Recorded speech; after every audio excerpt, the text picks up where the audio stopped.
Creating website would be the easiest thing ever if you just follow this one step-by-step masterclass. Let's have a sneak peek at what you'll learn in this tutorial. I'll show you how to get your own domain name with a super secure SSL certificate really easily. We'll be using WordPress to create our website. It's used by the best companies and artists to create their own website. It's also used by 43% of all websites on the internet. And it's free. We'll use a free theme, a free page builder called Elementor, and all free resources to create our amazing website. By the way, you don't need any kind of design skill nor any kind of coding experience. This tutorial is for complete beginners. And by using Elementor Page Builder, we'll create everything just by drag and drop. You can change any font size, any color. You can play with all the spacing. You'll learn how to create awesome web animations, subtle image effects, entrance animations, cool card hover effects. You'll learn how to create a logo by using a free online tool, how to make this awesome homepage with modern and trendy animations. I'll show you everything from scratch. Unlike other YouTube tutorials, I won't be using any ready template kit. I'll show you how to create an amazing about page like this, how to create this professional services page, and service details pages. Then how to create a fully functional contact form inside of your contact page. And of course we'll create this header with a logo and a navigation menu, and this nicely crafted footer with all quick links and copyright text. I'll show you how to copy and paste from one page to another page to save your valuable time. And most importantly, we'll learn how to make any website 100% responsive for tablet and mobile devices. After completing this tutorial, you can create all these amazing websites all by yourself. You can do it for your own or for your clients. Now let me introduce you to myself first. My name is Taimur Nishad. I'm a professional web developer. Even in the past, I have completed so many freelance WordPress projects for my clients. So basically, you're learning all the best methods and techniques from a real professional web developer. Already so many people started their web design career after watching our tutorials. So please grab a coffee, grab some water, you can be the next. I'm really excited. If you're excited like me, please give this video a big thumbs up. This is the only thing I want from you. Other than that, this video is completely free for you. Just have a look. If you like this video, then from YouTube's left bar, you can go to the like videos and find this video easily later. And like I said, this will be a full step-by-step tutorial from scratch. No pre-made templates, just pure hands-on learning. But if you are short on time and want a website ready in few minutes, check out the Kitpapa.com. They have got unique, trendy templates for almost any website. And big thanks to Kitpapa for making these free tutorials possible. So definitely check them out. Alright, we'll be creating our beautiful website in easy 4 steps. First, I'll show you how to get your own domain name and web hosting. I'll also provide you with a 78% discount link. Then how to install WordPress. Then how to install a free theme and a free page builder. Finally, we'll start creating our amazing website step by step. Also, I'll be adding a timestamp in the description so you can always jump into the necessary part you need. Now we'll start with the step number 1, which is to get your domain name and web hosting. So first of all, what is a domain name? Domain name is basically your website address, like Facebook has facebook.com, Amazon has amazon.com, we have jimfahaddigital.com. Similarly, for your website, you need an address that will be yourwebsitename.com. And what is web hosting? Web hosting is the storage space for your website. All the images, all the texts you'll have in your website, all will be stored on your own web hosting. As you are owning your own web hosting, so there won't be any limitation. You can run ads, you can upload any text or images, you can upload any themes or plugins you want. You are in charge of your own website. Now, how to get your own web hosting with a free domain name? So first, just click on this very first link in the description below this video, or you can just go to jimfahaddigital.com/best host. And this will take you to a special discounted Hostinger page. But why Hostinger? In my opinion, Hostinger is the most affordable and also the fastest web hosting provider available. Just have a look into their Trustpilot reviews. People are super happy with their hosting speed, affordable pricing, and customer support. Now from here you can change the language if you want. Maybe you speak Spanish, Portuguese or Hindi. You can select your language from here. One thing I also want to say is that this page changes quite often. In fact, they probably change it once a month. So if the banner or interface looks different, don't worry, don't panic. This happens quite often. It's the same website. Let's scroll down a bit. You'll find all the different plans. By the way, we can see 4 plans here, but sometimes you may see 3 plans here. Just don't worry because you can create your website with any of these plans. But as you are starting out, I recommend taking this premium or business plan. With both of these plans, you can create up to 100 websites. For example, today you're creating a portfolio website, tomorrow you want to create a business website, and next week you want to create an e-commerce website. So you don't need to purchase hosting each time. You can create all the websites within this same web hosting plan. So here with the premium plan, you'll get 100 GB of storage. With the business plan, you'll get 200 GB of storage. And with any of these plans, you'll get all the features like unlimited free SSL. So all of your websites would be encrypted and super secure. Unlimited bandwidth, so there won't be any limit how many website visitors you'll have. You can create hundreds of professional email addresses like info@yourwebsite.com or admin@yourwebsite.com, like really professional email addresses like this. Free automatic website migrations. So if you want to move your existing website from another hosting provider to Hostinger, just contact Hostinger support. They'll transfer it on behalf of you for free. Then free domain. Yes, like I said, you'll get a domain name for free. And that's not all. You'll also get tons of WordPress features like one-click WordPress installations, free one-click Google integrations. It'll help your website monetize with Google AdSense and significantly improve its SEO. They have added awesome AI features as well. So you can create website contents using Hostinger AI very easily. Now let's talk about security. Personally, I'm very serious about website security. And Hostinger just nailed it with all of these features like Cloudflare protected name servers, malware scanners, and all these. I've had very bad experiences with other web hosting providers. We have so many malware attacks and we had to pay the hosting providers additionally to use their other security tools. But here in the Hostinger, you're getting all of these security tools for free. Now let's select a plan. And like I said, you can take any of these plans based on your needs. If you are just starting out and on a budget, the premium plan is a great option. Also, you can always upgrade later. However, if you ask me, I'd recommend the business plan. Here's why. NVMe storage. SSDs are great, but NVMEs are incredibly fast. Free CDN. This feature can make your website load up to 40% faster. Daily backups. This is my favorite feature of the business plan. This ensures your data is safe and secure every day.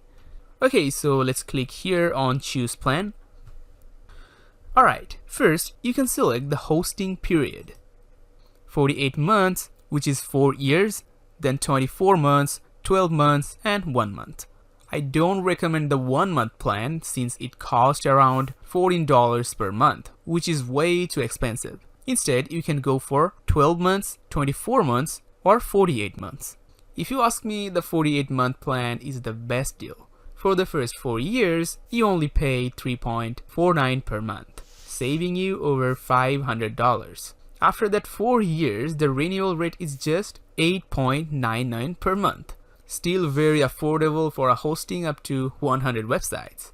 If you prefer starting smaller, you can choose the 12 months plan, which costs $3.99 per month for the first year. After that, it renews at $13.99. But remember, the longer the initial term, the bigger the discount you will get when you renewing. If you can afford it, I highly recommend choosing this 48-month plan. It gives you the most savings and locks in the lowest rate for 4 years. But wait, there is more. You can click on have a coupon code and enter my special code, which is JFD10. Once you apply it, you'll get a 78% discount. As we have applied the coupon code, if we take a look at here, the 48 months plan drops to $3.14 per month and the 12 months plan becomes $3.59 per month. Can you believe we're getting super fast web hosting with a free domain name for an entire year for just $43? What an amazing deal, right? For this tutorial, I'm selecting the 12 months plan. So let's click continue. Now let's quickly create a Hostinger account. From here, either you can continue with Google or you can just use your email address. So I'm going to use mine. And make sure you use your best email address because later all the verification code will be sent to this email. Now let's put a really strong password. Alright, now let's click continue. Alright, after successfully signing in, now we're here. You can fill up all these informations like your name, country, and then details, and then click continue. Now you see, you can pay using credit card, PayPal, Google Pay, or even you can pay using cryptocurrency. Also, you may see more different local payment options based on your country. So here, I'm putting my card information, and then just click on submit payment. Now, after successfully completing the payment, you may see some onboarding like this. But for some reason, if you don't see this or accidentally your tab is deleted during the payment process, you can just go to hostinger.com. Then click on login. And you will be inside your Hostinger's control panel. And now all you gotta do is go to our email inbox and you'll see an email from Hostinger says verify your email address. Just open it and click verify email. Now the email will be verified and you will be again inside the control panel. From here, click on this continue creating or migrating a website. Click on this continue button. And again, we will be on the same onboarding we have started with. So from here, I'm just gonna skip these surveys. Just click skip. And here it says, do you want to create or migrate a website?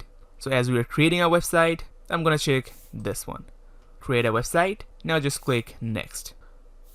So this is the option to create a WordPress website. So make sure you select the WordPress from here instead of this Hostinger website builder and click next. And here's the login details for your WordPress account. First of all, you can change the language. Then you can change the email address for the WordPress account and also the password. So I'm gonna leave this email address here and I'm gonna enter a really strong password. Alright, now let's click next. And here it says what type of website do you want to build. So instead of choosing anything from here, I'm just gonna click on this create blank site. And here's the exciting part. We got a free domain name from Hostinger. We can claim a free domain name from here. So here we can search for any domain name available. You can choose any domain name that fits your vision or business, like you can just type yourbusiness.com or yourname.com. And here you can check if this domain name is available or not. Alright, so I'm just gonna search a domain name for me. I just typed it and we can see this is available with the .com extension. You can choose any extension like .in, .me, .net. I'm going to choose the .com extension because it looks more professional and legit. Okay, just click on here. And after selecting it, just click next. And here we have to register our domain name real quick. So from here, just click on this next step. And of course, make sure this is your own country. Alright, next step. And it says your domain name will be registered using these details. So make sure every information is correct. So from here, I'm selecting my division, Dhaka, and also the city and address. Then I'm gonna put my zip code. I'm gonna type in my phone number and finish registration. And you'll see an onboarding like this. It says, where is your targeted audience located? You can select any country from here. I'm just going to select United States, Arizona. And now click next. Now it says it's installing the WordPress. This loading can take up to 1 or 2 minutes. And now it says it's ready to go. It's time to build your online success. And here let's hold up for a moment because it's redirecting us into the WordPress. Alright, so this is our WordPress dashboard. And by the way, for some reason, it did not redirect you here. You can always just go to your Hostinger control panel, then go to the websites, And now inside the control panel, we have to enable some settings. It seems overwhelming, but it's too easy. We just have to enable 1 or 2 settings. So from here, just click on this dashboard. Then click on this WordPress overview. And just make sure you have enabled this force HTTPS. After enabling this, click on this WordPress admin. And this is again redirecting us into the WordPress. So finally, we are at our WordPress admin panel or the dashboard. Here, I'm gonna make you familiar with all the necessary options like posts, media, comments, appearance, plugins, tools, and more. But before we start to do anything, let's clean up our dashboard a bit. Because personally, I like to work in a clean environment or a clean interface. Like we can close this welcome pop-up, then we can minimize these unnecessary widgets, or we can just click on this screen options and deselect everything one by one from here, and everything will be distraction free. And also let's click on this plugins option. In the plugins, you'll see by default you are having some plugins. In your case, it can be any plugins, but if you are new to WordPress, doesn't matter what plugins you are having right now, just select everything like this. Then from the bulk actions, select the deactive option. Then click on this apply. And every plugin is deactivated. Now let's select all of them again. Now from this bulk actions, select the delete. Now apply. Then click OK. And all the unnecessary plugins will be deleted. Alright, now let's see some other basic settings like how can you change your username or password. So hover over this users, then click profile.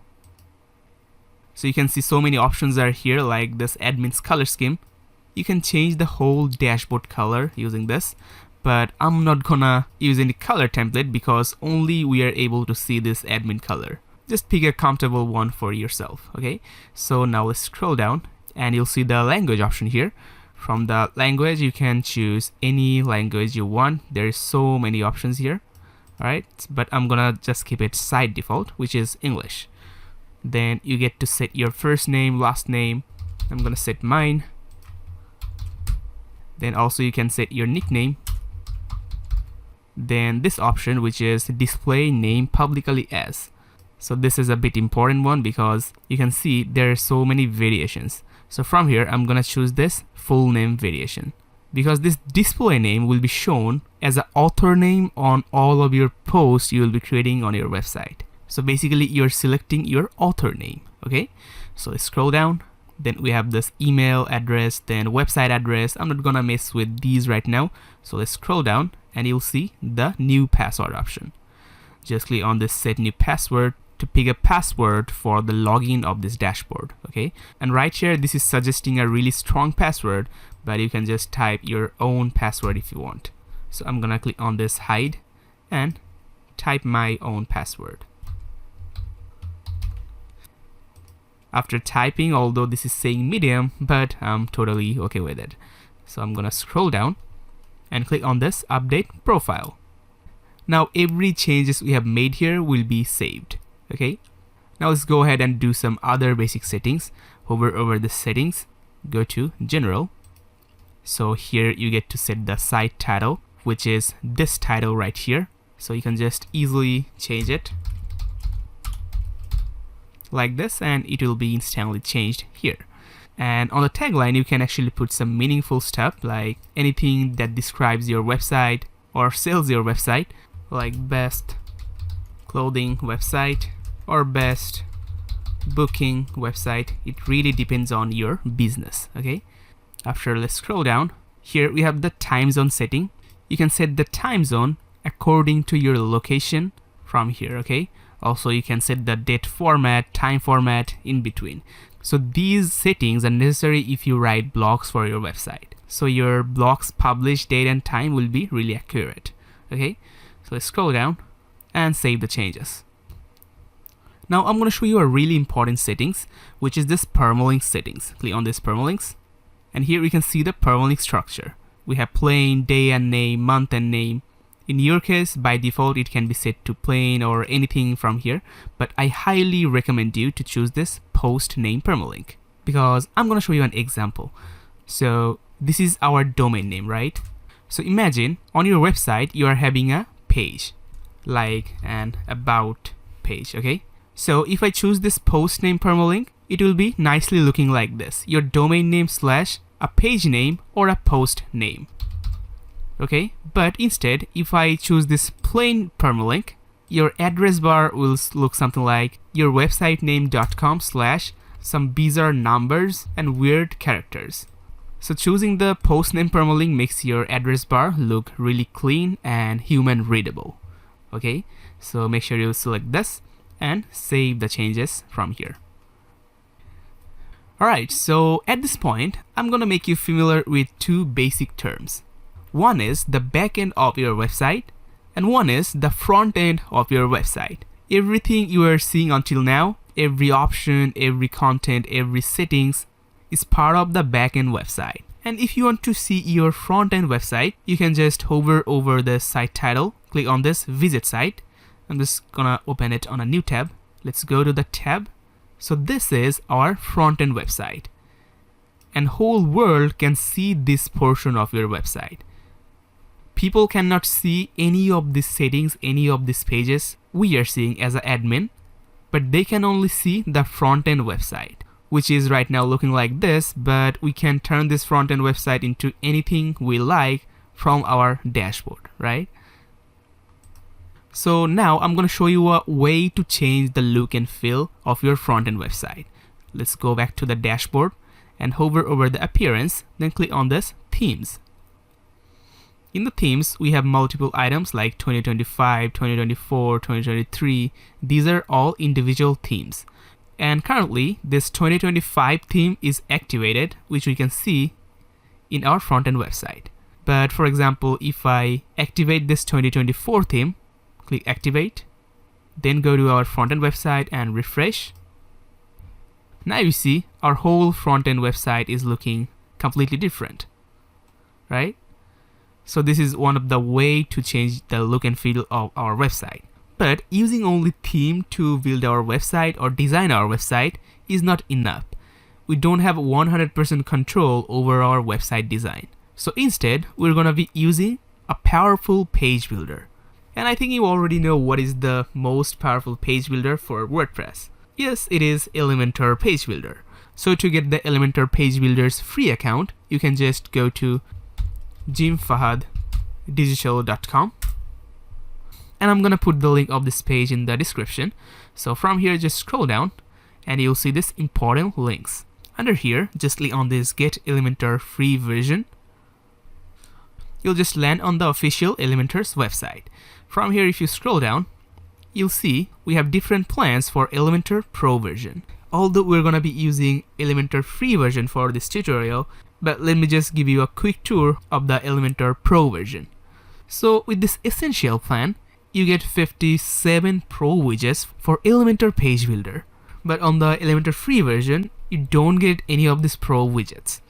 Then you get the theme builder, which is really important for making header and footer in the WordPress. Then things like dynamic content, form builder. However, some features are missing on this essential plan, like pop-up builder, custom code. So if we take a look on this advanced solo plan, we actually get 86 Pro widgets. That means we're getting all the Pro plugins Elementor Page Builder has, as well as all the features Elementor Pro version offers. Things like pop-up builder, e-commerce features, and many more advanced stuff. But with this advanced solo plan, you can create one website and use Elementor Pro version within that website. But if you just spend $2 more, you can get advanced plan, which is the most popular plan. You can create up to 3 websites, as well as all the features we're getting with the previous ones.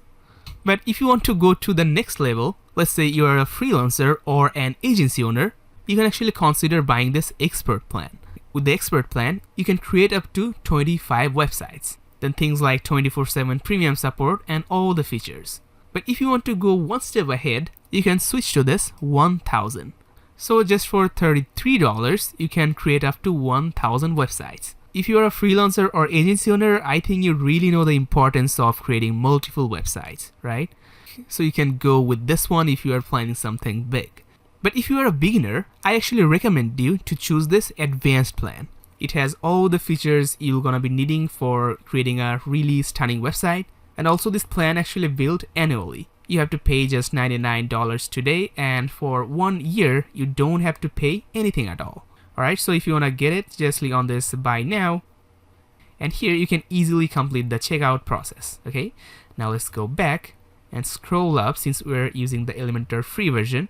So let's go and create an Elementor free account. So click on this Elementor, then click on login, and click on this create an account. So you can sign up with anything like Google, Facebook account, Apple account, and of course you can use your own email address. Click on here, just enter your email address, then choose a really strong password, and just click on create my account.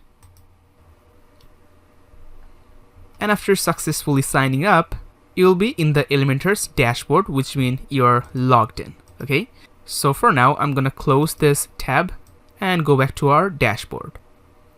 And now it's time to get the Elementor page builder as a plugin. Okay, so click on this plugins. We don't have anything right now, so click add new plugin. And this is our plugin store. You can find thousands of plugins from here. So also you can search plugins, just search Elementor. And this is the Elementor page builder by elementor.com. As you can see, this has 10 million plus active installations as well as really good reviews. So I'm just gonna click install now. And after installing, click on this activate. And it will show some onboarding from Elementor. To skip this, just click on this close button. Alright, now let's go back to the plugins. And we're gonna add more plugins into our WordPress. Since we're using the Elementor free version, that's why we'll be needing some extra plugins to fill up some missing features. Okay, so just click add new plugin. And first search for Elements Kit. Just search it like this. And you'll find this Elements Kit Elementor add-ons by WP Met. Install it.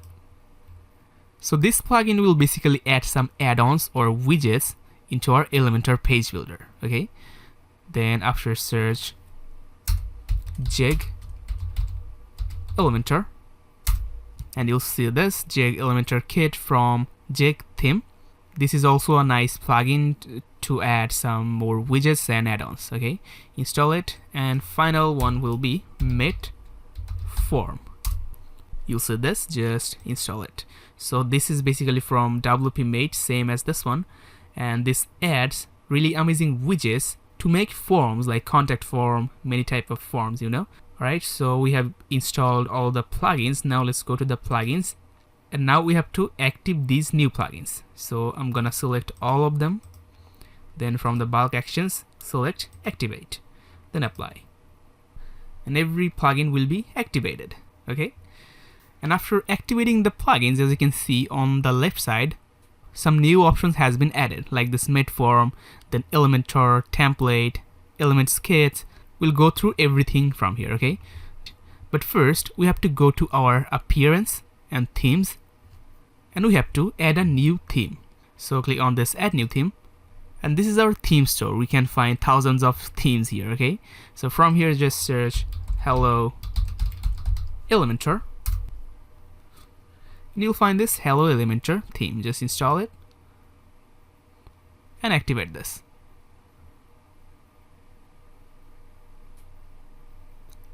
Now if we go to the themes, the hello Elementor theme is activated. If we go to the front end website and refresh, we can see we're having a new theme. But if you are thinking that what's special in this theme, right? Because this is looking really boring and empty.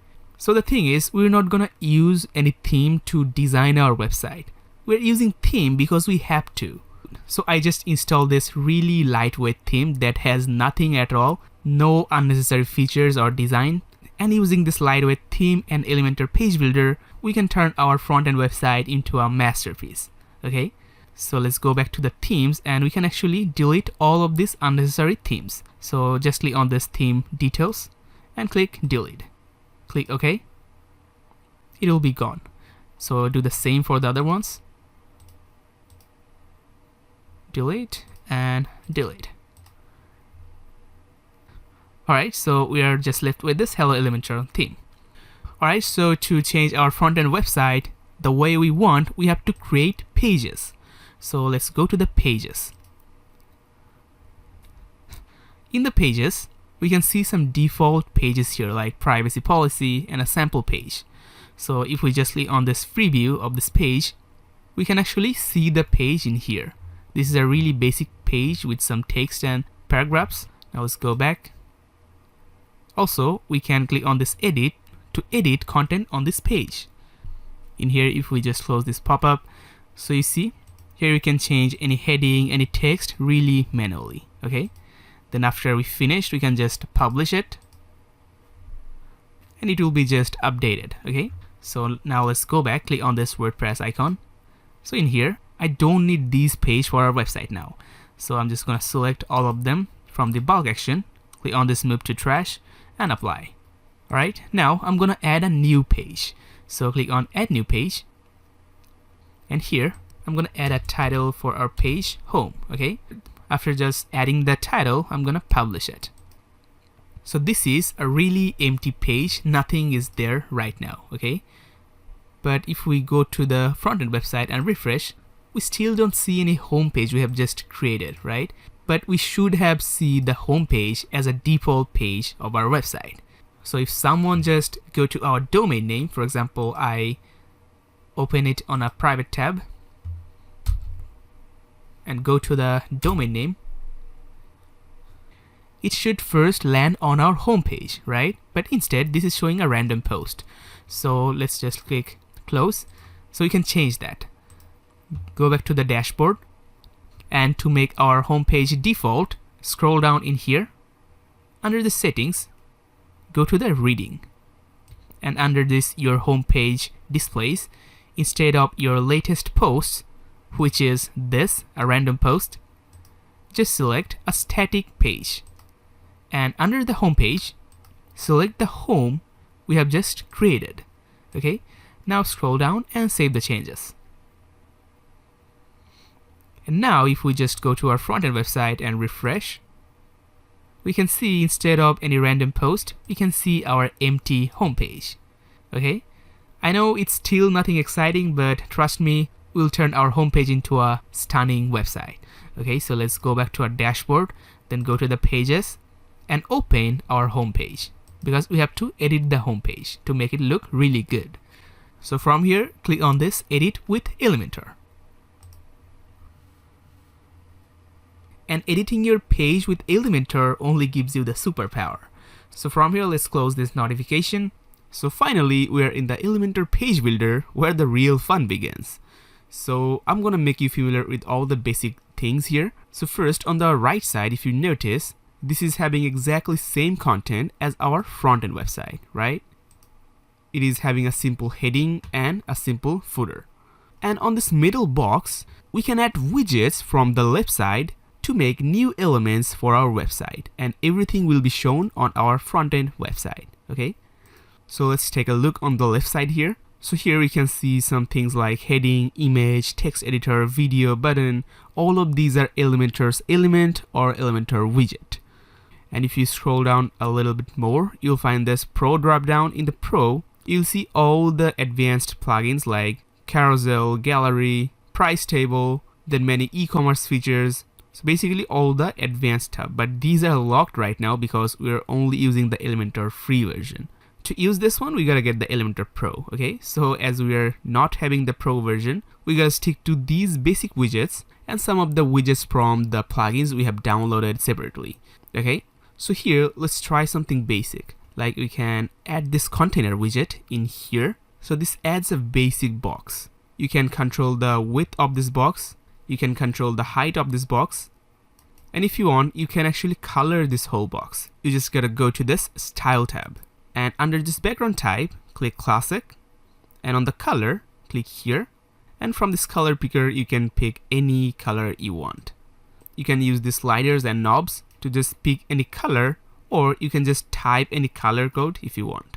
Alright, so here, I just color this box. Now inside this box, we can add more elements. So we can just click on this plus or this plus right here to load all the widgets. Now from here, let's say we add this heading widget. It adds a basic text.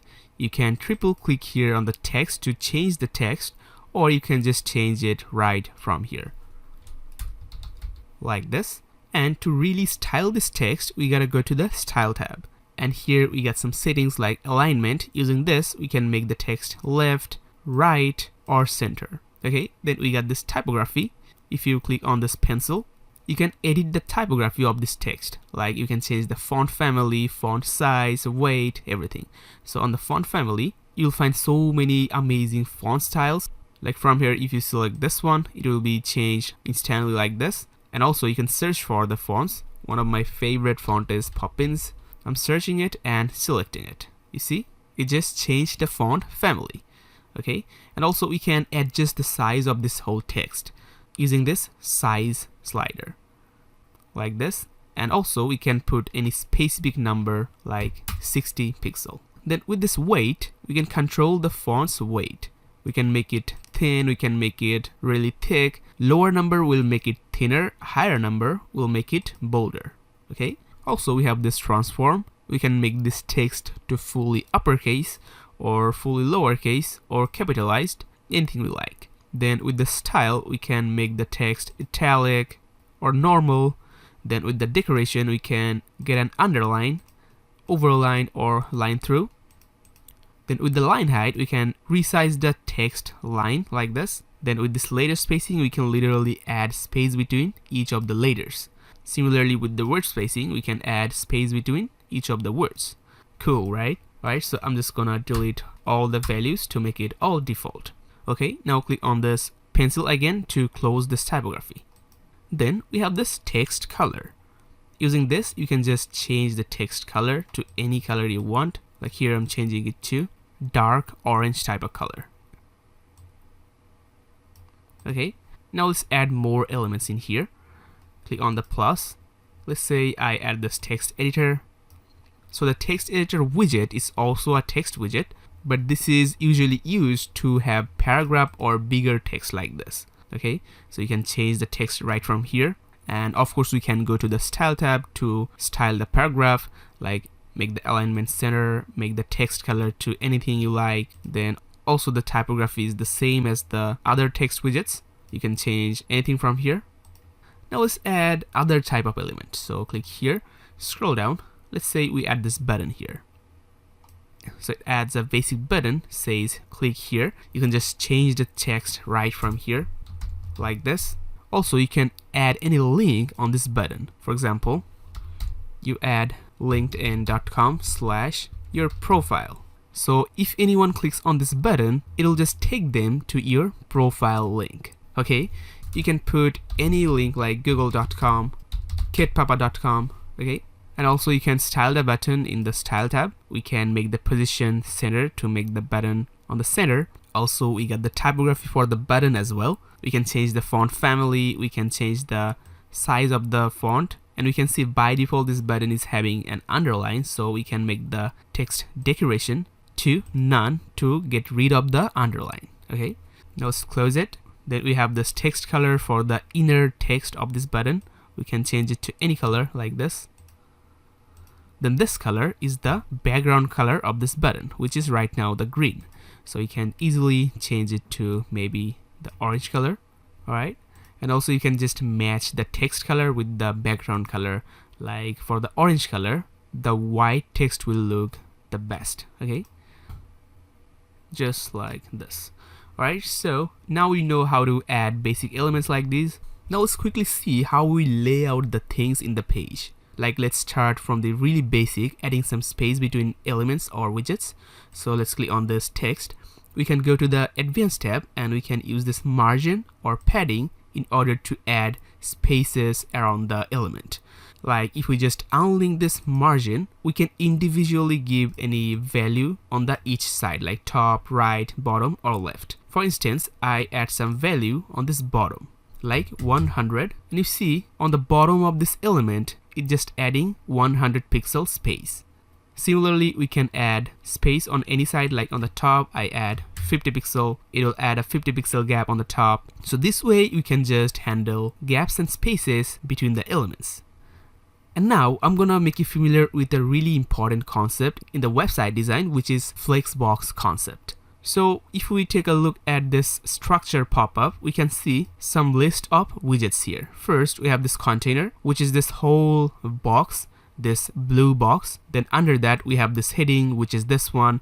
After that, we have added this text editor, which is this. Then finally, this button, right? And one thing you can see, this heading, text editor, and the button is under this container. If we close the container, it closes with it. So if I make any changes on the container layout, these elements will be affected because these elements are the child element of this container.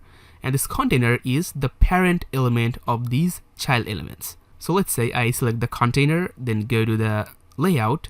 From here, we scroll down. We have this option called direction. If we make it the row, it will place all the item in a row like this, you see? But if I make it on the column, it will place the items in a column, which is actually the default. If we select none of them, the column order is the default one. Also, we have other options like justify content. Using this, we can actually center the whole thing in this box, or make it on the end, make it on the start, anything. Then with the align items, we can place all the items to the left or to the center or to the end like this, okay? Then using these gaps, we can add gaps between each of the items like this. You see, as I increase the gap between this item is increasing, all right? So this is how the basic layout works. And of course, we're gonna learn really deeply about all the layout and structure later in this tutorial. I'm just adding all of this to give you some brief idea, so you can follow me step by step without any confusion, okay? So for now, we're gonna just delete everything because I think it's enough giving you theories, and now it's time to show you everything really practically, okay? So we can delete item by clicking right, and we can click on this delete and the element will be gone. Just right click on it and delete. And also you can just delete the whole container to delete everything within it. And also if you want to undo your action, like you have accidentally deleted anything from this page, you can always hold Ctrl and press Z. And this way you can just undo your action. And also by holding Ctrl and pressing Y, you can redo your actions, okay? Alright, so right now, I'm gonna also get rid of this default text, okay? So all you gotta do is click on the settings, then scroll down in here. Under the page layout, just select the Elementor canvas. So right now we are having a really empty canvas ready to make our masterpiece. But one thing here, as you know, this tutorial will be hours long. So if you want to invest your next 2 to 3 hours, you can actually watch the full tutorial. But let's say all of you don't have such long time, or you might be on a rush, but still you want to make your website really fast. So in this case, I have another solution for you. You can use Ready template for your website. Using the Ready Elementor template, you can design your website within few clicks. So you can just go to kitpapa.com. You'll find so many ready templates that you can install for your website within 1 or 2 minutes. And all of these templates are made by professionals with years of experience. These are perfect in terms of design and functionality. And also you'll find almost any type of categories you're looking for, like business, agency, portfolio, freelancer, health, medical, education, you can just name it. So from here, we can take a look at a template. Just click here. And as you can see, these templates are really affordable. You can see the price here. And if you scroll down, you'll find all the documentation and a video installation guideline to install this whole template design into your website within 2 minutes. Okay, and also one thing, you can just click on this live demo, and this website will be loaded in this iframe, and you can change the tablet mode, mobile mode to check all the screen sizes. And of course, if you click on this visit site, you can just experience the amazing site in live like this. Alright, now let's go back so you can buy individual templates like this. But let's say you are a freelancer or an agency owner and you need Elementor templates quite often. In this case, you can actually grab their buy all package. Just click on here. And with the buy all package, you get all the templates Kitpapa has. If you scroll down, you'll see they already have almost 200 plus premium template kits, and they actually 5 new templates per month. That means you're getting all the premium templates and 5 new templates each month. You can potentially earn thousands of dollars using this Elementor templates by making website designs for your clients. So if you want to get this buy all package, I recommend you to take this through this limited time lifetime access, because currently this is having the lowest price, only $49 for all the premium template kits and future updates. So from here, just click on this get all access and click on this checkout and just do the easy checkout process, and all the templates will be available for you. You can just go to any template, like let's say I choose a template from here. We can see this looks like this, right? But once you get the buy all package, instead of this add to cart button, it will show a download button. You can just click on this download to download the file, then watch this 2-minute video guide to install the template for your website. Okay? And also I know one more website, which is kitninja.com. And on the kitninja.com, you'll see so many premium e-commerce template kits. This is a super shop to buy e-commerce templates.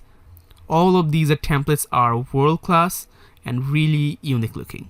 So if you ever need to buy any e-commerce website, just come to kitninja.com, and with the really affordable price, you can get premium templates here. Alright, now let's go back to the Kitpapa and click on this logo. So here you can search for any template. I'm going to search Advisium, and we can see one template here. And this is the template we're going to be making in this tutorial today. And as you can see, this is a super cool modern template that actually grabs your user's attention.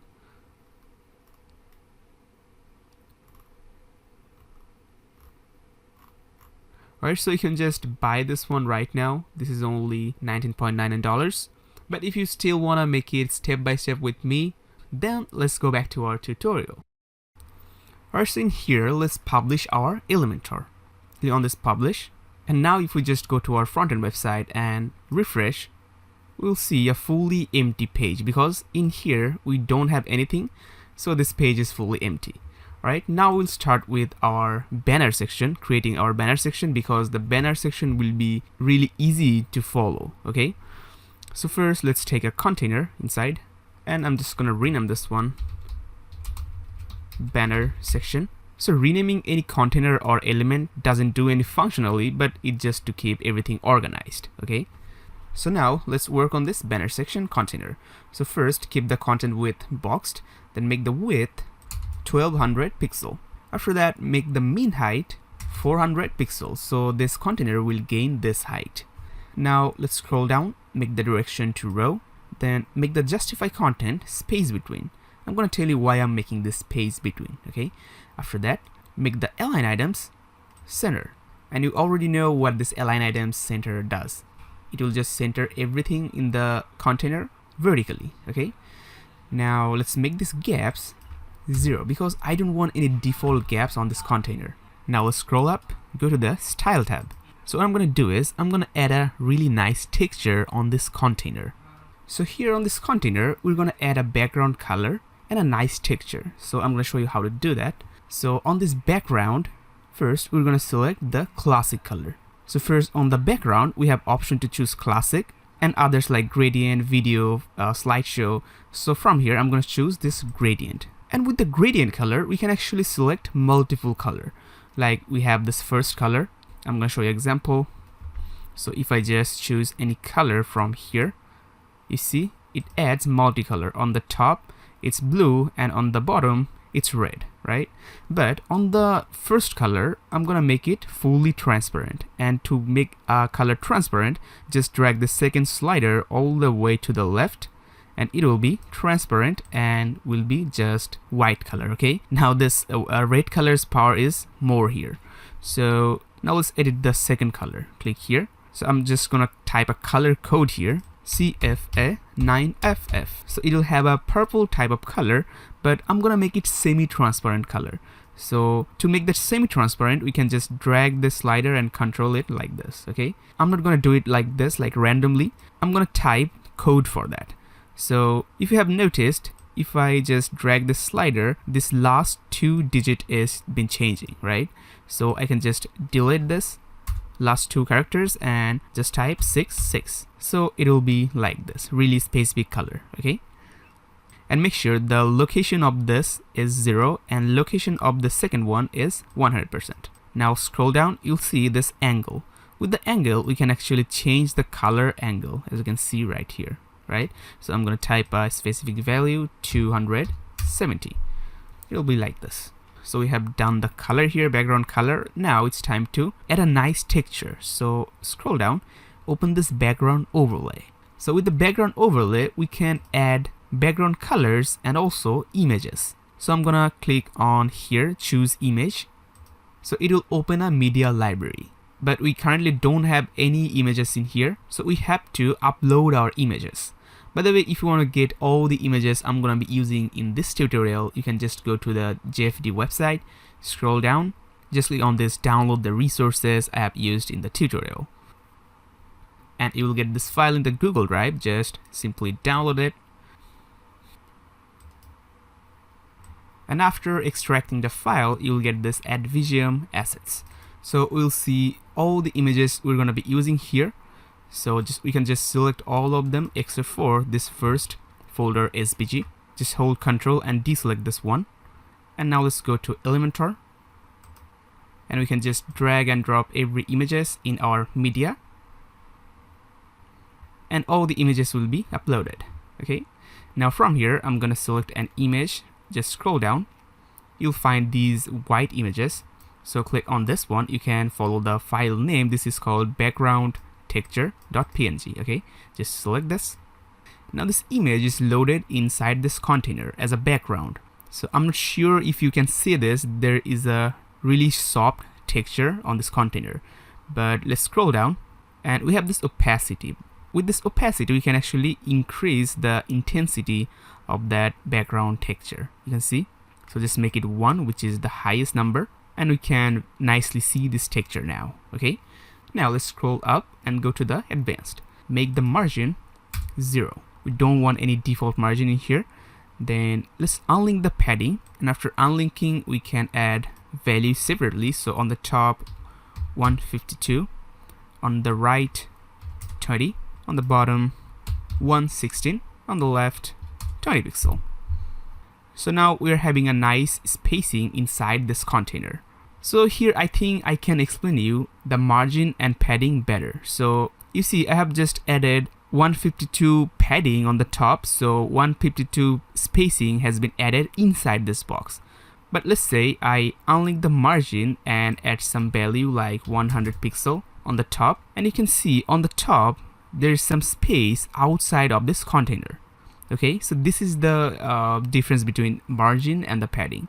Margin basically adds space outside of any element, and padding basically adds space inside of that element. Okay, so let's just delete the margin. We don't want any top margin here. Alright, so that's it for our banner section. Now inside our banner section, let's start to add some contents. So first I'm gonna click on this plus and I'm gonna add a container. Then I'm gonna make the content width to full width, and then the width I'm gonna make it 51%. So this container will be like this. But let's say instead of the full width there was the boxed. So with the boxed, doesn't matter how small or big I make this width, the actual container stays the same sized. Okay, so make sure this is full width and you make it 51%. Now let's just go to the advanced tab and make the margin 0, padding also 0. No default margin or padding. Now inside this container, let's add one widget. So I wanna add a text in here, so we can search heading. And you'll see multiple heading here. This is the really basic heading. We know how it works. Then you have this JKit heading. So here we need this one. Just drag it here. and a heading like this will be added. And the reason I'm using this complex heading because we can separate one text in 3 parts. One is before focus title, then focus title, and then after focused title. Okay, so on the first input, I'm gonna make it driving, and after driving, make sure you leave a space like this. Then on the focus title, I made it sustainable growth, and leave a space like this.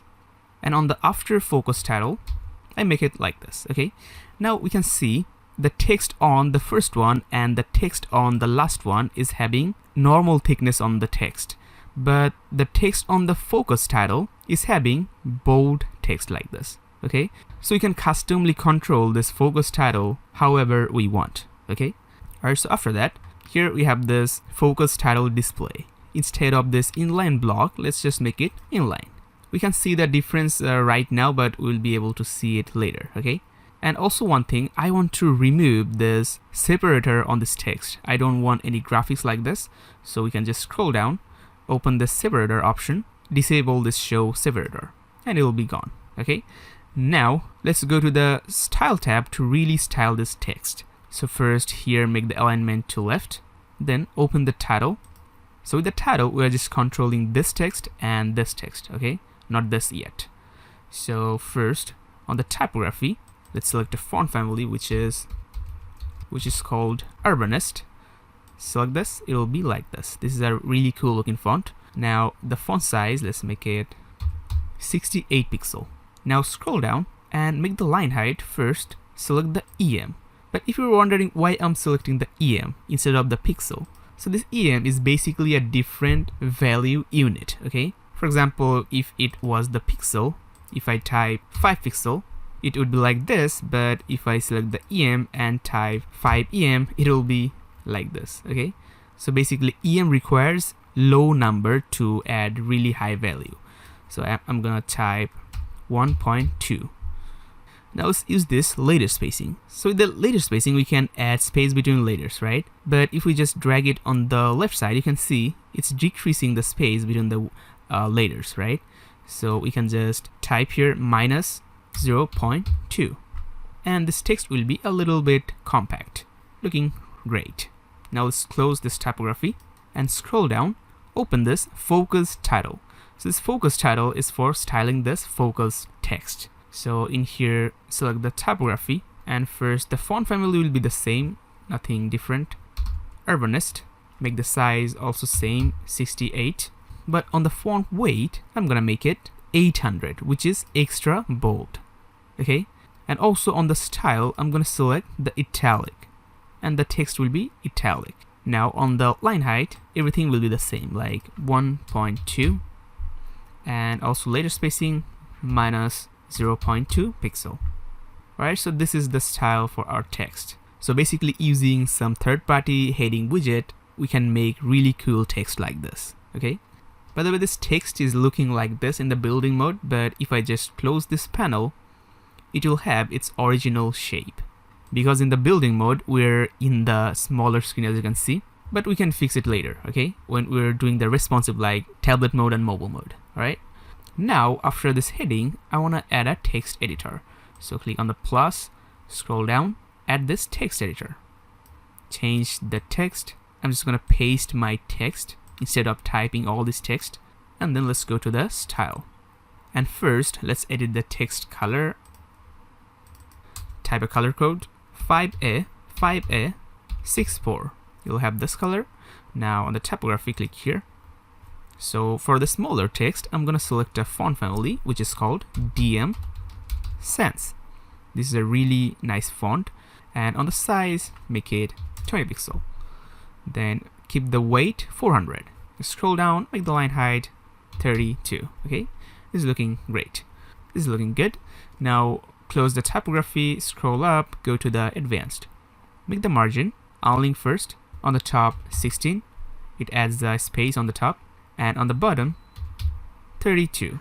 Okay, and also the padding should be all 0. Now one thing, on the advanced tab as well, we have this width option. So in here we can select the custom, and then we can actually manually control the width of the text. Okay, so first I'm gonna select the pixel property and make it 610 pixel, and it will have a width like this. If I close the panel, it will be like this. Okay. Alright, so our text editor is looking great. Now after that, I'm gonna add a button. So I'm just gonna add a regular button from here, and I'm gonna change the text. It says start project, but with the button I'm gonna do some special thing. But on the button I'm gonna add an icon. So to add icon on the button, you can just click on this icons. Either you can select the icon library, which will open so many icons that you can select from, or we can use upload SVG, and you will see this notification. Just click enable, and with the upload SVG we can use our own icon. Okay, so if you have downloaded the assets file, you should have this SVG folder. Just open it, and here you'll find all the SVG icons. These are also images, but these are in SVG format. So just select all of them like this and upload here. All the SVGs will be uploaded, but if you see only one SVG is in your media, you can just close this pop-up, then publish the whole page, and then refresh the whole page. After refreshing, just select the button again and open the upload SVG, and then you'll see all the images, all the SVG icons we have. Okay, so from here we need one of them, which is this one. So from here we need one of them, which is this one. This is called arrow 2. Select it, and this will be added on the button, but I want to make this arrow on the right side of this text. So simply we can make this icon position to end. Okay, now let's go to the style tab to style the button. So first I'm gonna add a typography to it. I'm choosing DM Sans font. So mostly throughout the tutorial I'm gonna use the Urbanist font and the DM Sans font the most. Okay, so the size will be 16, and weight make it 600, and line height 24 pixel. The layer spacing, select the EM, type minus 0.02, compact. Now I'm going to change the background color of this button. So currently this is default green color, so I'm going to change it to 505.050.61A, and we'll have a black color, not fully black, black with a mix of blue. Okay, looks really cool. Now I'm gonna add a border around this button, so we can use this border type, make it solid, and you see a border around this button has been added, the white border, and we can control the border width, like we can make it 1 pixel, we can make it even more like this. So I'm gonna just keep it 1. We can also change the border color, so I'm just gonna keep the border color exactly same as the background of this button, because I'll tell you why. Just make it like this, so we cannot notice there is a border now because it's the same color as the background, but later it will help us to add a really cool hover effect. Okay, now make the border radius 0. So with the border radius, basically you can add roundness to a shape like this, but if we just make the border radius 0, the element will have fully sharp corner. Okay, now scroll down, you'll find this box shadow. Let's use this. First we have the shadow color. We can make the shadow color anything. As you can see, we can see the shadow color in here, right?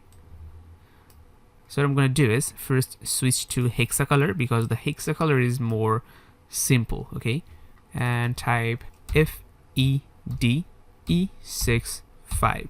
We'll have a yellow type of color, and then we have these controls like horizontal. With this one we can control the shadow, you can see, and with the vertical we can control it like this. So I'm gonna make the horizontal 2 and vertical 2, and we have this blur. I'm just gonna make the blur 0, so the shadow will be really solid one. Okay, so basically using a shadow we are making the border here. All right, after we have this padding. We have the padding within the button, because with the padding we can actually control the button's space inside. Okay, so on the top make it 15, right 32, bottom 15, and left 32. Okay, so we can just control the button size like this. Right now on this button I'm gonna add a hover effect.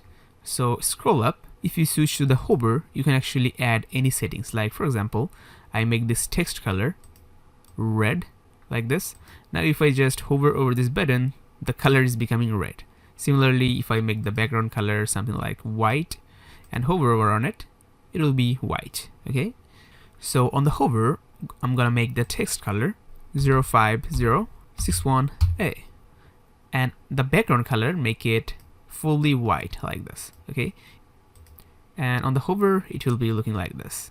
And also on the hover, we can see the background is being white, right? But also the border around it is still being the black color. That's why we just make the border color same as the background color, so that on the hover, it can be nicely different. Okay, but the problem is on the hover, the icon is being hidden because the icon color is also the white color. And by default, there is no functionality or anything in the button to change the icon color. Okay, I'm gonna fix it later using some really simple custom CSS, but for now we can just keep it like this. Alright, so we got one button looking cool, but after this we want one more button. Now this time, instead of creating a whole button from scratch, we can actually copy this button, right? Just right click on it and click duplicate, and it will make exactly same button as this one. But this button will be a different one. So select this, change the text to our services and keep the icon same. Now let's go to the style. So by default, I'm gonna make the second button color white color. So on the background type, make it white. Okay, and also the text color, it should be the black color like this. But for this one, I'm gonna delete the box shadow. We can just click here and make the color of it fully transparent, so it will be just gone.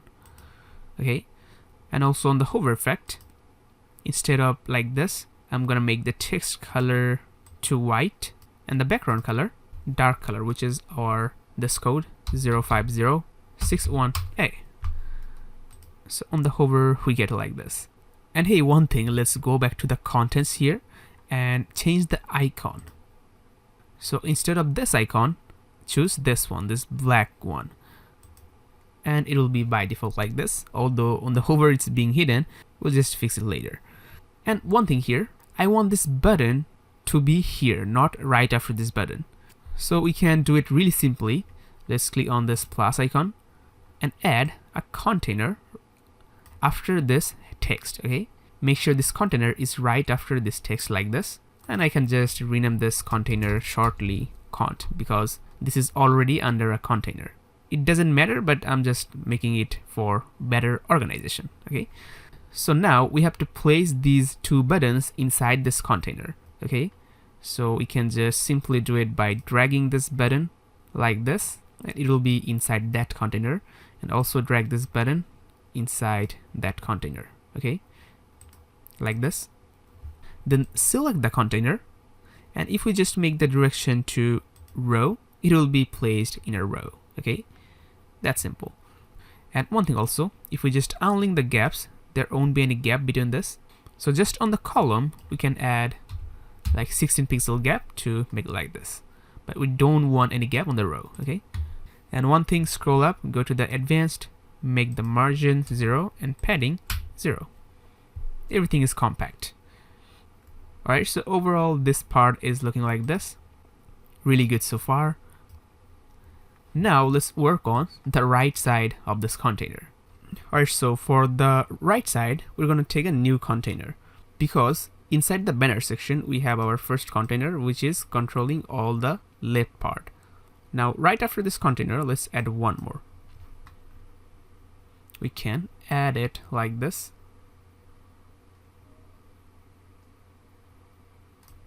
And make sure this is right after this one. Okay, and let's make this one's width 45%. Okay, and go to the advanced to make the margin 0 and padding 0. Now inside this, first let's add an image widget. Then choose an image.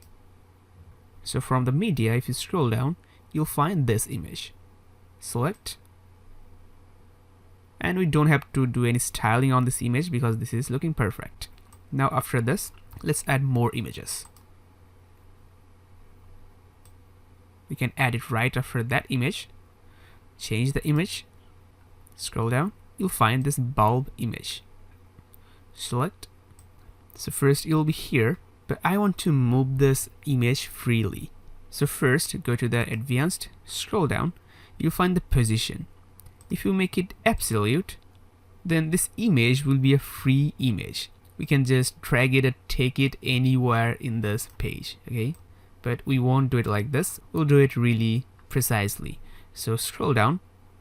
Under the position, we have the horizontal orientation and the vertical orientation.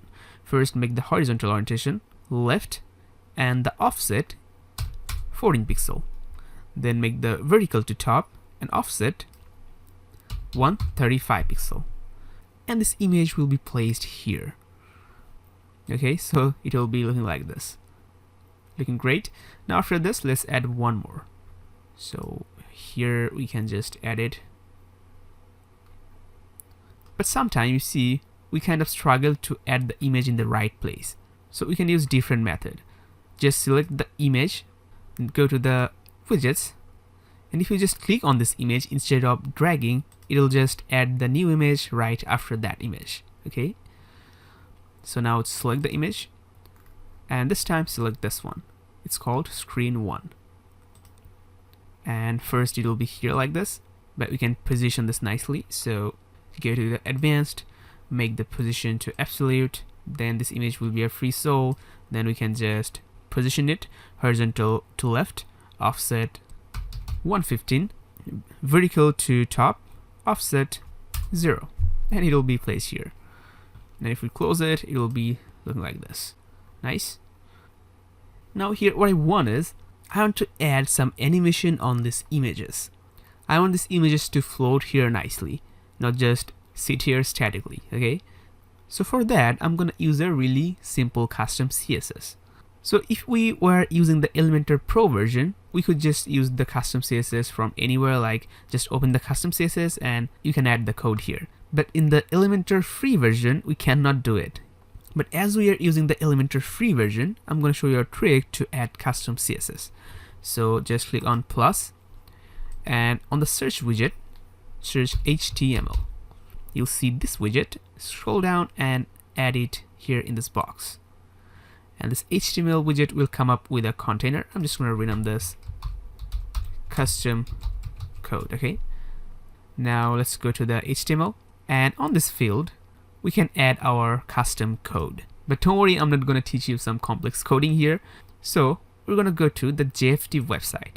And if you scroll down, you'll see all the codings we need to create some nice animations. So first, you'll see this hide horizontal overflow for the entire website. So first, you'll find this code. From here, you can just select all of them and copy, or you can just click over here to copy the whole code. Now let's go back to the Elementor and add the code in this HTML code. Okay, but it doesn't do anything apparently. I know, because I just added this chunk of code to add more code in our website. Okay, now let's go there again. Now scroll down all the way to the end, and here you'll find the move up and down animation CSS. From here, just copy the whole thing and add the code inside this style tag. Leave some space here like this and add the code we have just copied. Okay, now let's go back there again, and after the move up and down animation CSS, you'll find move up and down animation CSS class. Okay, so this is the class, just copy, and we just gotta add the class into our images. So I'm gonna select the bulb first, and from the advanced tab, if we just add the CSS in the CSS classes, you'll see the animation will be started and looking like this. Really cool. And if we just have this class name into this image, just add it here, and this image will also start to move like this. It's looking really amazing. Alright, so now that we know how to use custom CSS really easily, now it's time to add more custom CSS on our banner section. Like first, we gotta fix this buttons, right? So we can actually also fix these buttons using custom code really easily. So go to the JFT website And if you scroll up, you'll see this button style CSS. Just copy all the code and add the code in our code base here, just before the style tag. Add some space, add the code. Go back here and copy the class name. So for this button style CSS, we have button style CSS classes. We have multiple classes we can use differently. Okay, so I'm going to show you. First, copy this hero button 1. Go back here, select the button number 1, and in the advanced tab, you know what to do. Paste the class name here. And after pasting, you see the icon size inside the button has been nicely fixed. Before, it was like this, and after, it is like this. Really cool. However, the hover effect is still not fixed. So for that, go back here again. This time, copy this black BG button and add the class name. After this class name, add a space and edit. Now if we just hover, you can see the button color is also changing like this. Really cool. Okay, so let's do the same for this button as well. So go back here, copy the class name hero button 2 and add it here. Okay, so the icon is fixed, but we need this one, white BG button. Add it here to fix the hover effect also. Okay, now everything is fixed, and overall our banner section is looking really cool, super professional and amazing. So we are basically created our amazing banner section. Now it's time to make it fully responsive. Like this is the desktop view and we can see everything is perfect. However, if we just click on this tablet view, it will be a little mess here, because as the screen size decreases, the space also decreases for the items. Okay, so we can just simply fix this. Let's open the building mode. So first here, we're going to select the banner section and go to the advanced tab, and we need to just decrease some padding here. Just align the padding. So on the top, 120 pixel, on the right, 20 pixel, on the bottom, 100, and on the left, 20 pixel. Now if we take a look at here, we cannot actually hold both contents in a row anymore. Okay, so we have to select the first container, and instead of 51% width, just make it 100%, and select the second one as well. On the layout, make it 100% width. Now select the banner section, go back to the layout, scroll down, and instead of direction to row, just make it column. And both of the container will stay here really comfortably. Okay, so this is looking great. Here just we need to work on some things like this big image. If we select this one and from the style tab, make it align left, it will be sitting here, more efficient. And you know, we can just select this big text, and from the style, open the title and decrease the font size a little bit, like make it 60 pixel. Then go to the focus title, make the typography same, 60 pixel, and it will look a bit better. And also you can select this one and just make the font size 18 pixel, and looking good enough. It's looking good, but we can just go to the advanced tab and decrease the some margin. On the bottom, keep like 20 pixel. Okay, now it's looking great. Now we have one more screen size, which is mobile mode. Click here, and in the mobile devices, your website is looking like this. Okay, so you can fix it easily. First, you guys select the banner section and decrease some padding.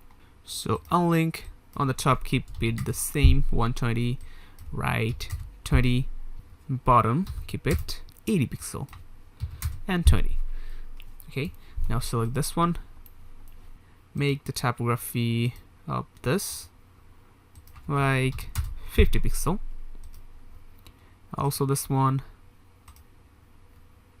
50. Looking good. Now this button is looking like this, but we can fix it.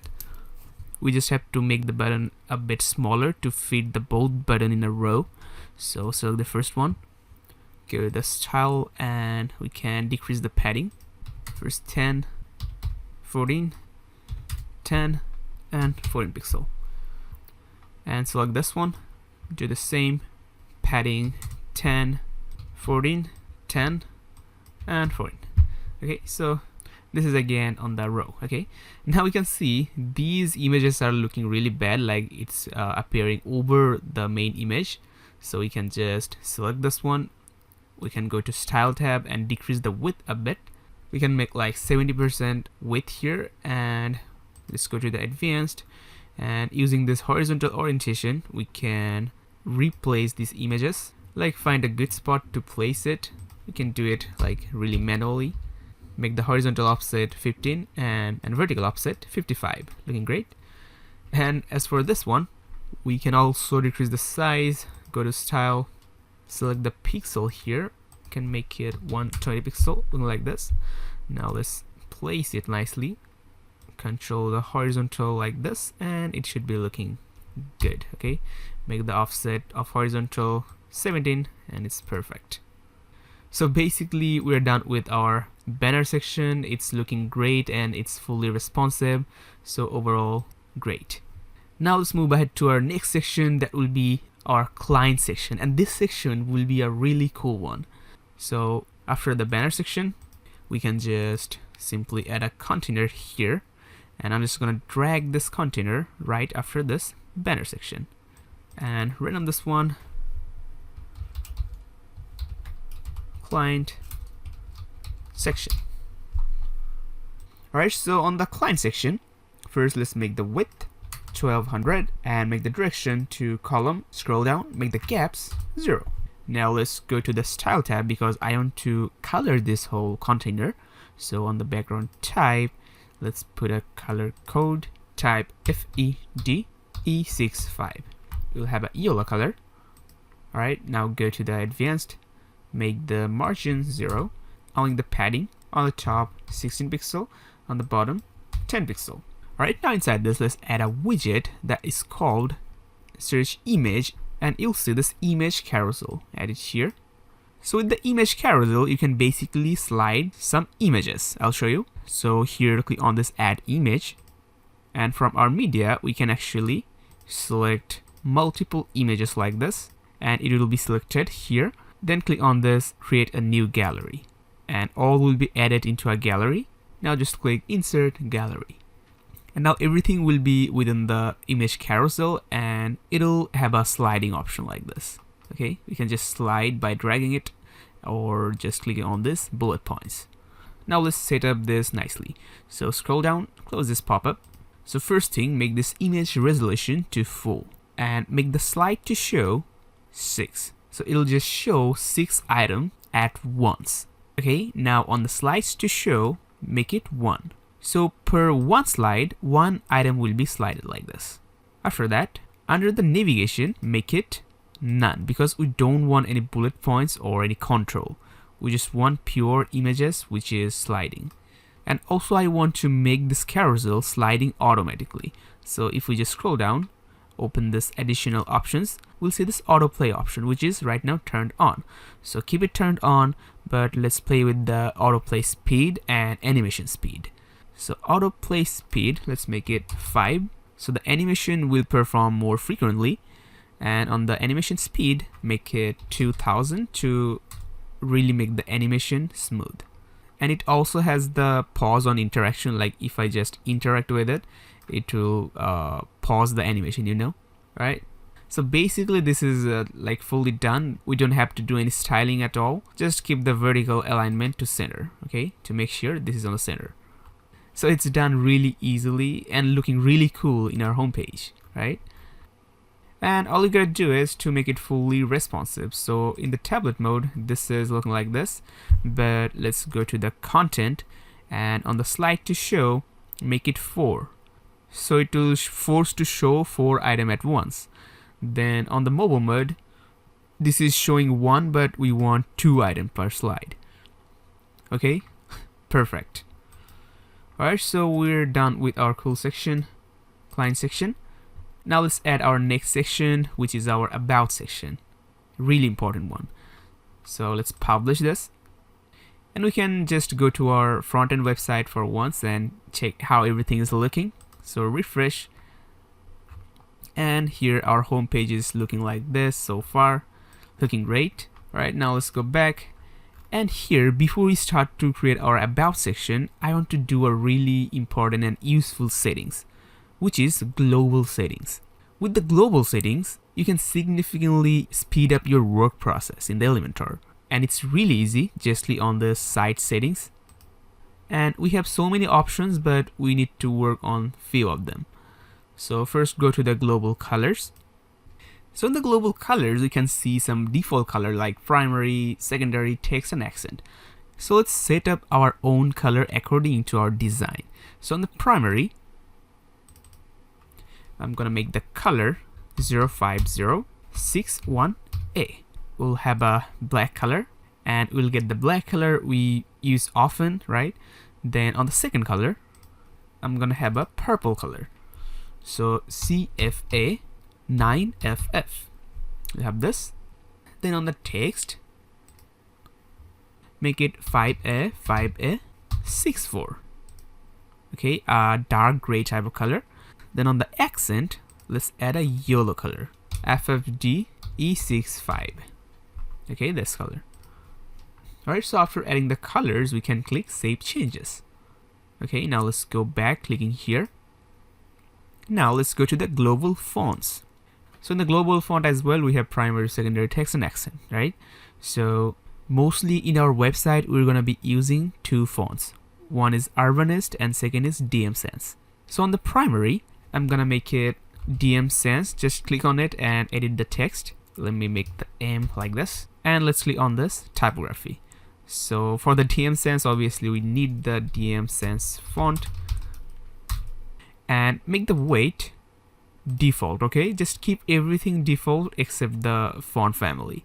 Close it, and on the secondary, let's select type the Urbanist first, and then click here, select the font, this, and keep everything else just default.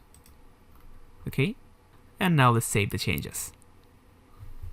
Now let's go back, and now let's go to the typography. So in the typography, on the body text color, I'm going to select the color, just click on this earth icon, and all our global colors will be loaded. So here, select the primary. So by default, all the text we'll be adding here will have our own color scheme, okay? And also if you want, you can scroll down and make all the H tag like H1, H2, H3, all the color the same. So on the color, just select primary, and primary, okay? So starting from the H1, I'm gonna make everything primary color. Alright, now let's save the changes and go back, and then let's go to the buttons and let's edit the typography for buttons. So we don't have to edit the typography for all the buttons from scratch. Just click here, select the font family to DM Sans, font size 14, font weight 400, and line height 24 pixel. Okay, close it. And also by default, I want all the buttons have a shadow like this. Okay, so you can use this shadow box. Make the color FFD E65. Make the horizontal 2, then vertical 2, and blur 0. Okay, close it. Alright, now save the changes. Now go back. So now, skipping all of these, scroll down and go to the layout. So first here on the content width, we want our default container width 1200 pixel. Okay, then after that we have container padding. Here make it 0.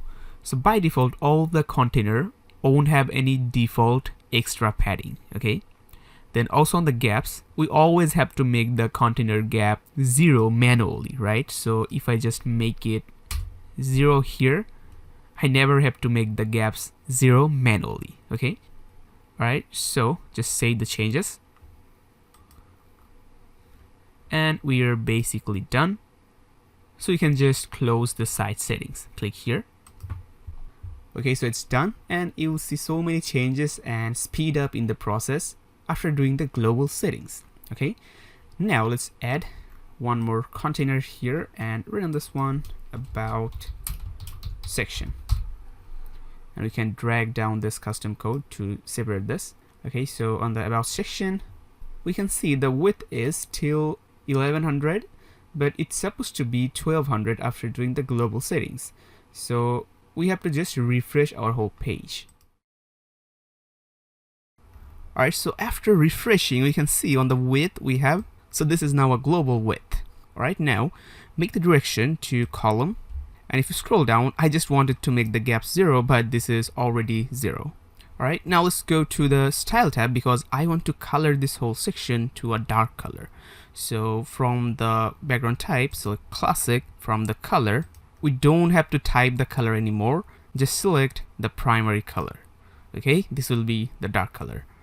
Now let's go to the advanced, make the margin 0, and unlink the padding. On the top 124, on the right 20, on the bottom same 124, and left 20. Okay, now inside this, let's add a container. Make the container direction to row, and also I wanted to make the padding 0, but this is already 0 by default. Okay, it's 0 for sure because in the global we have set it to the 0. Alright, now in this, let's add one more container, and I'm gonna just rename this shortly to count. Okay, now in this count, let's add a heading widget, search heading, and we're gonna use the JKit here as well. So on here, I'm gonna change the text, then here I'm gonna add this text, then finally this text. Okay, you cannot see the text because this is black, and of course let's scroll down, turn up the separator. Okay, now let's go to the style, keep the alignment left, open the title, go to the typography. So here we always have to just type any font family like Urbanist or anything, but instead if I just click on this earth icon and select the Urbanist from here, and now click, this is already selected. Okay, so we don't have to just type it. Alright, now make the size 48 pixel. Now scroll down, make the line height 1.2 em, and layer spacing minus 0.2. Okay, close it. Then we can make the color fully white like this. Alright, now let's scroll down, open the focus title, and the typography, first select the Urbanist, and it should be the same typography as the first one, 48, but the weight should be the bold one, extra bold one, and line height same 1.2 em, layer spacing same minus 0.2 pixel. Close it.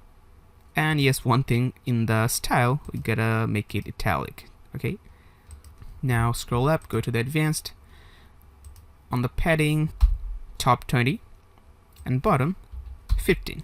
Now I want to control the width of this text, so we can simply use this width, select custom and select pixel, type 775.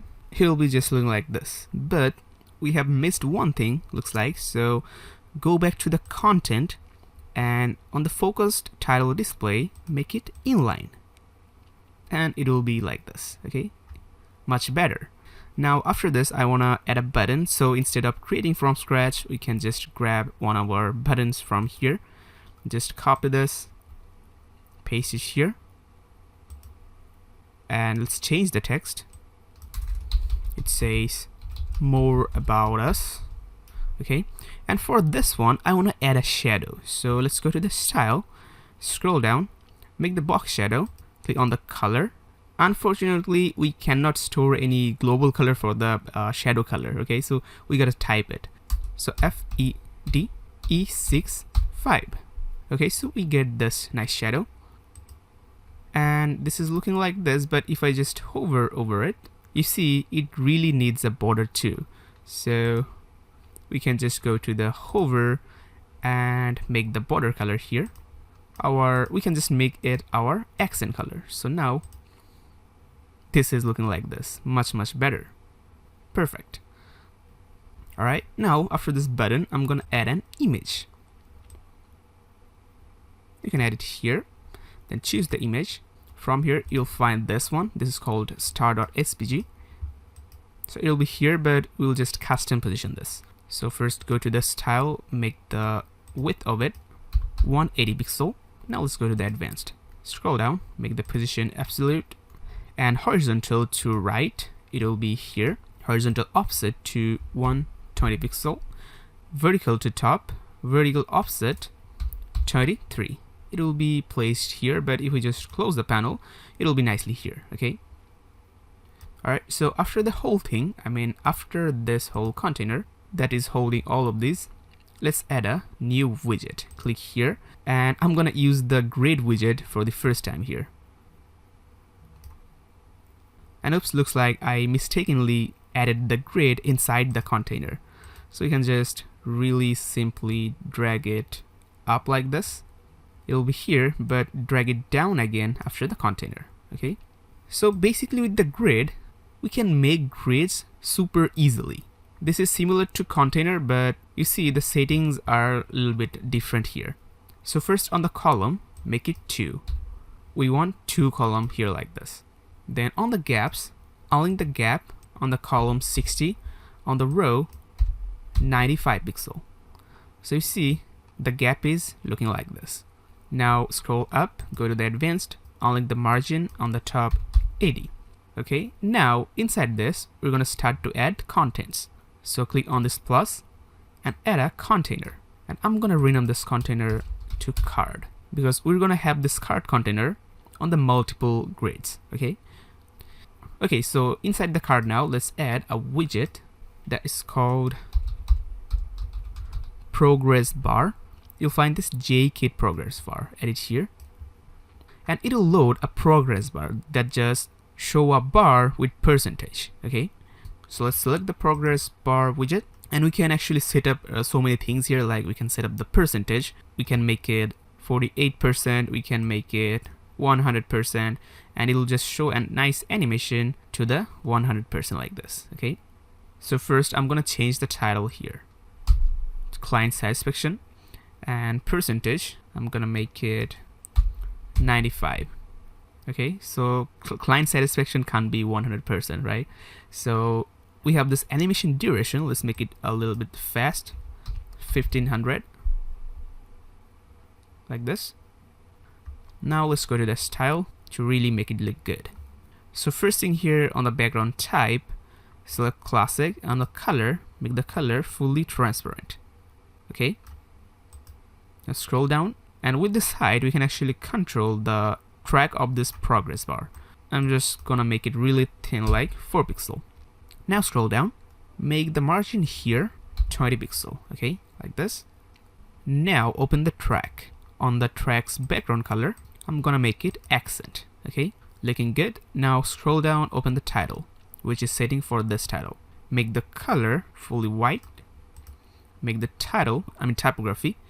First we can select the urbanist and make the font size 32, font weight 600, and line height 1.2 em. Now looking like this. Now let's work on this little text.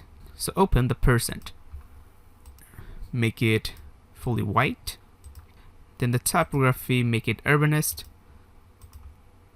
Make the font size 32, font weight 600, line height, just make it 1 pixel, okay? So it'll be here. Now the whole thing is looking nice like this. Alright, now what I'm gonna do is I'm gonna select this card, copy, right click, and duplicate this. Duplicate 3 times, and we'll get 4 of them like this, okay? So, and see how easily it's like nicely gridded, right? Now I'm just gonna really quickly change all the contents and percentage here. Alright, I have changed everything, looking great now. So here we are basically done with our about section. This is looking super cool if you ask me. Now I'm just gonna do one cool thing. I'm gonna add an animation on this star icon. So we can select this image and we gotta go to the JFD website. If you scroll down, you'll see this rotated animation style CSS. Copy this, and as you know, we gotta add the code here like this, and we gotta copy this class name and put that class name in this image here, and it'll start to just nicely animate. Okay, looking really cool. Super cool stuff. Now we gotta make this section look nice into the other screens like tablet mode.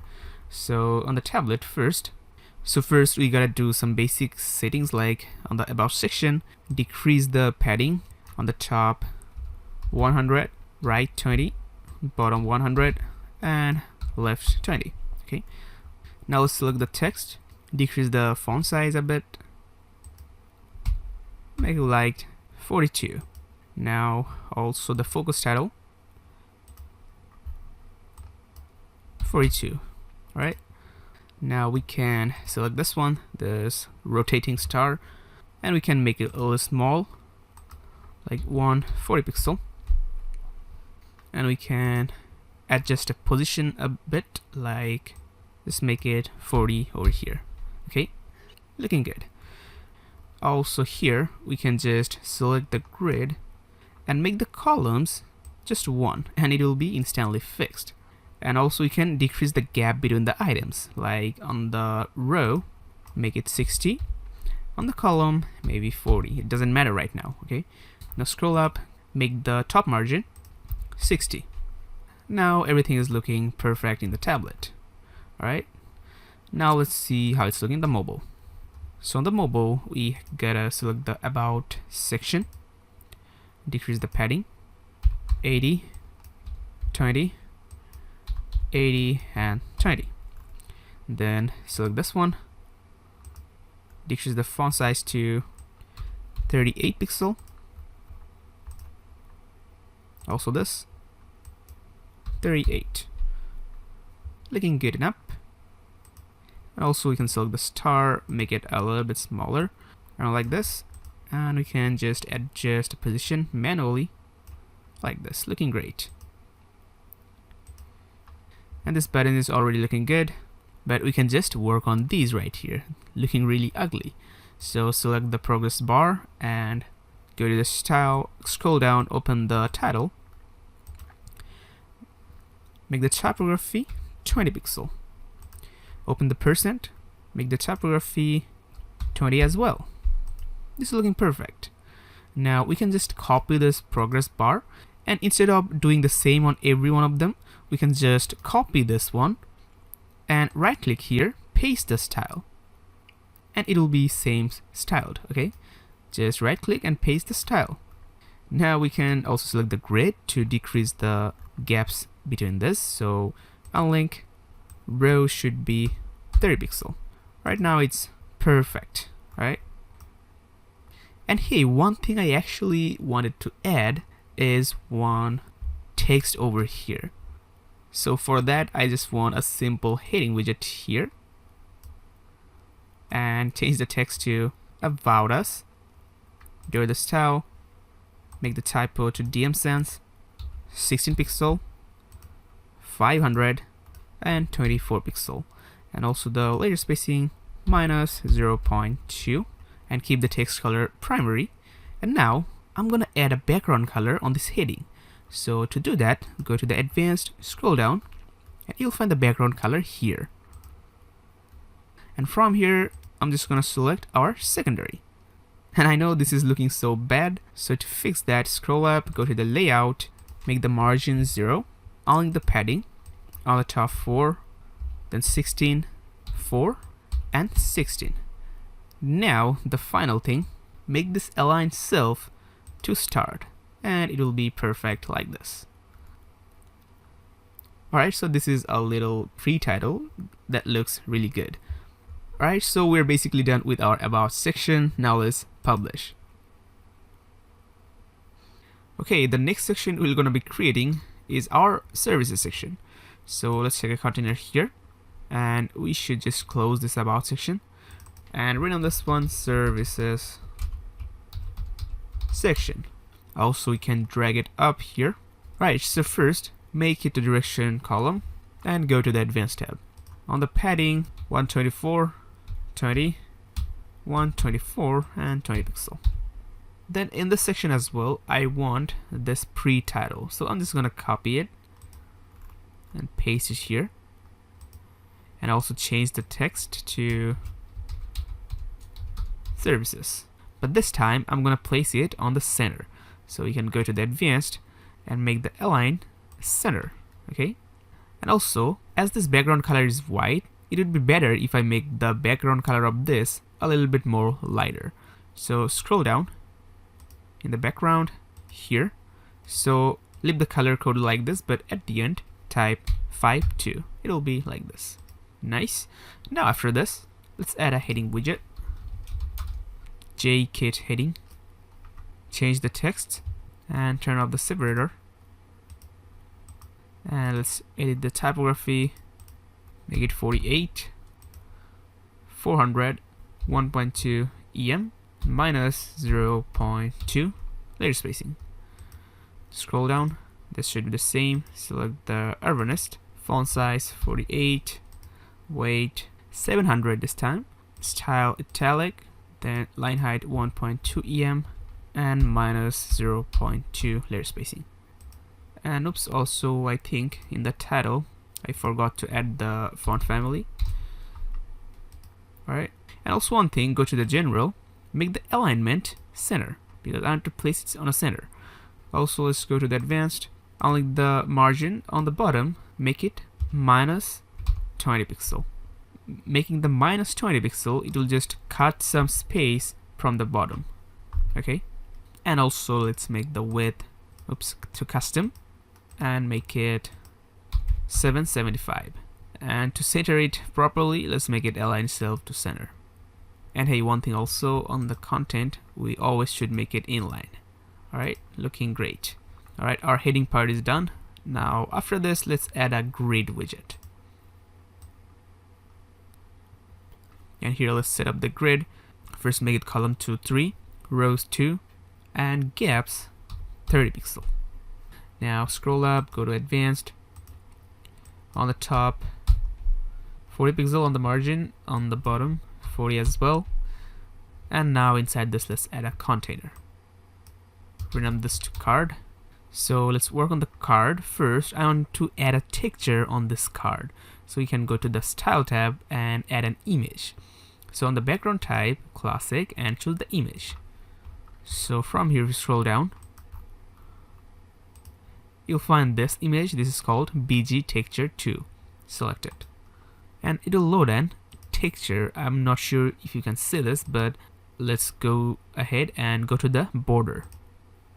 And I want to add a shadow here.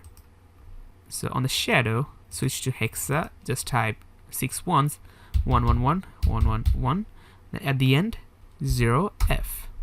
It'll like this. Now on the horizontal, type -8, on the vertical, 4, and blur 40 pixel. And the shadow will be looking like this, really subtle shadow. But I want to add a hover effect on this card. So let's switch to the hover, and on the hover as well, we'll control the shadow. So on the color here, make it the same 111, 111. At the end, just type 33. And this time horizontal 0, vertical 12, and blur 20 pixel. Now if we just hover over this card, this is looking like this. Really great. Really cool. Now let's scroll up, go to the advanced, margin 0, and padding 40, 24, 24, and 24. Now we are ready to add some contents inside the card. So first, I'm gonna add a widget that is called icon box. So add this one. So basically in the icon box, you get to add an icon, a title, and a description. Okay, so first I'm gonna change the icon. Click on this upload SVG to choose our own icon. So first select this one. Okay, now change the title to this, then change the description to this. Okay, now after this icon on the view, let's make it stacked, and this icon will have a background color, and make sure this is on the circle. Okay, now let's go to the style tab, and here we have so many options, but let's make this icon spacing 24 and content spacing 4. Now open the icon. On the primary color, make it accent, so it'll be like this, and on the secondary, make it primary. Then on the size, make it 34, then padding 22. So the size basically controls the main icon size, and the padding basically controls the box size, the circle size. So keep it 34 and 22. Now open the content.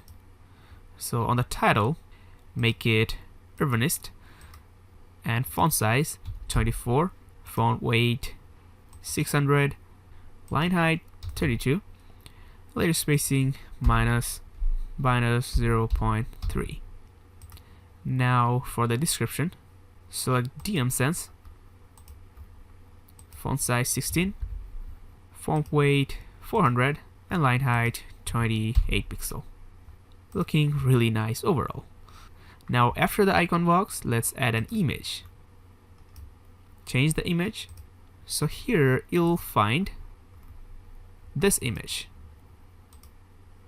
Okay, and that is just it for the whole card.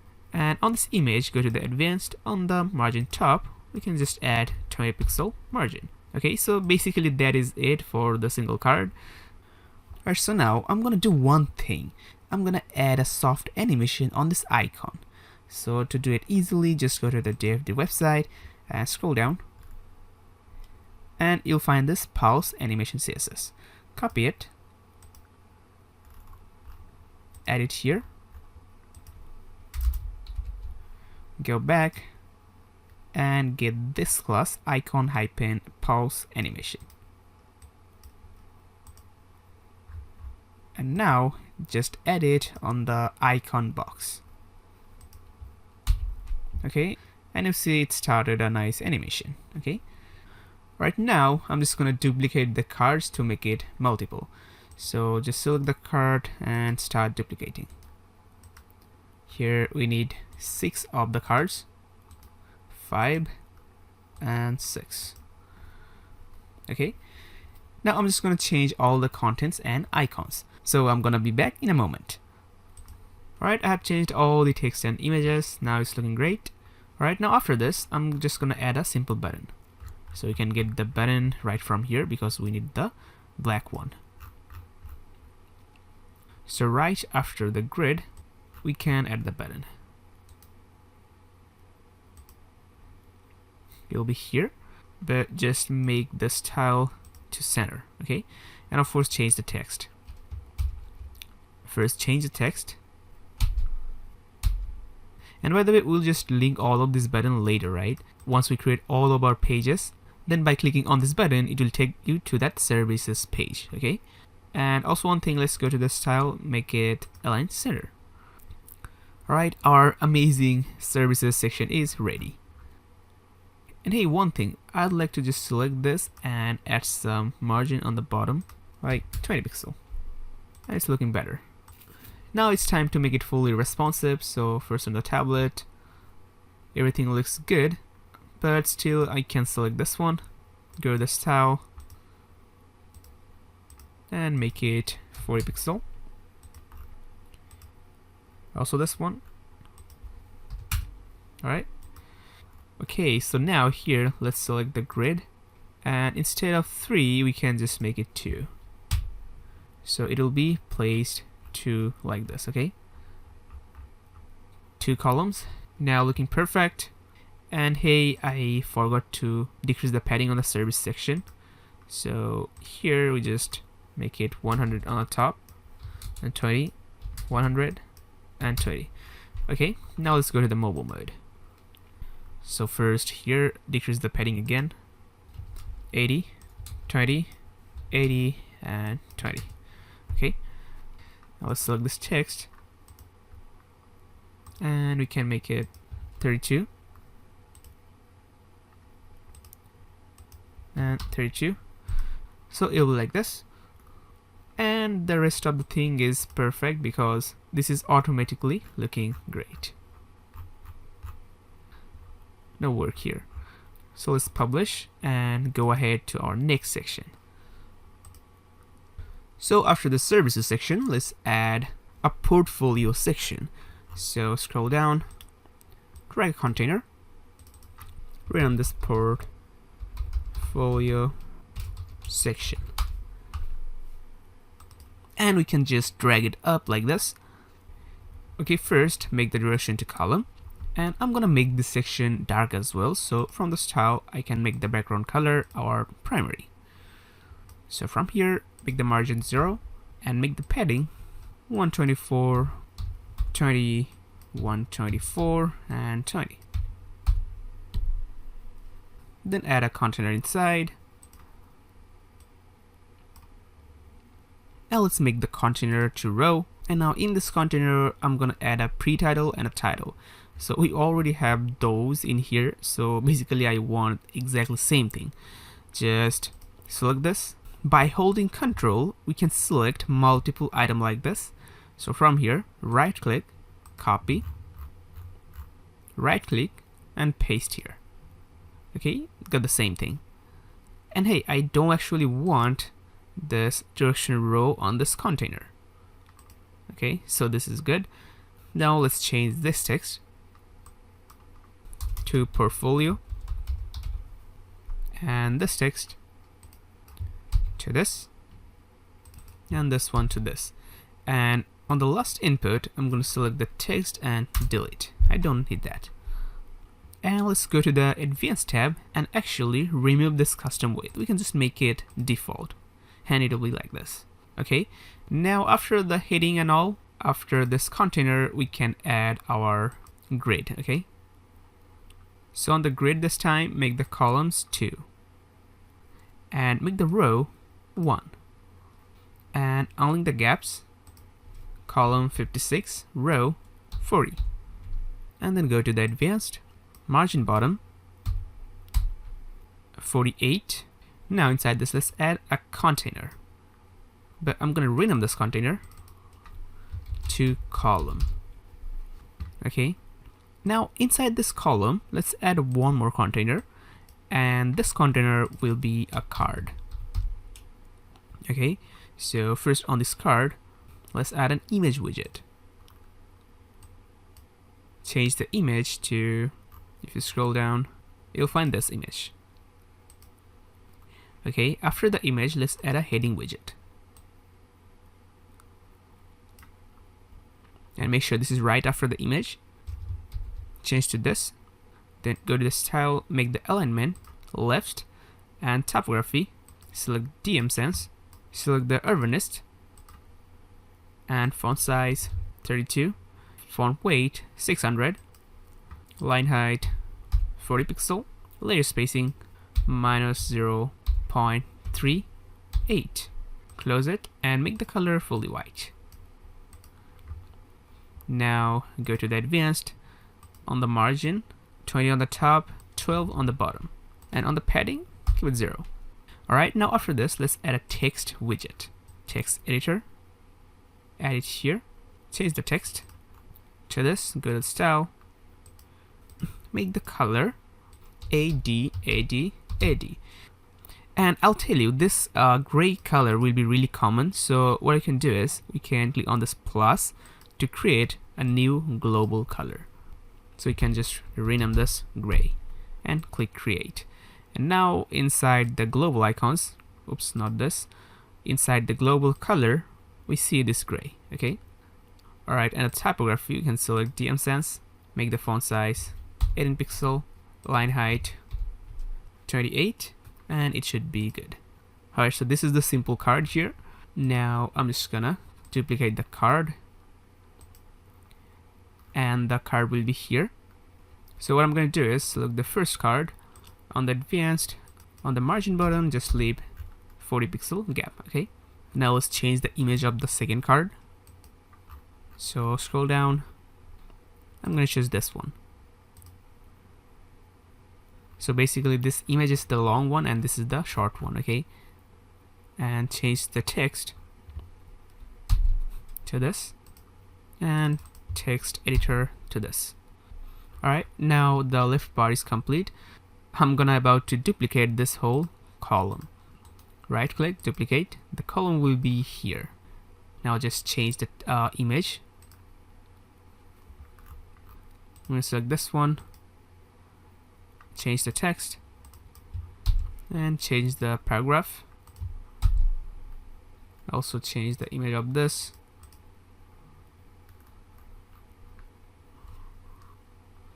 To this. Also change the text and change the paragraph. Now change this image to this image. Change the text and the description. Okay, so overall this will be looking like this. With the combination of long and short images, this is giving a zigzag effect. Okay, looking really nice. Now after all this, I'm gonna add a simple button after grid. So you can just scroll up, copy this button, add it here, change the text, this, and go to the style, make it position to center. Okay, so this section is now perfect, looking great. But still, if you want to add some more interesting things here, you can just add some hover effects on these images. So here, go to style. So here we get option for hover effect, switch to hover, and we can edit the CSS filter. With the CSS filter, you can make the image blurry, you can play with brightness, contrast, and all. So I'm gonna set the blur to like this and the brightness to like this. Now if we just hover on the image, it will be looking like this. Okay, and if you want, you can control the transition duration of the animation, you know, like this. Alright, so if you just want, you can add hover effects on the images. Alright, so we can just copy this and paste the style on the other images, so it have the same animation. Okay, alright, now let's go ahead and make it fully responsive. So for the tablet mode, this is looking quite good, but still we can fix it. We can do some things. First, unlink the padding here on the portfolio section, make it 100, 20, 100, and 20. Oops, 20. Also, you can decrease the font size of this text, but we can actually see this is already responsive because we have just copied this text from our about section, right? So this is looking actually good enough. Alright, so one thing we can do, select this grid. From the layout, we can decrease the gaps. So here, I'll link it.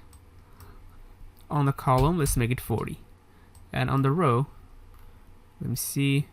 Okay, make it 50. Okay, looking great. Now let's go to the mobile. So here this text is looking bad, so you can decrease the font size. Just make it 32, and also here 32. Okay, looking great. Now all of these are almost perfect, but if we want, we can just decrease the sizes here.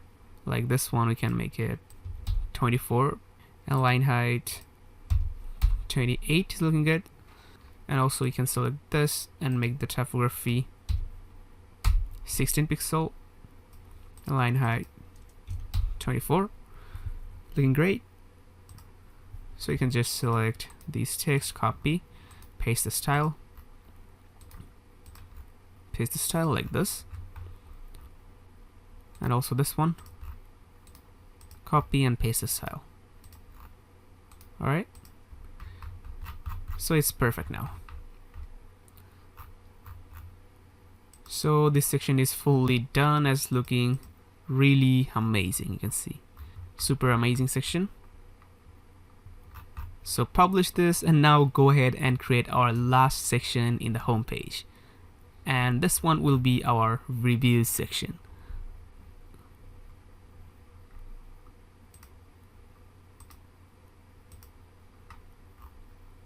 Okay, so let's just add a container and rename this to reviews section.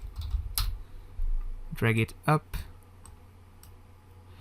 Okay, so first make it direction to column. Then make the justify content the space between. Align items center. Go to the advanced tab. Make the padding 124, 20, 124, 20 pixel. Now inside this, I'm going to add a pre-title and a title.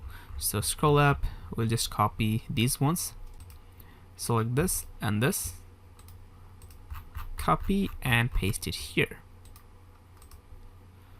Okay, so just change the text on the pre-title. I'm going to name it testimonials. And here, change it as well to this. And you see we gotta edit the width of this text, so we can just go to the advanced and decrease the width so that this last two words goes on the bottom. We can just keep it 620 pixel. Alright, next let's add the grade again, and on the grade make it 3 and rows 1. Right now inside this, let's add a container and let's rename this one column. Okay, and keep this one direction to vertical. Inside this, let's add the container and rename this one card. And now in the card, let's add some color and textures. So go to style and add the background image here. So for this one, scroll down, BG texture 2. Okay, so texture will be here, but I want to also add shadow. Open the border. Here we can add 111, 111, then 14, semi-transparent, horizontal 8, vertical 12, blur 68. At first you'll see almost no shadow here, but it will be good. Alright, so inside this, let's add some elements. First, an icon box. So as an icon, I'm gonna upload one. From here, select this, then change the text. Okay, now let's go to style. First, keep the icon position to top, alignment on the left, then icon spacing. With this, we can actually control the space between icon and the content. So I'm gonna add minus scale, minus 25. It'll be here. And content spacing, make it 12. Okay, now open the icon. Keep the icon color primary, then icon size 102. Alright, now open the content, make it primary, make the typography urbanist, font size 20, font weight 600, and line height 28 pixel. Also layer spacing minus 0.2. Okay, and also description typography DM Sans 16, then 424, and it'll be like this. Alright, now after this icon box, let's add a container. And on this container, make the direction to row, make the align items center, and make the gaps 12 pixel.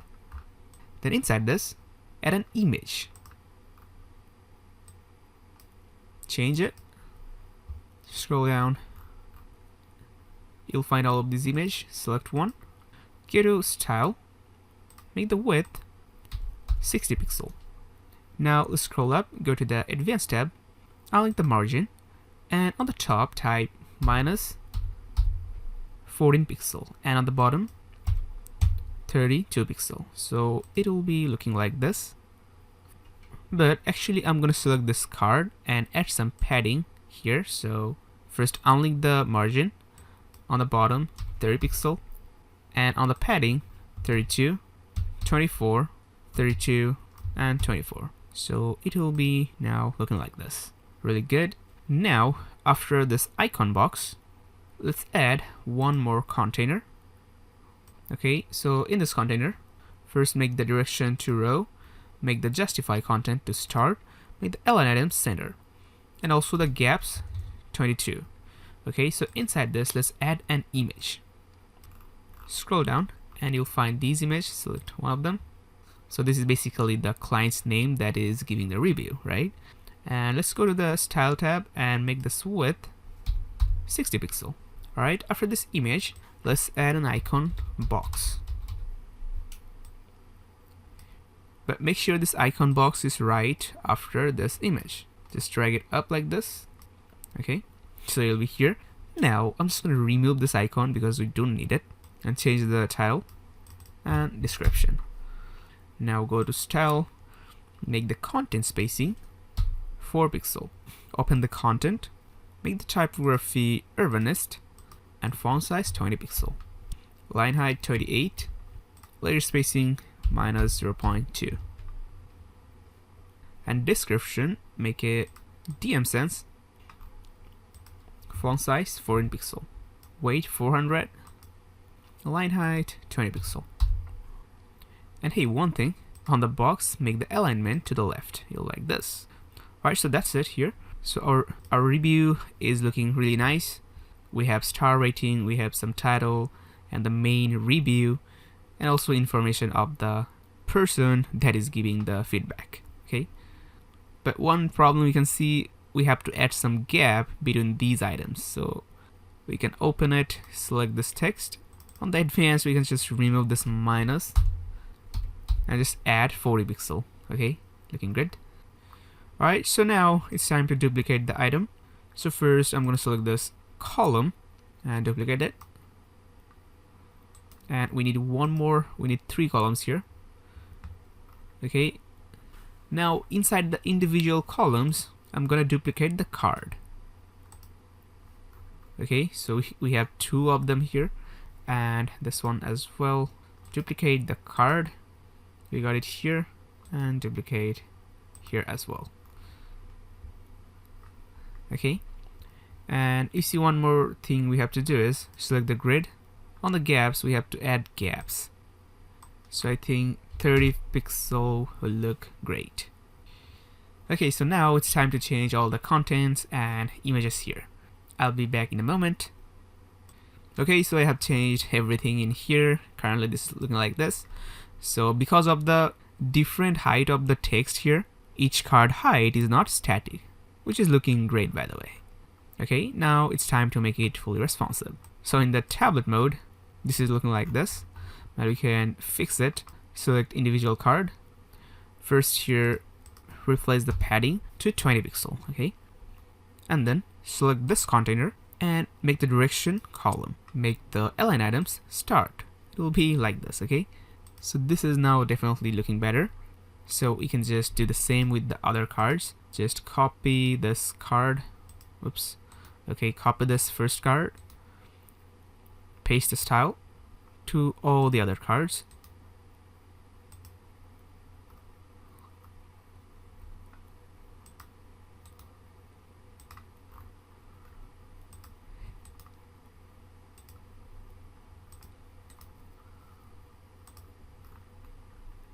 Okay, and finally copy this one and paste the style on this container.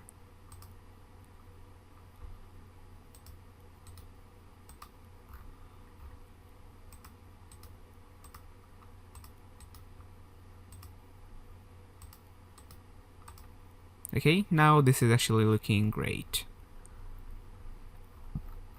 Still having the zigzag effect. Alright, looking good. And one final thing, we have to select the main section, reviews section, on the padding. On the top, 120, 120 pixel. Okay, and now let's go to the mobile and unlink it. Make the padding 80, 20, 80, and 20. Okay, now let's do one thing. Select this container again, and for the mobile mode, we will make the direction row again. Okay, so you can just copy this, paste the style here.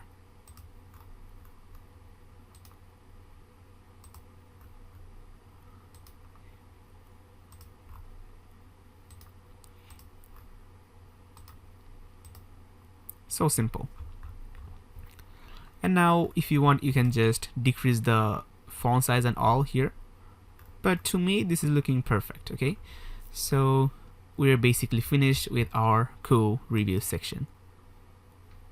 Alright, so we're actually done on our home page creating sections. Now we have to make our header and footer, then all the nice pages we're gonna have. Okay, now before going ahead, let's quickly review our whole home page. Okay, so we can just click on this preview changes and it just opens our front-end website, so we can review the whole thing. Okay, things are looking super cool. You know, like everything is simple but super gorgeous. Alright, perfect. But even after this is looking great, no doubt, but it's still looking a little bit static. You know, like there is no entrance animation. So we can add entrance animation really easily. Let's go back to our home. So we can start with this image. So here all I want is when the website first loads, this image will have a nice animation entry. Okay, so go to the advanced, scroll down, open the motion effects, and you'll see the entrance animation. In here, so many type of animation is there, like fade in, zoom in, bounce in, all kinds of. But here I'm gonna use the fade in right. So it will appear like this. Okay, so if I just publish this and try to show you how it look. So for example, if anyone visits on your website, this thing will appear like this. Okay, now let's add some entrance animation on these buttons. So select this, go to the advanced, motion effects, then entrance, make it fade in up. It'll appear like this, and make the animation delay 400, and I'll show you why. Publish this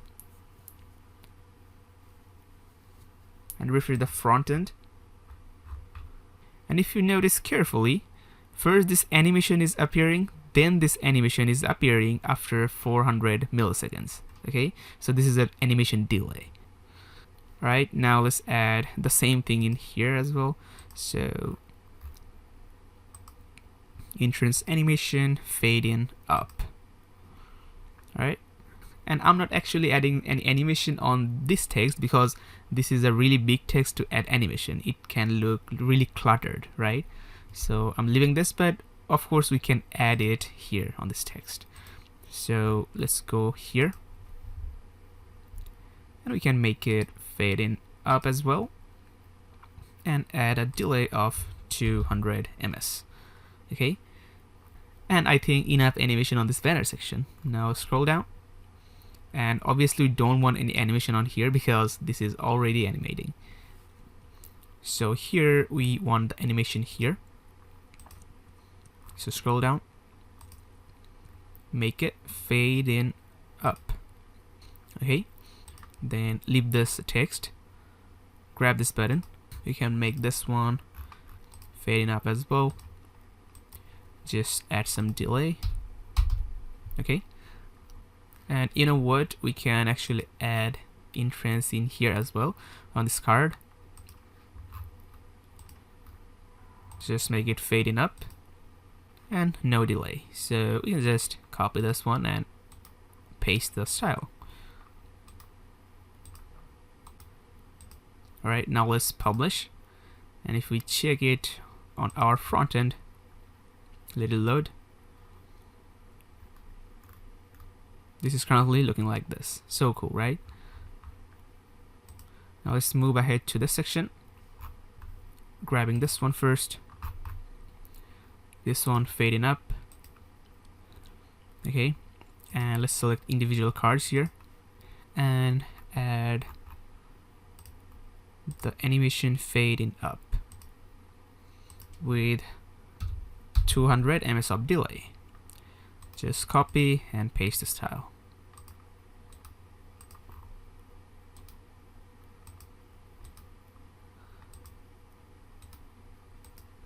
And if you want to go crazy, you can actually add different delays. Like here we have 200 ms of delay. Here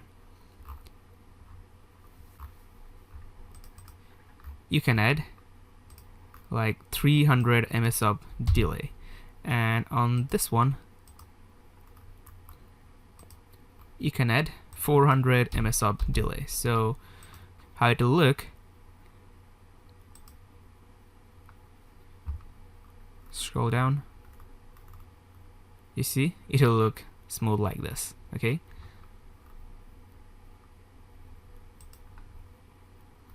so what I'm gonna do is copy this one, paste it on this one, then copy this one and paste it on this one. You see the logic? This one and this one. Okay, now finally we have this button. Let's quickly add the motion effects, fade in up and delay 400. Cool. Then we got this section. This thing deserves an animation, so here fading up, leave this one and select this card, advanced motion effects, fade in up. But you know, I'm not thinking of making this fading up, I'm thinking of making it fade in. Okay, and this one, oops, we can just paste the style, you know.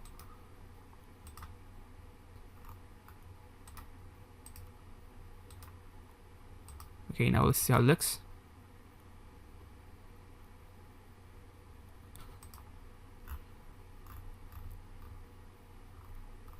Looking great, right?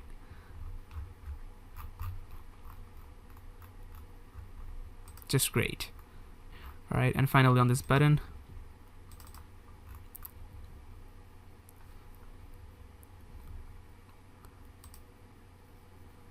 fade in up with 200 delay. And finally this one. Okay, and these individual ones.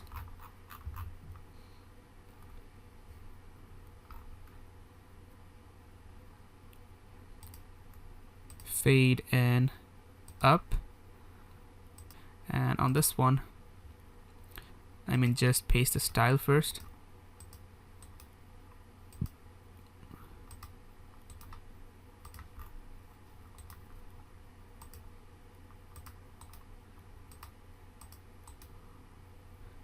And then we can actually add the nice delay to make it more interesting. This one, 200.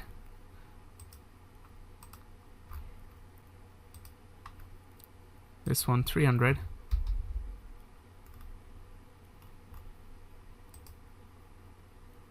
This one, 400.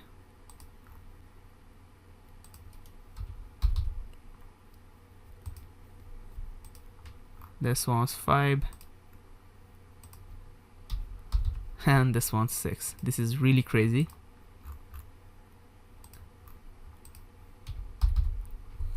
This thing will come up like almost after 1 second. So publish it. This was the last section, and let's review the whole section in our front end website. So anyone first visits the site, it looks like this.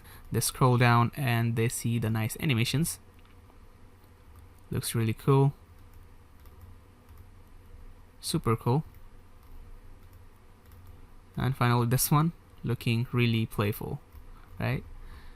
Alright, so we are finally done with our homepage. It's looking really alive now with those animations.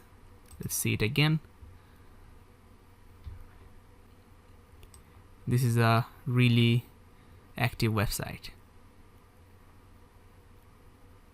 Alright, perfect. Alright, so it's time to really show you how to create the header and the footer for our website. But creating the header and the footer right into the homepage isn't the best efficient way. So for that, we gotta go to our dashboard. So from here, click on this Elementor's logo and click on Exit to WordPress. I'm just going to open this on a new tab so we still have this page.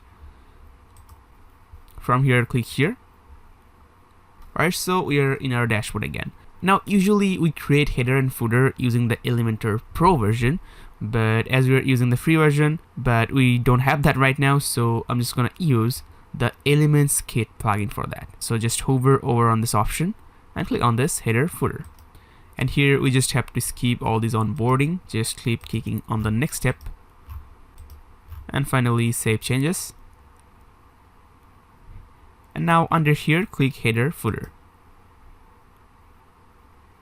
Alright, so this is the area we can make the template for header and footer.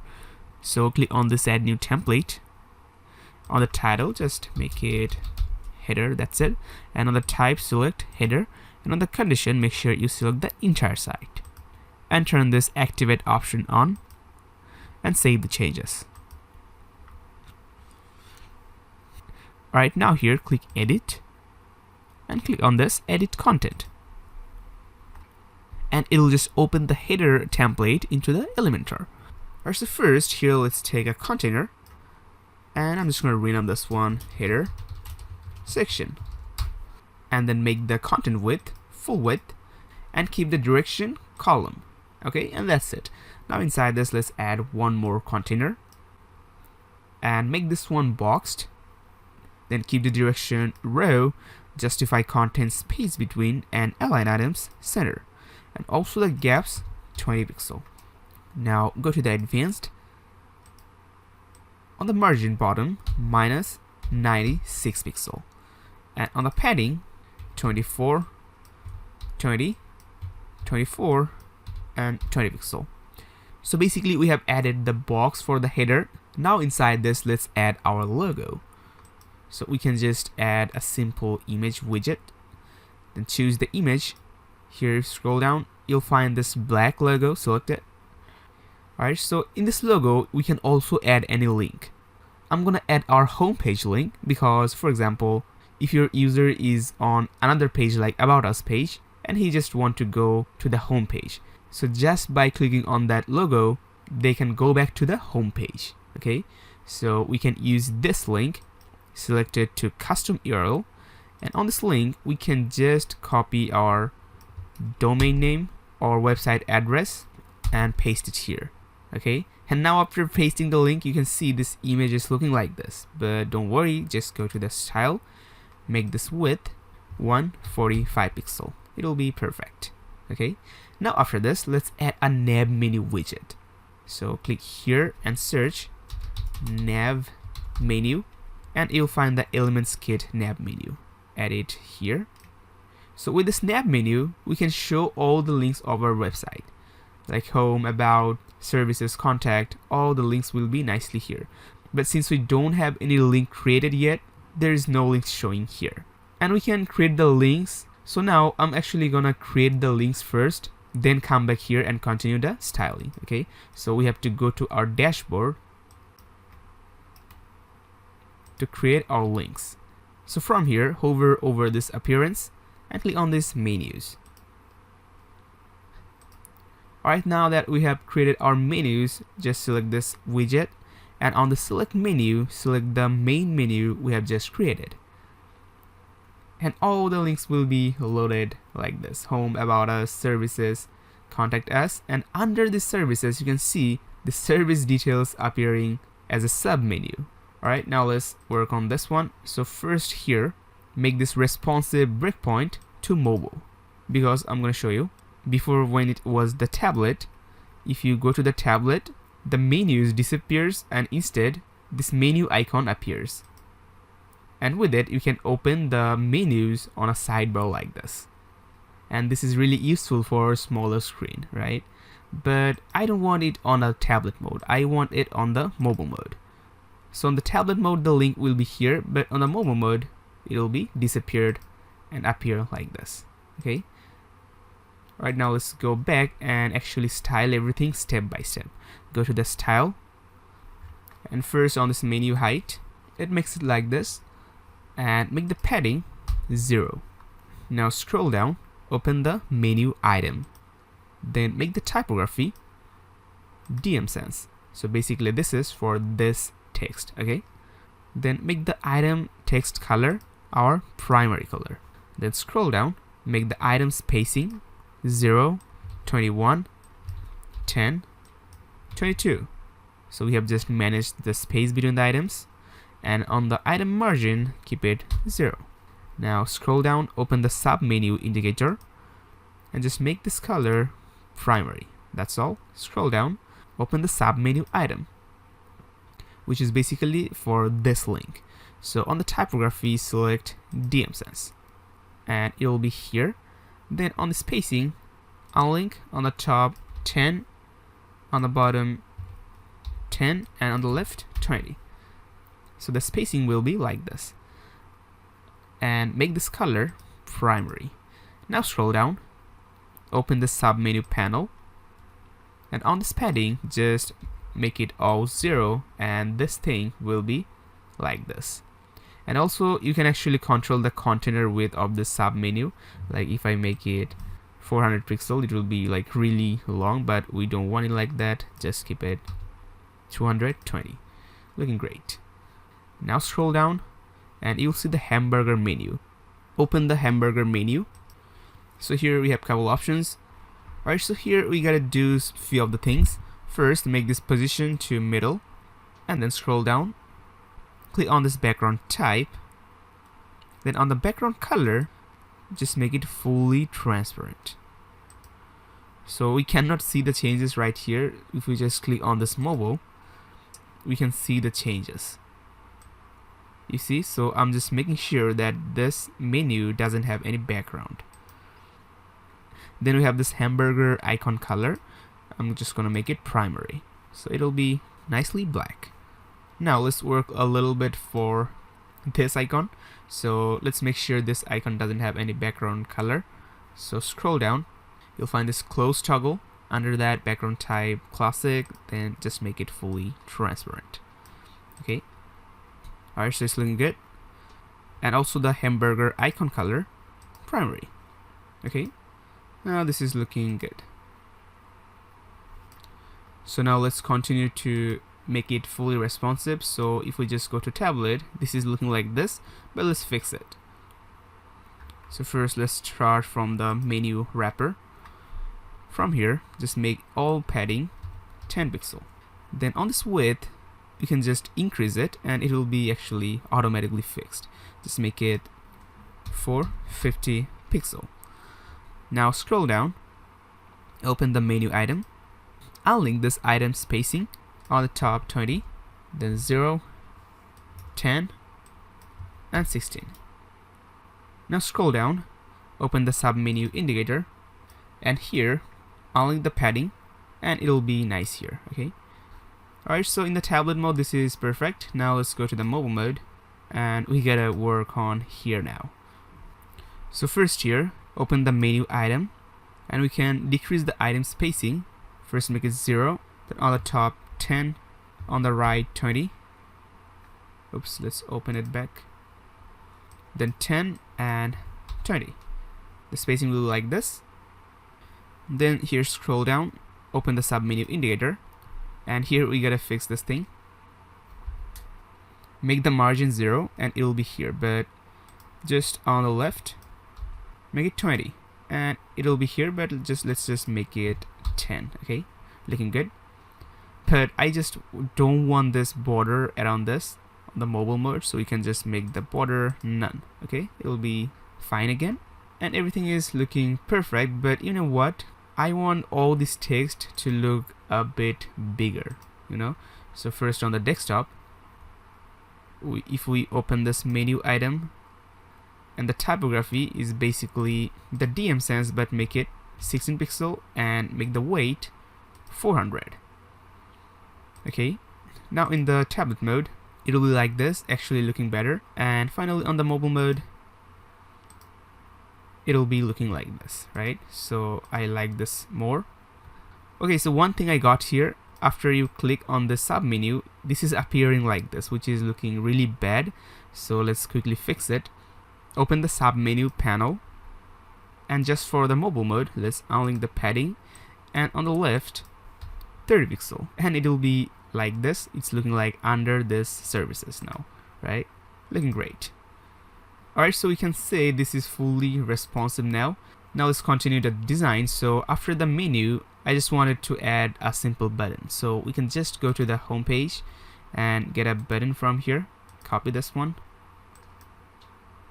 And we can just add this button here. Okay, so it'll be here. But you see this button is not working properly because this header section or this header template that doesn't have any custom code that our home page has. Okay, so we have to again add the code for header section as well. So just go to here, search HTML, add it here, rename this container custom code, and go to the JFD website, scroll up, copy this button style CSS, add it in the code, but before adding, add this style tag like this, and in between that style tag just add the code. Okay, and now this button is working properly as the home page, right? Alright, so right now things are looking great. You see everything is perfect, but for the mobile mode, I don't like this button right here, so we can just remove this button for just mobile mode. Select this button, go to the advanced, scroll down, open this responsive, and click on this hide on mobile portrait, and it will be just gone. Okay, perfect. Alright, so basically our header section is done, so we can just publish it. And before we add it to our home page, let's create our nice footer step by step. So let's go back to the dashboard and go to the header footer again, and let's add a template again. This time this should be footer, and the type footer, also the entire site, and activate this option. Save changes and edit, then edit content. Alright, so for the footer, let's take a container, rename this one footer section, keep it boxed at 1200, the direction to column, and I want to make our whole footer black color. So go to the style, select it our primary color. Now let's go to advanced, margin 0, padding on the right 20, on the left 20. Alright, now inside this let's add a container and make this container direction to row, and also gaps, make it 97 pixel. I'll tell you why, but go to the advanced, make the padding 124, on the bottom 88. Now inside this let's add one more container, and I'm going to rename this one column, and on the width make it 320 pixel. And now inside this let's add contents. So first an image widget to add our logo. So choose image, and this time select this logo. Okay, after that now go to the style, make the alignment left to make it like this, and also let's control the width a little bit, like 135 pixel, and then height 40 pixel.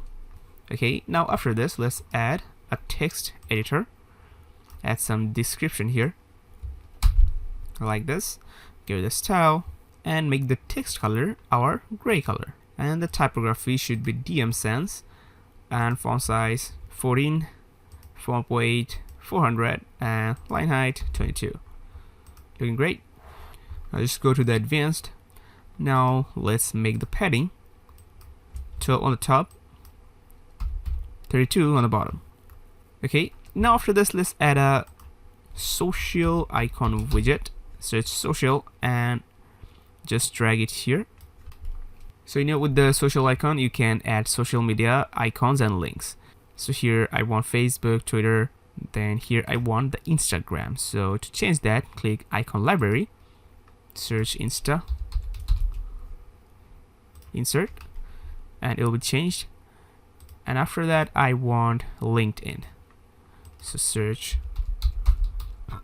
LinkedIn, but we can see only one icon from the LinkedIn, but click on this all icons and we'll see multiple ones. So select this one. Alright, now here make the alignment left and go to the style. So first select the color to custom and make the first color transparent because I don't want any background color. And the second color, keep it white. Alright, also the size 24, then padding 0, spacing 16, and it should be good. Alright, so after this part, let's move ahead to our next thing. Close this column, add a new container after that, and rename this column again. And on this column, I'm gonna make the width 783 pixel and also make the direction to row.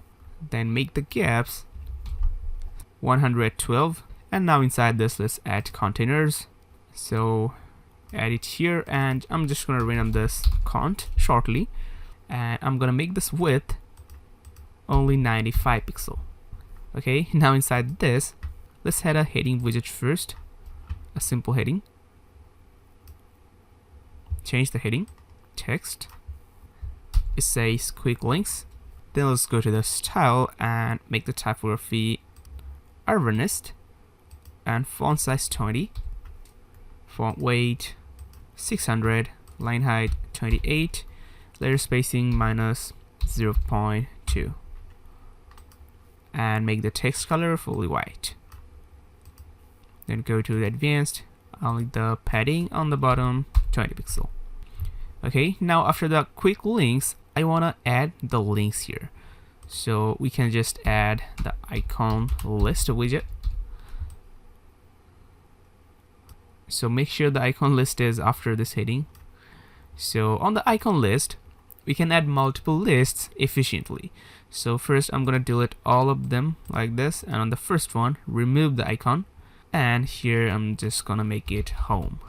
So we're basically gonna repeat our nav menu links on here. Okay, so home, and after the home we have about, then we got our services here, and maybe you'll have portfolio,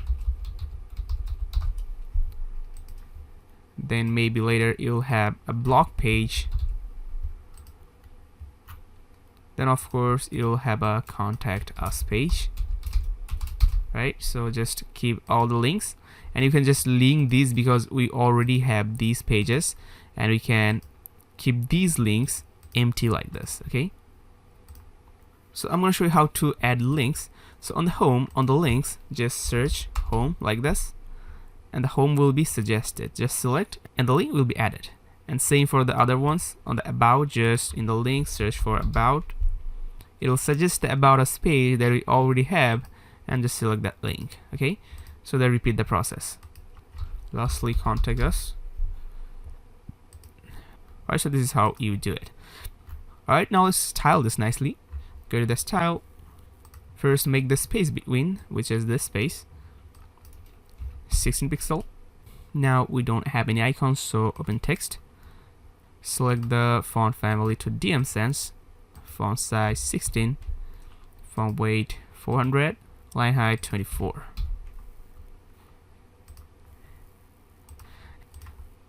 And the text color should be our gray color, looking nice.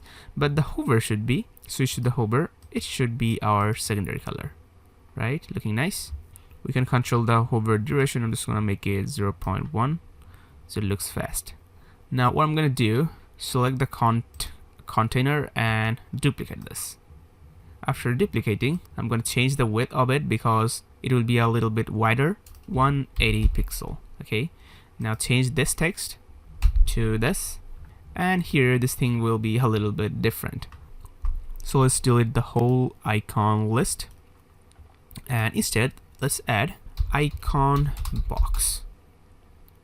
From the icon box, remove the icon, and oops, we have to make it after the heading, just dragging mistake. Okay, so we can use the title and description. Make the title, location, and description to this address. Okay, go to style, make the content spacing 8, make the alignment left, content, make the text color first white, select the typography DM Sans, make it 18 pixel, then 600 font weight, 28 letter spacing, close it, and for the description select the gray color, then make the typography DM Sans and font 16 424 pixel. And oops, we have mistakenly done this with the text. So on the typography, okay, we mistakenly put the letter spacing to this. It should be the line height. Okay, what a silly mistake. Alright, after that I'm just gonna duplicate this icon box, so make it 3. Okay, and we just have to change the text, make it email, adding an example email address, and for this one make it phone and a random phone number. Alright, so this is looking like this. If we just close this panel, looking like this, nice. Now after this, let's add some interesting thing on here, but first I'm just gonna duplicate this so we get this title,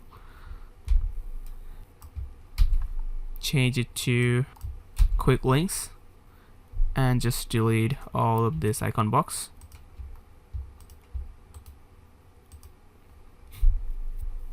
And instead I'm gonna add a grid.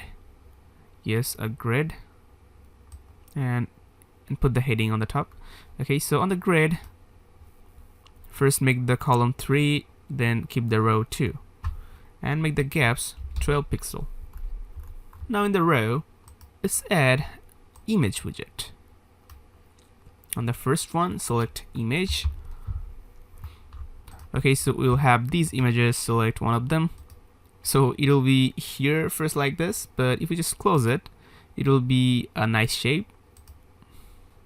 But hey, before that, we gotta select this font and increase the width a little bit so the images can sit more comfortably. So just make it to 90 pixel and it should be good, right? Right, now let's just duplicate the image. 1, 2, 3.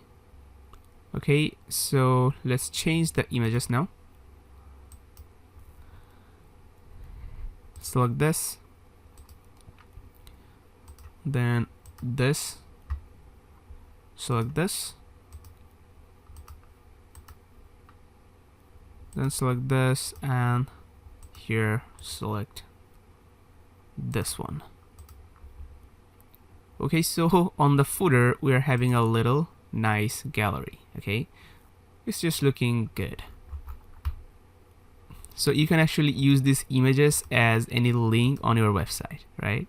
Just select the image on the link, click on the custom URL, and you can put any link you want. Okay, you can even add your social media or other websites links here. Okay, alright, so everything is going good. Now let's add the last part of the footer.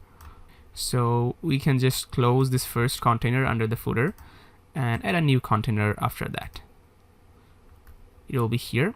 So first make the direction to row, align items center, and then advanced tab, padding on the top 32, 32 on the bottom. Okay, now let's add a text editor. Change the text to this. So this is basically a copyright text, as you can see. Now I'm gonna do a really interesting thing in this field. So this text editor widget has a really rich text editor. On this input we have so many options available, like you can make it bold, italic, basically all the options a Google Doc or any text editor has, right? So from here I'm gonna select the company name like this, and then click on this text color, then click on this custom, and we can add any color code here. So I'm just gonna type FFFF00 and click OK, and this text will be like this. and this specific text color will be changed. Okay, now let's go to the style tab, and here make the text color white to make the whole text white, but expect for this one, right? And also make it DM sans and 16, 400 and 14 pixel line height. Okay, now go to the advanced, unlink the margin, and on the bottom type minus 10 pixel, so it'll just remove the extra space from the text. Okay, alright, so after this let's add an icon widget, icon list, to just add a little bit more text here. So remove all of them. First one, remove the icon and type terms and conditions. Then add one more, remove the icon and this privacy policy. So if you do have these legal pages on your website, you can just link them into this link option. It's super easy to create such pages. Alright, so as we are not having any page, so I'm just gonna keep it empty. Now do one thing, make the layout inline. Okay, now let's go to the style, and here just make the text DM sans and then color white. It should be good. Now one thing, just select this container and from the layout make it justify space between, and it will be here. Okay, and so this is looking like this, but you know, I'm feeling we're missing one thing. We really need a border around here separating the copyright area to this. Okay, so we can actually do that really easily. We gotta select this container and go to the style, open the border, and on the border type select solid, and then unlink the border width, and just on the top make it 1 pixel. And for the border, first make it fully white, and to make it semi-transparent type 1F at the end. So it will be looking like this. Really nice. Now this is looking like a proper footer area, right? So you can say our footer is completed, looking great. Now all you gotta do is make it fully responsive. So first on the tablet mode, select the footer section.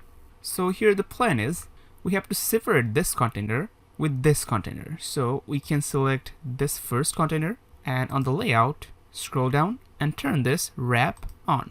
If we turn the wrap on, all the containers like this 2 column will sit really comfortably like this. Okay, so this column will be alone here and this column will be like this. So on this second column, let's just make it 100%, so it takes all the spaces. Okay, and also select the big container, and on the gaps let's decrease it to 60 pixel.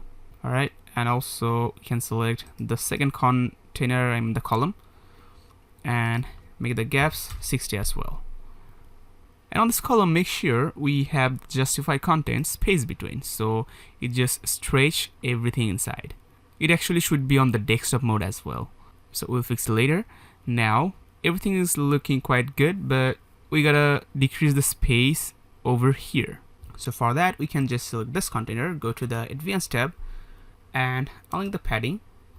It removes the padding, you see, but on the top keep it 100 and on the bottom 60 pixel, and this is looking perfect. Alright, so tablet mode is fully done. Now let's check the mobile mode. In the mobile mode, everything is almost fixed on its own, but we can make it really perfect. So open it, first select the footer section. So first select this first container, and we can decrease the padding here 80 pixel and on the bottom 40 pixel. Then also we can go back to the layout to make the gaps 40 pixel. Okay, now let's scroll down. This is looking like this, the gallery is like this, so you can just select this grid and we can make it back to 3 like this, 3 columns, and it will be fixed. Alright, now let's move ahead to this part. So select this container, first remove the padding, make it 20 on the top and 20 on the bottom.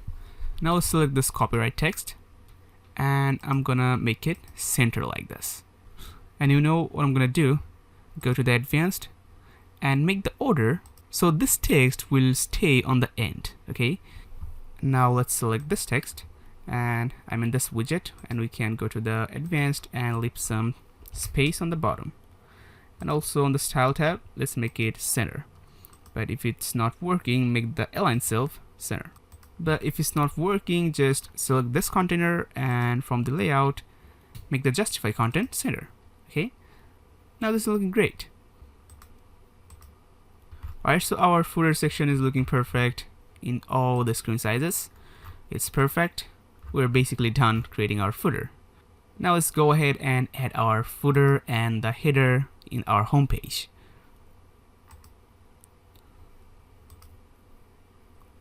So just go to the home page, and it's really simple to add. Just click on the settings, and on the page layout, just select the Elementor full width.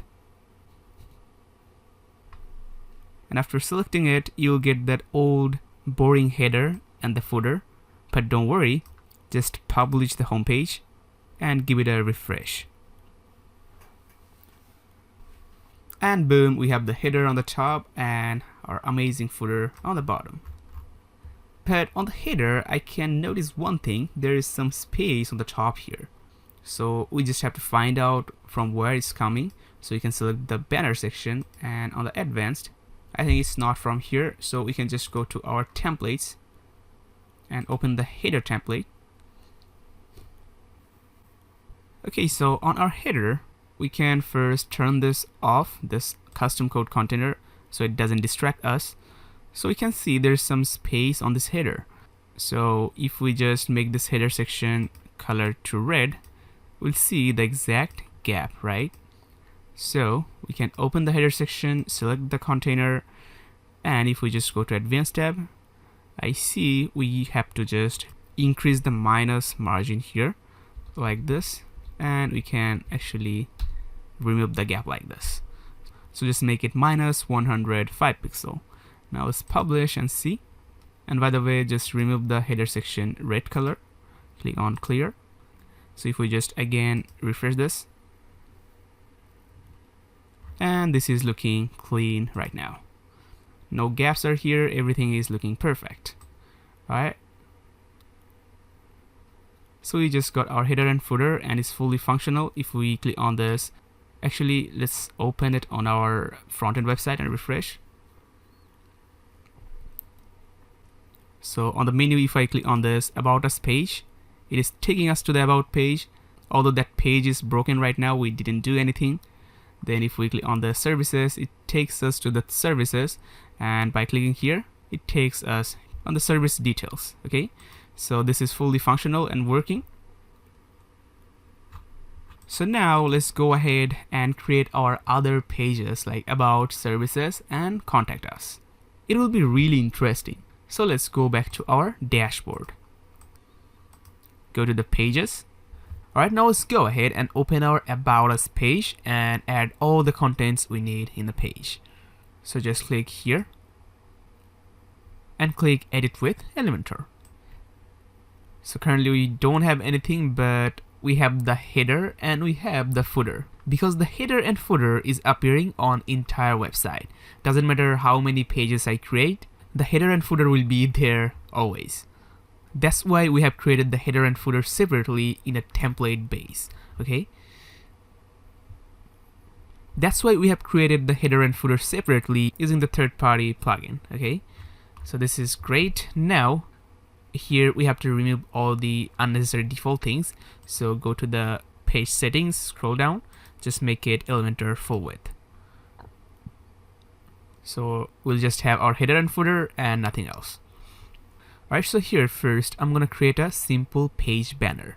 So let's take a container and keep it boxed and make the direction to column. Then I want a gap 20 pixel. Now go to the advanced, make the padding 184 on the top, then 20, then 104, then 20 pixel. And hey, one thing, I'm just gonna rename this one page banner. Okay, so I want to add a background texture here. So go to the style and we can open the background overlay and add an image like this. So scroll down and select this image, this background texture. we get the background texture like this, right? Now I'm gonna add a really nice multi-layer gradient color. So for that we have a simple code. Just go here on the JFD, and if you scroll down, you'll find this single banner gradient beige style. So just copy all this code, and we just gotta add this code into the HTML code. So just add the style tag like this, and in between add the code. Okay, now we just gotta copy this class name and add it into this page banner, and you'll see a nice multi-layered gradient color. So I'll tell you why I use this background color. Like if we try to use the normal gradient color, we only can use 2 gradient colors, right? But using this code, as you can see, we have added so many layers of gradient color like this.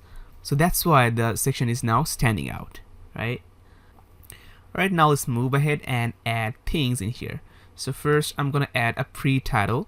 So instead of creating one from scratch, I can grab one from my homepage. We have this one. Can just copy it, add it here. But you see, as the background color is also kind of purple, so this is not looking the best. So for this one, I'm gonna go to style, and not style, go to the advanced, then open the background. I'm gonna edit the color and just make it fully contrast like this. Okay, I'm just gonna add full contrast. Okay, alright, now let's change the text about us. Okay, after that let's add a heading. So instead of just making one, we can go here and grab just this one and add it here, and obviously change the text to like this. But one thing we can see, we don't need any margin from this one right here. So from the advanced, just remove it, make it 0. Okay, great. Alright, after the text, let's add an image widget. And choose the image to this one. And go to the style, make the width 148. And we have to make it position to absolute. Go to advanced, make the position absolute, horizontal to left, offset 0, vertical to top, offset 10 pixel. Okay, so I made a mistake here. I needed a container here, so we can actually fix it. Let's add a container right here, and inside this container we can just drag all of them like this simply, and it will be now looking like this. Just needed a container to keep everything in a single line. Okay, right now just needed a container to keep everything in a single line without messing too much with the custom positioning, right? So alright, so after this image I want another image. You can add it here, choose the image. This time it will be this bulb image, and let's change the size to 122, and let's place this image customly. Where is that? Okay, custom position. Okay, position to absolute, and make this horizontal to right, it will be here, and make the offset 45, and vertical to top and offset 20 pixel. It will be here. Okay, these are looking great, but we need some animation on this, so we can go to JFD, scroll down. So for the rotating animation, we got, scroll up, we got this one. Hey, now the thing is, we actually have used this rotated animation CSS before, right? It is on the home page, and it's not the best to repeat the CSS code throughout your website. If the CSS was in a single place, it's the best. It's the best. Okay, so what we can do is we can place our CSS in such a place. We should keep all of our homepage CSS in such a place that every pages can get access to. Okay, so you can just copy all of this CSS. We have to cut this. We don't have to keep anything in here on this homepage. And you know where I'm gonna put it? I'm gonna put it on the header. Yes, on the header. So because the header is on the entire website. So the code will be accessible to all the pages and everything. Okay, so we can just quickly go to our dashboard, go to our header, and in here we have custom CSS code, and here you see this is the button code which was already repeated, so we can just delete the whole thing and paste all of our home page code. Okay, after pasting, I'm gonna show you a demo. Go to the home, publish it. In the home page we don't have any code right now. Okay, now see what happens. Refresh the home page.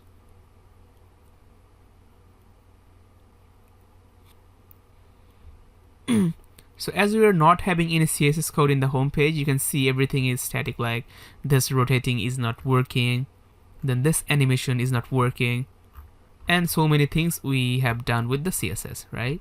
So now after we publish the header and refresh the home page, and now because the home page is having header and the header is having the CSS code, everything will be fine for the home page. Okay, it has all the CSS code it needs.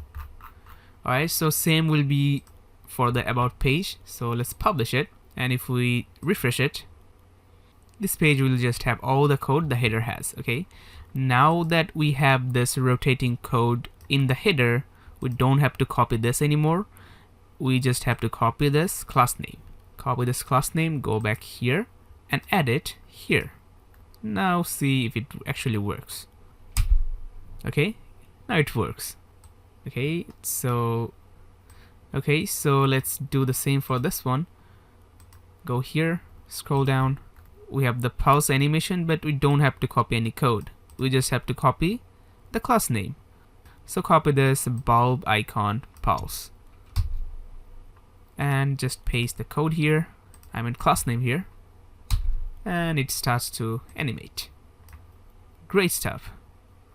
Okay, so now if we ever need to add any custom code, any new custom code, we'll just add it to our header, and it will be accessible for every pages, everything in our website. Okay, and hey, one thing here, let's select this page banner, go to the style. We just added the image in the background overlay, right? But by default on the overlay, opacity is less. So if we can just make it 1, you see the texture is more visible. Looking great. And also final thing, I can see this needs a little space on the bottom. So on the advanced, we can add the 20 pixel back here. That's looking perfect. Alright, so it's time to make it fully responsive quickly. Alright, so here in the tablet mode, select the page banner, go to the advanced, I'll link the padding, then 140, 20, 80, and 20. And then let's select this heading and decrease the width, the custom width. We can make it around 620 pixel. Okay, looking much better. Now we can just select this thing and decrease the width a little bit, like 120, and we can just keep it here, and we can select this bulb, decrease the width to like 80 pixel, and we can just manually place it somewhere here. That looks good. Okay, now to me overall it's looking good. Now let's go to the mobile and fix it. So the heading is already perfect because I just copied this heading from a perfect place. So we can just fix these things. We can decrease the padding, like we can make this one 85 pixel and put it somewhere here. That looks nice. And we can select this, decrease it to 60 pixel and put it somewhere nice. Okay, we cannot move it by hand, so we gotta use this. The horizontal offset, make it just around 0 pixel, you know. It's looking good.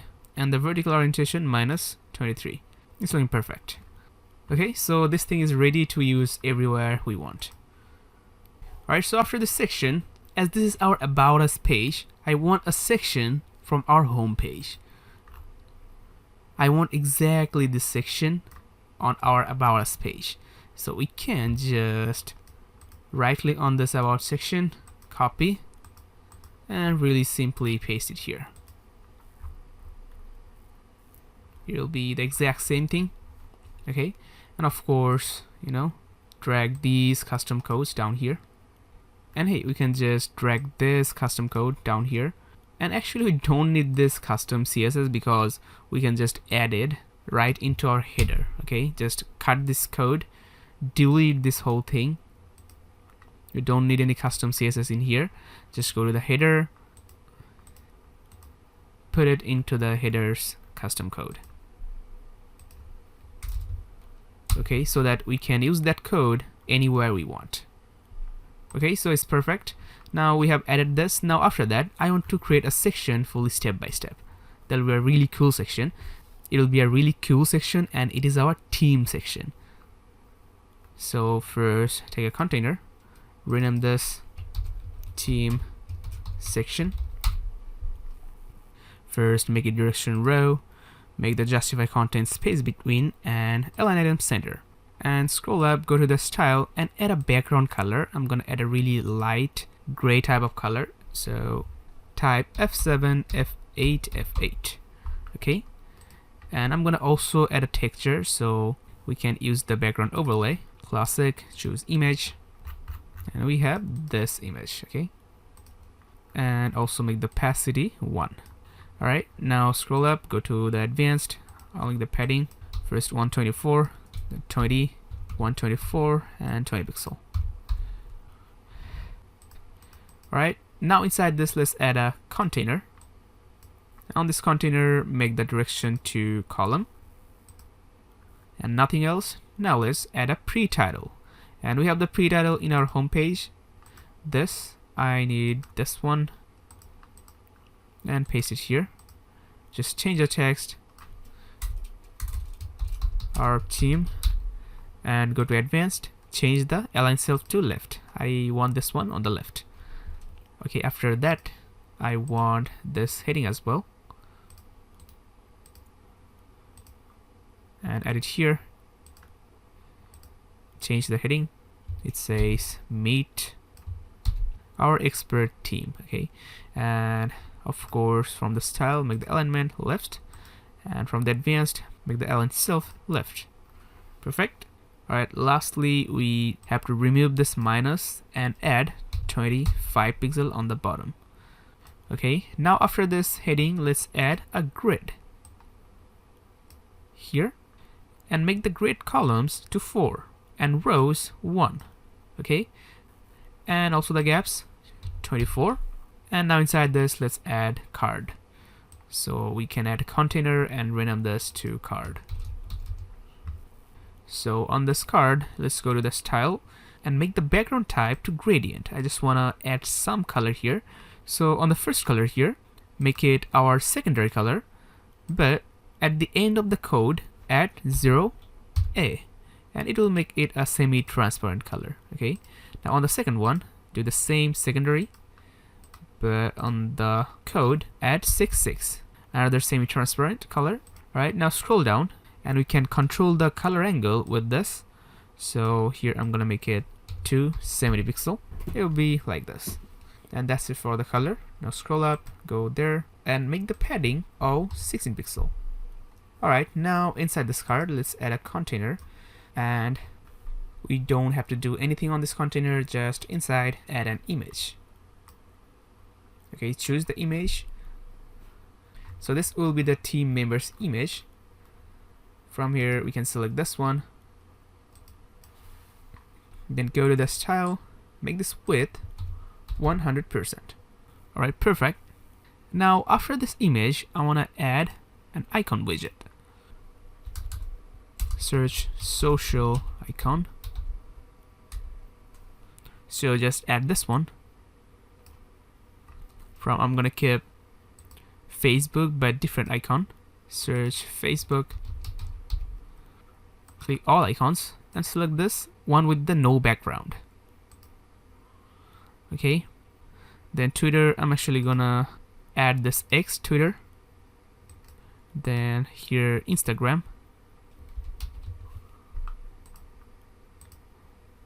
Then finally add one more, and it should be LinkedIn.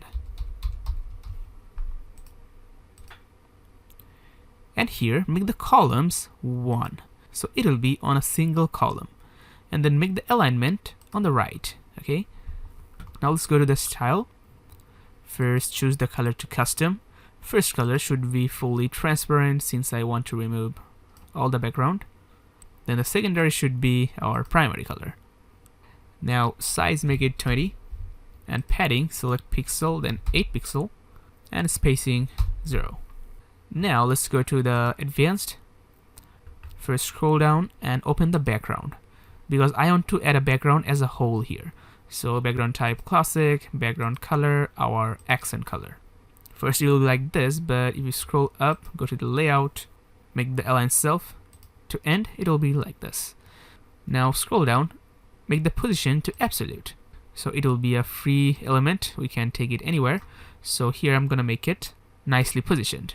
Horizontal orientation right, offset minus 30 pixel. And vertical bottom, offset 12 pixel.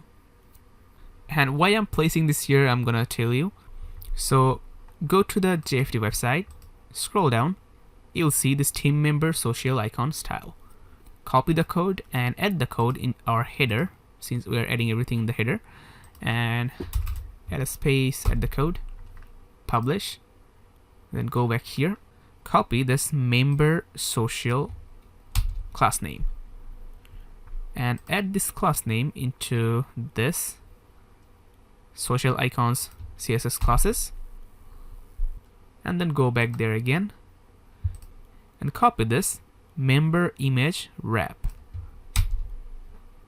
and we gotta add this on the card.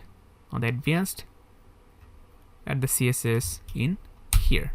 It won't work because we have to publish it and refresh the whole page because it was in the header. I mean the code was in the header, right? And after just reloading, you see that icon list is disappeared. But if we just hover over this image or the card, the icon is nicely reappearing, looking really great, right? But you see this icon is coming like from outside of this card, so we can stop it by selecting the card, and inside the card select the container. Okay, then on the layout, scroll down, open the additional options, make the overflow to hidden. Now if we hover, you see this is coming from behind this image. Pretty cool. Alright, now let's move ahead, and after this container, let's add some contents here. First I'm gonna add a heading, and make sure this is not inside this container by mistake. It should be outside of this container. So we can just do it manually here. Alright, change the text to a team member's name. Now go to the style, make the typography. Oops, we have to select the urbanist. Make it 20 pixel. And since this is a name, we can make the transform to capitalize. So it doesn't matter what anyone types in this input, it will be all capitalized, okay? Okay, so let's continue on the typography. So make the line height 28 and layer spacing minus 0.2. Okay, after that, add another heading. Change the text, style, then DM sans, but font size 16, font weight 400, and line height 24 pixel. But the text color should be a custom color 5A 64. Okay, nice. Alright, so as this is done, we can just duplicate the whole thing, the whole card. Just make it 4 cards. Alright, so this is nice. Now give me one moment and I'll come back to you after changing all the image and text. Alright, so I have changed everything, and here I feel like we have to add some space on this heading. So on the advanced, we can add some margin on the top, like 16, and on the bottom 8 pixel. Yeah, I think this is better. So we can just copy this and paste the style onto the other ones. Okay, now this section is looking really perfect, really cool. So like this, you can add your team members with their image, name and row and their social media links. Okay, this is really useful. Now all you gotta do is make it fully responsive. So here it'll be really easy. First we gotta select this team section and just quickly change the padding. 100, 10, 20, 100 and 20. That's all. Just select the grid now, make the columns 2 so all fits nicely, and maybe we can increase the gap a little bit, like 30 pixel, and looking perfect. Now the mobile mode, first select the team section, like the padding, make 80, 20, 80 and 20, and everything else is just looking perfect. Okay, nothing to change at all. Now we are done with the team section. Now let's move ahead and add some more section in the About Us page.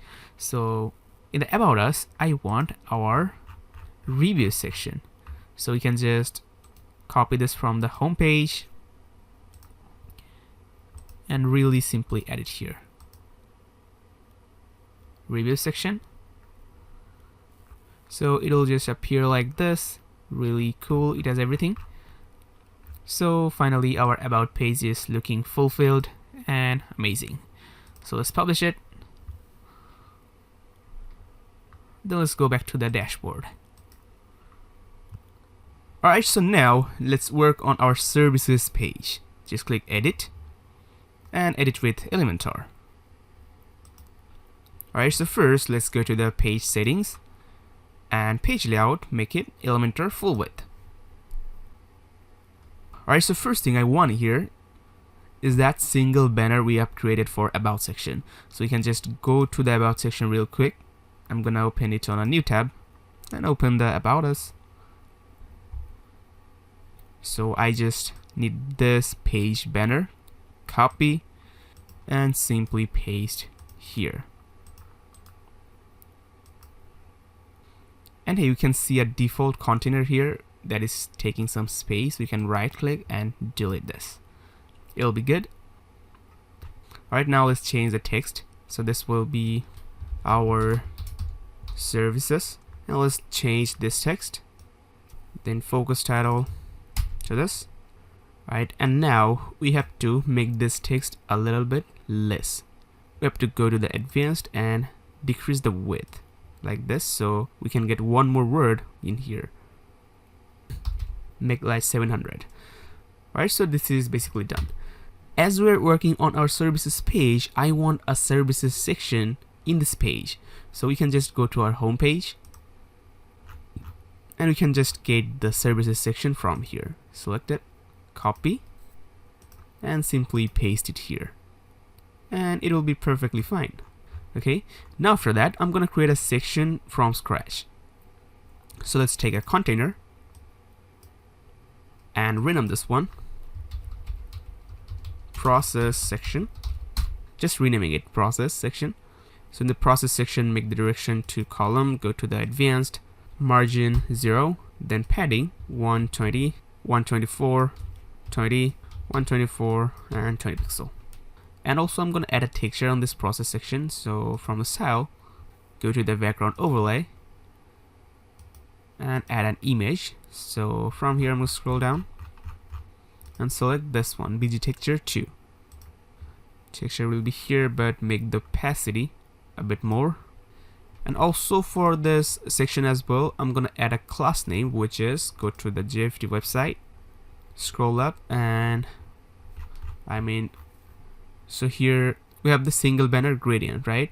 So from here just copy this 3-layer BG, and if we just add it here, okay, nothing has changed. It should have been like this one. So I think we have to go back to the style and on the background overlay. Okay, so we have to decrease the opacity because the background overlay is taking full control over the color, right? Because it has a texture. So we can make it 0.5. Alright, now inside this, let's add heading. I want the same heading of this one, so we can just copy this one, maybe, yeah, this one, select it, select the both thing like this, copy and paste here. Change the text. This one will be process, and this one our proven process of business. But one thing, we have to decrease the width. So advanced, if we just make it around like this, 450, it'll be perfect. Alright, now after that, let's add a grid. And on the grid, make it 3 and make the row 2 and the gaps 42. Now let's go to the advanced. On the margin, let's add some space, like 40 pixel. And on the padding, 88, 66, 88, 60, 88, 60. And now inside this, add container. I'm just gonna rename this one card. Okay, now inside the card, add a heading widget. Change the text to 0, 1. And make the typography DM Sans. Font size 16, font weight 500, line height 24, and layer spacing -0.2. Color, keep it primary. Now let's go to the advanced. On the padding, 3 pixel. Now scroll down, and on the background, let's make it our accent color. Close it, open the border. First make the border radius, make it 100 pixel. Now it has round shape. Now let's scroll up again, open the layout, make the align self center. First it'll be looking like this. Now we gotta edit the padding to make it nicely circle. So unlink the value. On the right, 7, on the left, 7. So on the top 3, on the right 7, then 3 and 7, we will make it nicely round. So keep this heading like this for now. Now let's move ahead and add an icon box. Right after that, and first change the heading to, and first change the icon to our this icon, then change the heading to this and description to this. Then go to the style, make the position top, make the icon spacing 26, make the content spacing 8, and open the icon, make the size 44. Then open the content and first title, make the typography urbanist, then font size 24, weight 600, line height 32, layer spacing -0.2. And for the typography of this one, just make it DM Sans. Then font size 16, and everything else is by default, okay? And one thing on here, let's go to the JFD. So we need this pulse animation. Just copy this icon pulse animation and add it here. Advanced tab, and this icon will start to animate. Okay, let's select this heading again, and we have to nicely position this. So scroll down, make the position to absolute, and we can just play with this horizontal orientation. We can place it nicely somewhere here, 162, and this will be looking like this. But if we just close it, it will be looking like this. We don't want that. So we can actually try make the horizontal orientation to right. Then on the opposite, we can now play with it. So we can actually make it around like this, 190, and it will be in the right spot. Okay, but if you want, you can actually decrease it more, like 85, and it will be even closer like this. It's looking good. Alright, so now I'm just gonna copy this card and paste it here. But on this card, I'm gonna add a new thing, an image. So make sure this image is right before the heading, exactly like this. Okay, now change the heading, now change the image. You'll find this icon, you'll be here, but let's position it. Position absolute, horizontal to left, offset -65, then vertical to top, offset 45. So it'll be like this. Okay, looking great. Now for the second one, we can just change this icon to this one, and then change the title to this, and description to this, and of course change this heading to 02. Step number 2, right? And now let's copy this whole card again, and now paste it here, and it will just come with the image it has. Okay, and just change the text and all. This will be step number 3, and this icon will be this icon, then the text and the description. Alright, so this is looking like this, a nice creative thing, but one simple thing will make it look really good. So let's select the grid here, and from the style we can just make the background type and the color fully white, and you see over that background the white color is looking really good, right? So this section is done. Now we just gotta go to the tablet mode and see how it's looking. It's looking not so bad, but we can make it perfect. So select the grid, we can decrease the padding a bit. So unlink on the top 60 and 40, 60 and 40 pixel. We can also change the size of this icon box. So go back to the style on the content, make this one's typography 18 pixel, and this descriptions we can make it 15. Okay, and also you can decrease the icon spacing. Open the box, you can make it 20 pixel like this. So if I just copy this icon box, paste it here, paste the style here, it'll be also fixed. But if we just close it, you see we gotta fix this one also. So just select it and play the offset a bit around here, make it 110 pixel, then copy this, paste the style here, paste the style here, and these things will be here, and this icon is already good. Okay, so tablet mode is done, perfect, but for the tablet mode we just gotta decrease the section padding. The advanced unlink on the top 120, 120. Alright, it's done. Now let's go to the mobile. In the mobile it's even easier. So first decrease the padding here, 80, 20, 80 and 20. Also select the grid, decrease the padding here, 40, 30, 40 and 30. And here I'm gonna select this thing again and try to place it nicely, 140.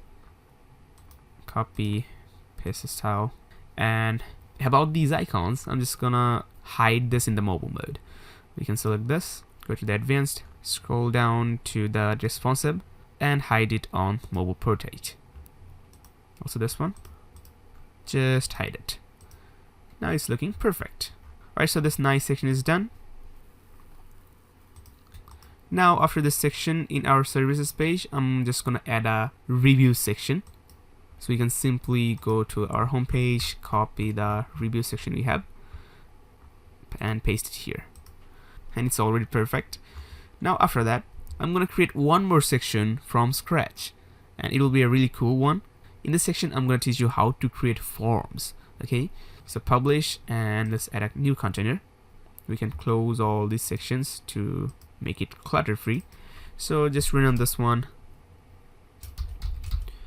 contact section. Okay, so first in the contact section, make it boxed, then make the direction to row and justify contents space between, align items center. Now go to the style and open the background overlay, and for the image let's select this one again, BG texture 2, and keep the opacity 0.5. Now go to the advanced, margin 0, padding 124 tilde 0, 20, 124 and 20 pixel. Again, I'm gonna add the texture using the custom CSS.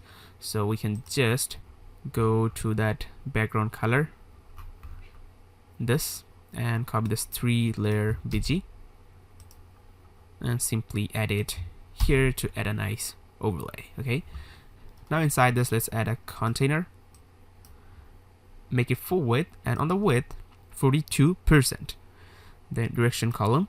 Alright, now inside this, let's add an image. And this one will be. Alright, so here you'll find this one, select. And this image is good. Now after this, add one more image and change this to, scroll down, load more. You'll find this one. This is called screen 2. Select. Now we're going to position this thing. Position to absolute, then horizontal to left, offset 9 pixel, and vertical to top, offset 10 pixel. So it'll be placed here. Now I gotta animate this nicely, so we can now use the code. So from here, you'll find move up and down animation. We already added this code, so we just need this class name, and we can just add this class name anywhere, and it starts to move like this. Okay, pretty nice. Looking pretty good. Alright, now after that, let's close this container, and right after that add one more container and make this one's width 52%. Make it direction column, and now inside this I'm just gonna add a pre-title and a title, so we can just copy this and this one, add it here.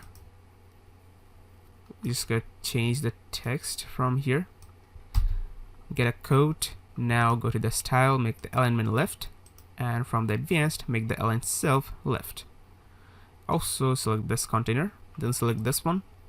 First change the text, make request, and on this one a callback, request a callback. Okay, go to the style, make the alignment left, and this is looking good.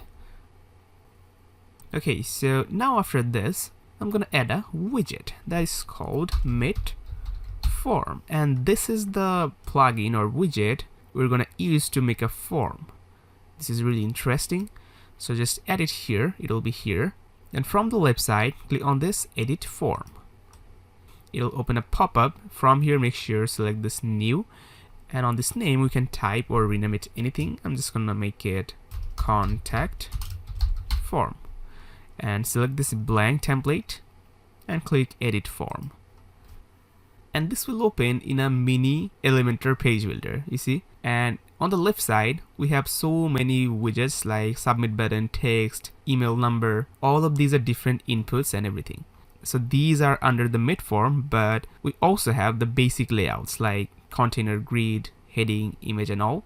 Okay, so first here we're gonna add a container to add a basic box.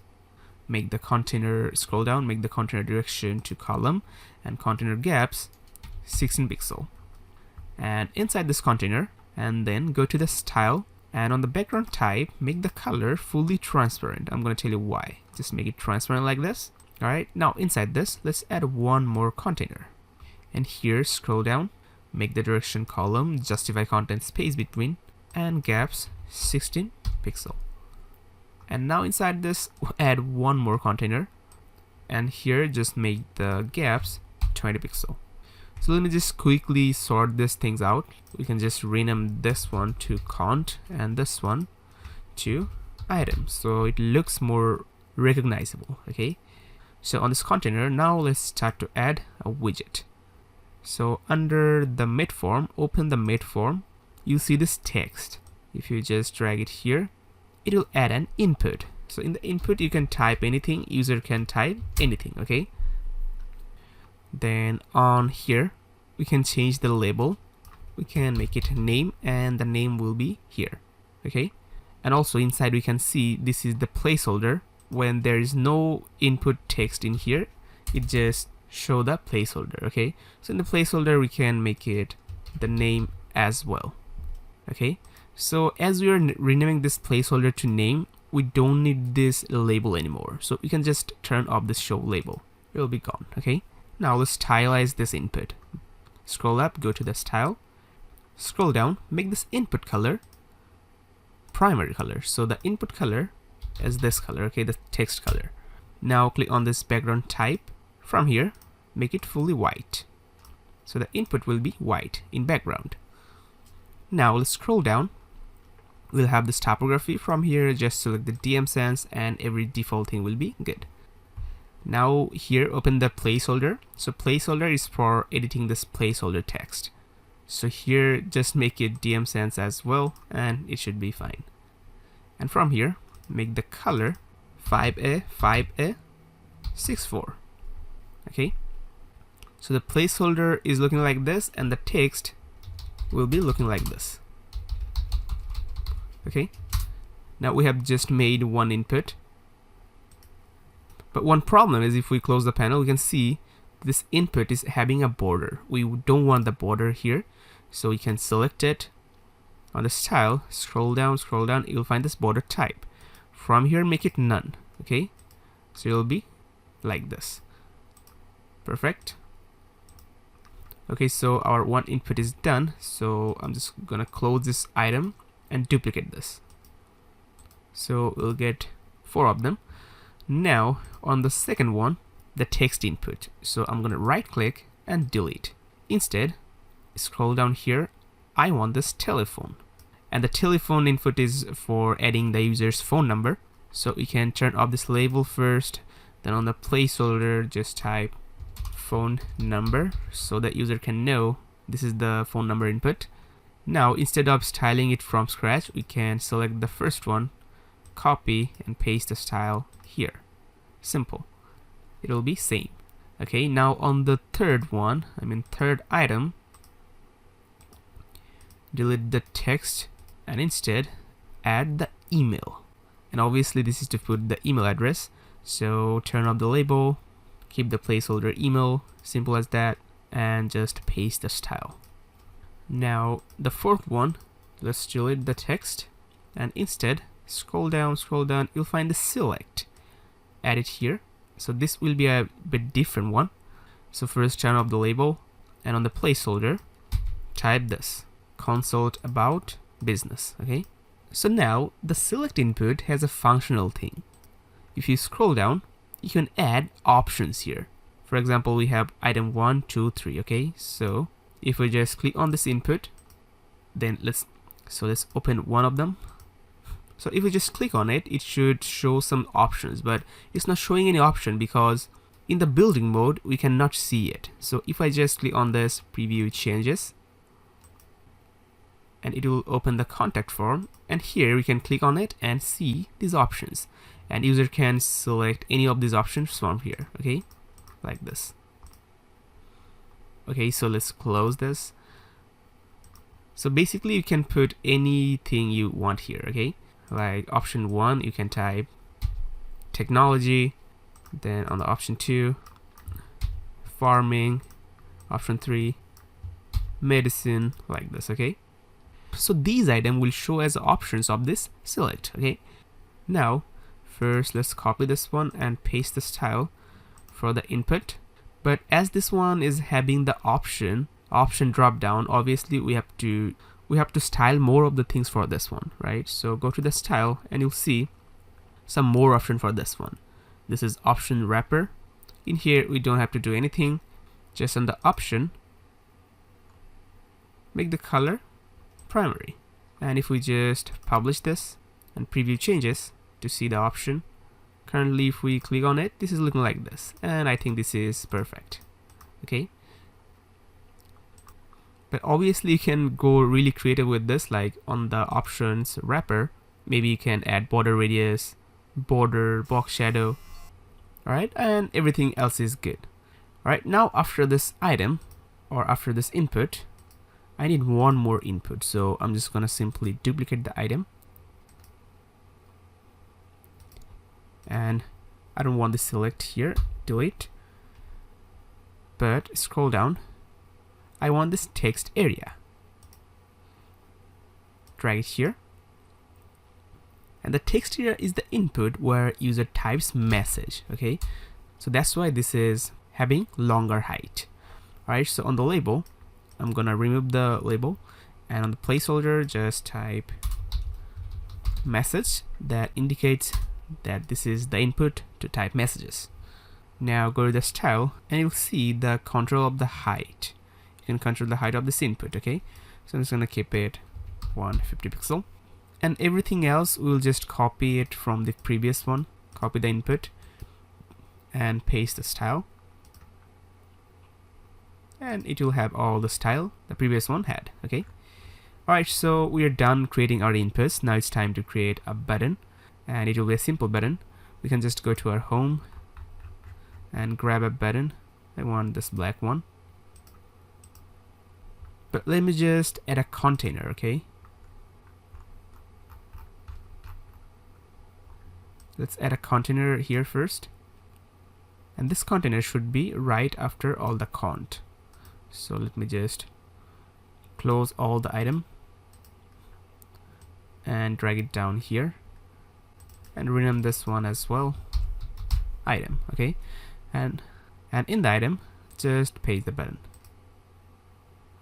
I'm gonna change the text to send message, and I want to remove the icon for this one, so we can click on this none to remove the icon. Okay, and here the style, make the button position to left, and everything else is perfect. Okay, now we can just publish, and also we don't have to worry about the responsiveness because the input is already kind of responsive. Okay, so you can just click update and close, so it'll close the pop-up and the input will be added here nicely.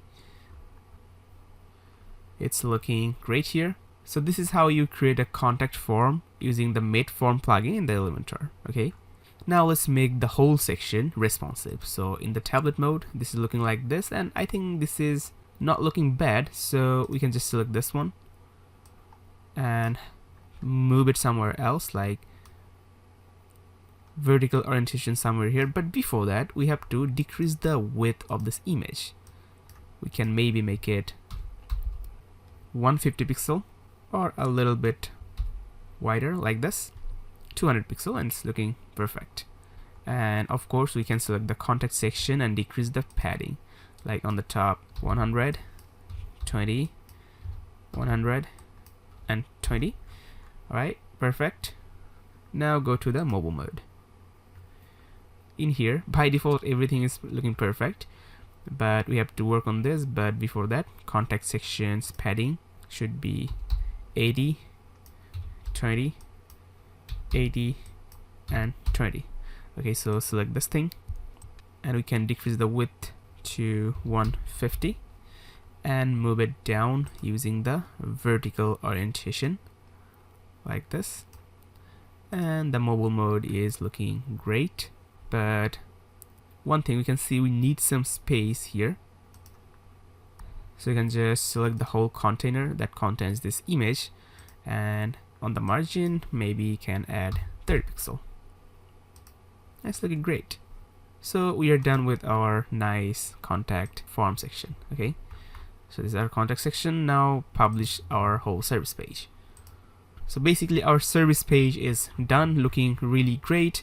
Now next page we have our service details page, because let's say this is our service page and any user just click on any of the service to see the details of the service, right?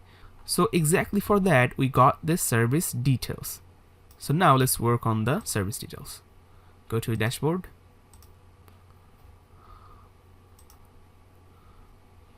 and click on this edit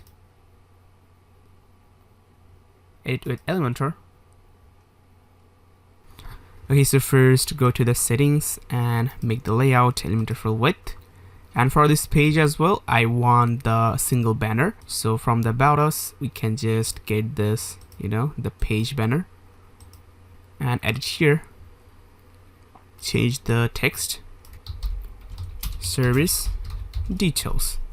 Then this text, business consulting. And it'll be here. We can also decrease the width like this, 410. And then for the first time in this banner, I'm gonna actually turn this section into a different section. This is no longer page banner. I'm just gonna rename this service details section. Okay, so after this, let's add a container, and this container should be all the way to the bottom after all the images and all. And make the container direction to row and justify content space between. scroll up, go to the advanced, make the margin 40 pixel on the top, so it adds space. Now inside this container, let's add an image widget.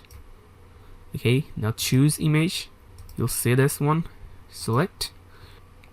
It'll be here, but from here, make the image resolution to full. Go to the style, make the width 100%. And that's it for the image. Now after this container, close it, and we can add one more container like this. And make this container full width, and then go to the advanced. On the top, add some margin, 30 pixel, and make the padding just 0. Okay, so that container will be here. Now inside this, first let's add a heading widget. So basically here we are creating a document formatted design. Okay, so first change the text. Alright, now let's go to style, make the alignment left, and make the typography urbanist, and font size 32, font weight 600, and line height 40 pixel. Latest spacing minus 0.2 pixel. Alright, after this heading, let's add a text editor and change the text. So here I just made this specific text bold. Okay, you can make it bold or normal. Okay, go to the style, keep the color the text color, and typography just DM Sans, and go to the advanced, margin on the top 16 and on the bottom 40. It will be like this. Now I'm just gonna copy this one and add it here and change the text. What do we do? And then copy this one, add it here, and change the text. But for this one, go to the advanced. On the margin, decrease it to 12, and on the bottom, make it 0. Because after that, I'm gonna add a container and make the container margin 24 on the top and 40 on the bottom. And on the padding, left 15 pixel. Okay, now inside this, let's add a icon widget. So it'll be the icon list, and delete all of them, and on the first one, change the icon from the icon library. Here, if you just search for circle, click all icons, scroll up, and you'll find the circle icon. Insert, and we'll just have this nice dot before the text. Now go to the style, open the icon, and make the icon size 5 and gap 10 pixel. Then scroll down, open the text, make the text urbanist, and font size 20 pixel, then font weight 600, and line height 28. Okay, and change the color to the primary. And hey, we need to change the text as well. So in here, and the text color to the primary. And hey, we gotta change the text as well. So open this item and replace the text. Okay, so it'll be basically a point. Okay, so after this, let's add a text editor right here. Change the text to this. Go to the style, make it text, make the typography DM Sans, make the color 16, and then go to the advanced. On the margin bottom 16, and on the padding left 25 to make it right here. Okay, so basically it's indicating that this is under this point, right? And hey, one quick fix. So select this text. On the advanced, we need some margin on the bottom, like 12 pixel. Okay, and one more fix. Select this text, go to the style, make the typography 18 pixel. Okay, this text should be bigger than this one. Okay, so I'm gonna just repeat the process I just did here. I'm gonna add a point, then the description, then point, then the description. Okay, so you can just copy this one, add it right here, and copy this one, add it here. Or we can just duplicate things like this,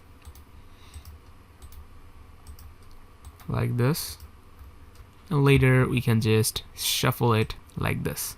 After the icon list, put one text editor like icon list, text editor, icon list, text editor, icon list, and text editor. Okay, so it'll be nice like this.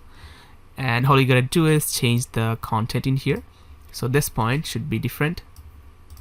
This one is operational optimization, and the description is this. Then third one, this, and description this, and the last one this, and the paragraph this. Okay, so this is now fulfilled. Alright, so after that I'm gonna add one more major point like this one. So we can just copy this one, add it, you know, right after this container. This container holds all these points, so after that I'm gonna paste that. Make sure this heading is not inside that container, so just drag it up like this, then put it after the container.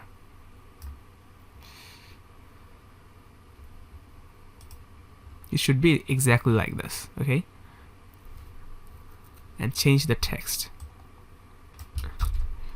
to why choose us, and then I'm gonna add some point again. So we can just simply copy this container, copy and paste it here, and make sure this container is right after the heading like this. Okay, now I'm just gonna quickly change all of these options, and here also I'm gonna keep only 2 points, so just deleting this, this, this, and this. Okay, so we're left with 2. Just change the text,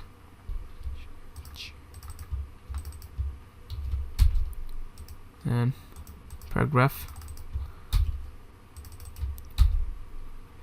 then point,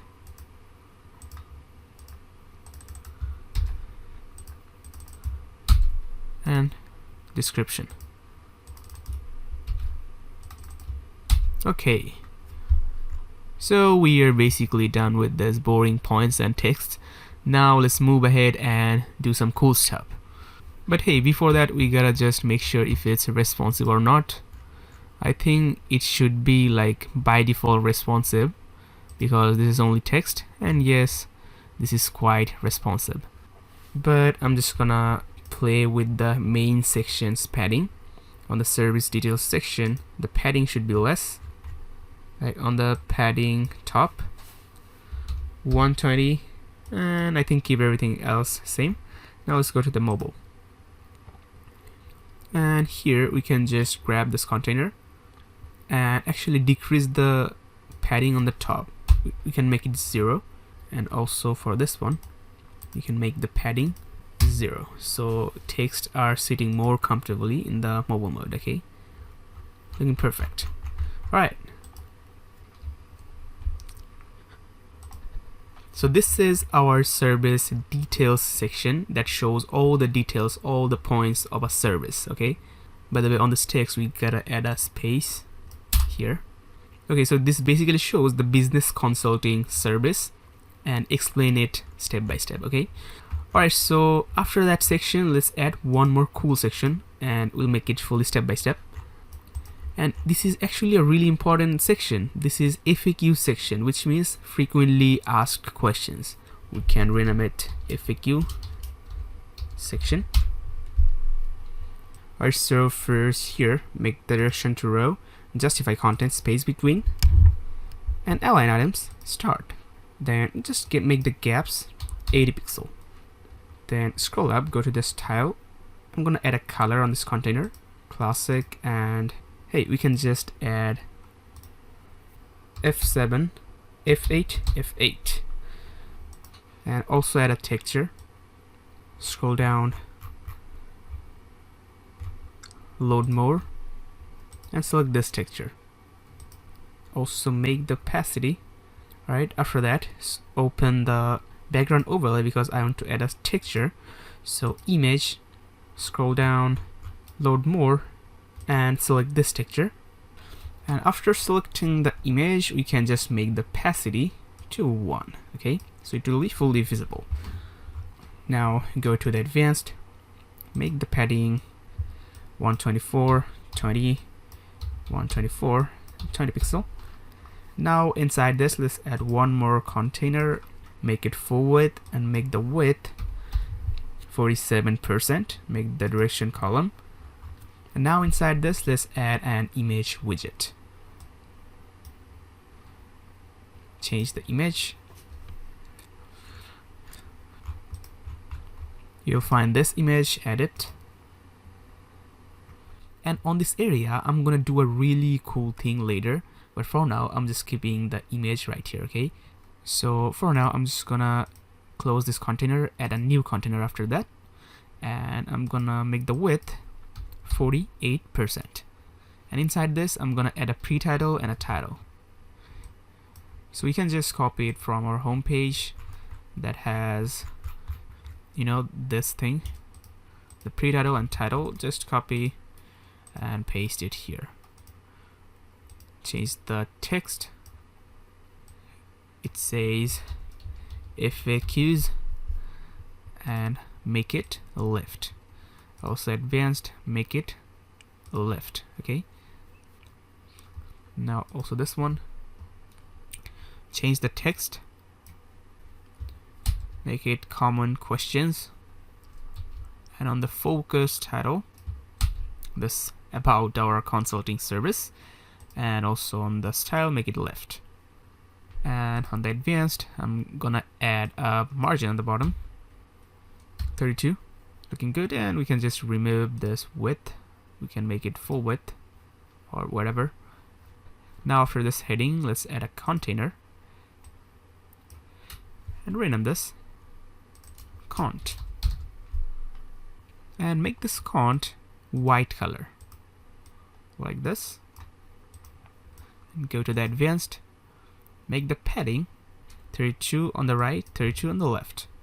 Now inside this, we're gonna add the main thing of the section, which is just search accordion, and you'll see this one. If you add this, you'll see it'll load a FAQ function. So you can put any question here, and also you can put any answer in the question.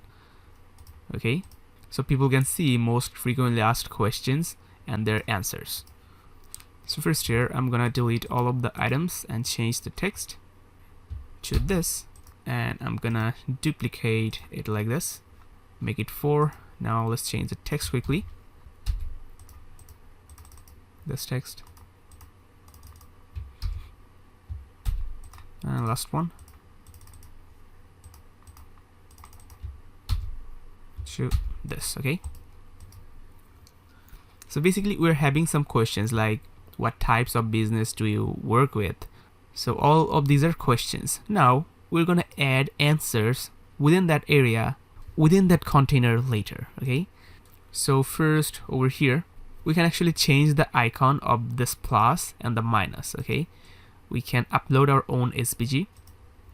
So here, if you scroll down, you'll find the plus first. Then let's upload SVG again, and you'll find the minus here. So you see the plus minus has been changed, and these plus minus is really sleek and good looking, right? And also if you scroll down, open the interactions, you can control the animation duration, then first expand. All of this you can just discover everything by yourself, okay? But I'm gonna keep it like this for now. Go to the style now. First, I'm gonna add a background type. I'm gonna make it fully white, so I'm making sure this is white always. Then scroll down, I'll link this padding, then 32 on the top, 32 on the bottom. So this just added padding between these items, okay? Now scroll down here, open the header, and header is for styling these texts, these questions, okay? So on the typography, first I'm gonna make it urbanist and make the size 20 pixel, then 600 and 28 line height. And we have the size here, keep it 15, which is the icon size here. And also one thing, open this accordion, and here on the border type, just select solid, And on the border width, unlink on the bottom 1 pixel. Then border color, first select the primary, but let's make the opacity low like this. And to be specific, at the end add 2 4 like this. And the border color will be like this. Okay, now we're having a sleek border and looking great. But one thing here, switch to the active, and on the active select the border none. So if I just open the question to see the answer, the border will be gone and it will look clean. Okay, basically on the active state the border goes away. Okay, now let's actually add answers. And one thing, I want these icons on the right side instead of the left side. So we can just go back to the content, scroll down, make the icon position to end, and it will be here. So this is looking much better in my opinion. Right now let's actually start to add answers here. So inside this box we can add anything. Just click here. I'm first gonna add a container. Here make the container direction to vertical, and gaps I want 20 pixel. And scroll up, go to the advanced, make the padding bottom 32 pixel. Now inside this let's add a heading widget and change the heading to this text. Now go to the style, select DM sans, font size 16, font weight 400, line height 24, and it'll be like this, but let's make the color our text color. Okay, so this is basically our answer to this question. So this is looking like this. If we open this, you can just read the answers nicely. The border is gone. Alright, now let's add answers on all of the questions. So we can simply just select this container under the item. So one thing here, if I just close all of this, you'll see we have 4 items, 1 2 3 4, because we have 4 questions, right? And in each of the item or question we got this answer container. Okay, so we can just copy this container and open the second item, which is this, and paste the container here. I'm gonna do the same here. Alright, you can just add all the answers like this. Alright, so finally this is looking like this. The FAQ is functioning really perfectly. Alright, so we're basically done with our FAQs section. Now all we gotta do is make it responsive. So in the tablet mode we gotta fix it. So I'm just gonna open this and I'm gonna select the FAQ section, and instead of the direction to row I'm gonna make it column, and it will be like this, but we'll fix it. Okay, now scroll down, make the gaps 60, then scroll up, go to the advanced, change the padding 100, 20, 100 and 20. Right now let's select these individual containers. So the first one, make sure the width is 100%, and also the second one, make sure this is 100%, and the thing will be fixed instantly. Okay, so this is good for the tablet mode. Now let's go to the mobile. The mobile, it'll be easy. First decrease the padding here, 80, 20, 80 and 20 pixel.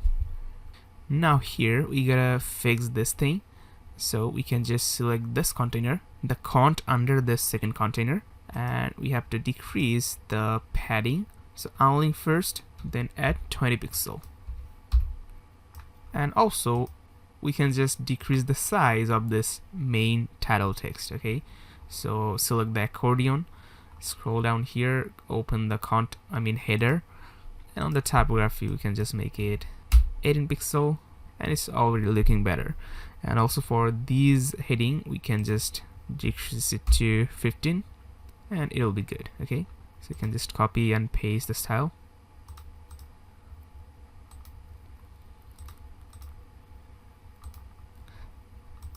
Alright, our FAQ section is fully responsive, it's looking good. Now finally on the FAQ section I'm gonna add a really interesting thing. So just follow me, it will be really fun. Okay, so what I'm gonna do is I wanna add some animated items over this image, and it will be really creative. Okay, so on the left side we have this container, right? Let's open this container, and we have one image. Now after the image, let's add a container, and I'm gonna name it bubble. Okay, and on the bubble, select the width to this custom icon, and here type auto. So the width will only take the amount it needs. Okay, now scroll down, make the gaps 20 pixel. Now go to the advanced, make the margin 0, padding it's already 0, and make the size grow. Then scroll down, make the position to absolute. So leave this container like this for now. We'll do some more work here later. Now inside this, add a container and make the direction row and make the gaps 7 pixel. Right now inside the bubble, I'm gonna add an image and select the image, scroll down, and first select this image. It will be here. Now let's go back to the bubble and position this whole thing. So scroll down, first make the size grow, make the position to absolute, scroll up. Now after making it position absolute and layout with auto, you see this container is only taking the space it really needs, right?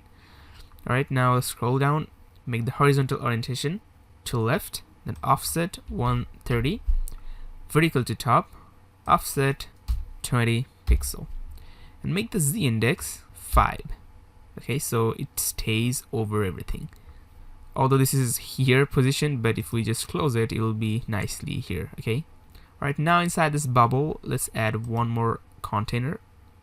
Make sure this is right after the image, and make the container direction to row, then gaps 7 pixel, then go to the advanced, make the margin 0, padding 0, then scroll down. I'm gonna also make it position absolute, make the horizontal left, offset 15, and vertical top offset 25. It will be placed here. Now inside this, I'm gonna add an icon widget. Add this icon here, and first we have to select the icon from the icon library. So here if we just search circle and click all icons, scroll up, and you'll find this circle. Okay, now let's color this circle, go to the style and make the primary color to white, and make the size 13 pixel, and it'll be here. Okay, so now I'm gonna take a help from custom CSS to make it really interesting. Okay, so let's go to the JFD, scroll down. So here you'll find this dot animation style CSS. Just copy all of these, and we can add it on the header in the code, add it to the code base like this, as you know, then publish the header and go to the service details, publish, so we don't lose any changes, and refresh the page. Alright, scroll down. So here, now the code is added on the header. We can just copy the class name we need. So first we need the dot animation, and we gotta put this dot animation into this container. Okay, go to advanced. If we just add it here, nothing will be changed, but just copy this one dot and select this icon widget, paste it here. This dot will start to animate like this. Now what I'm going to do is duplicate this icon, duplicate and duplicate.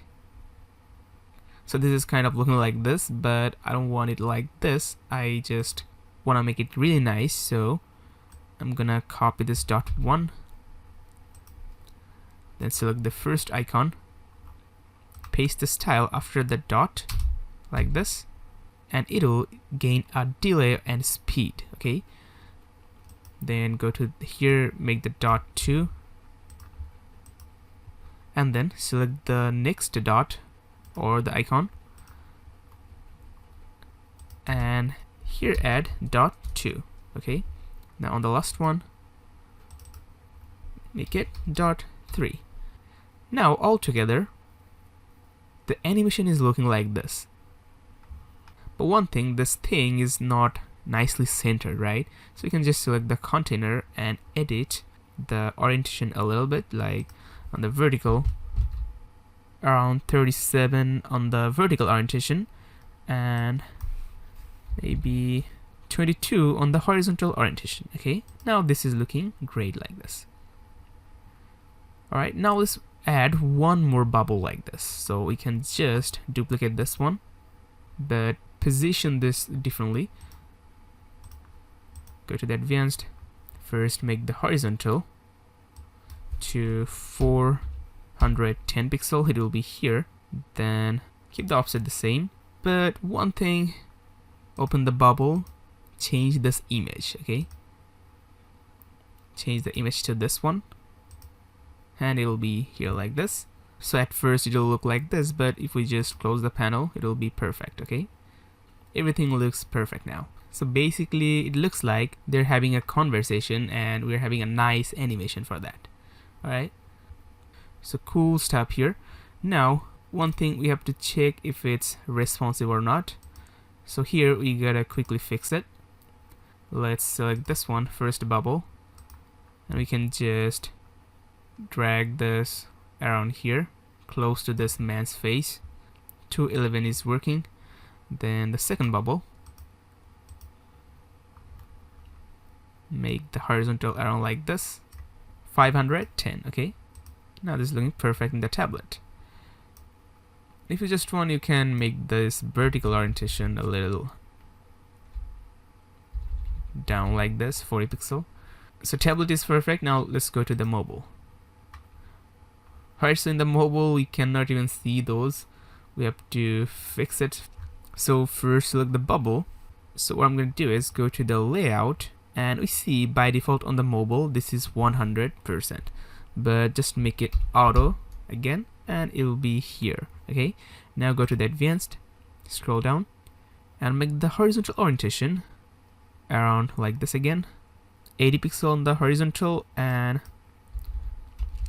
vertical 15 pixel. Okay, and select the container and let's make the horizontal 0 and offset 5 pixel and vertical around like 5 pixel, or we can just fix it a little bit like this. I think we have to decrease the icon size even more. We can make it, I think, maybe 8 pixel. So let's just copy it and paste the style.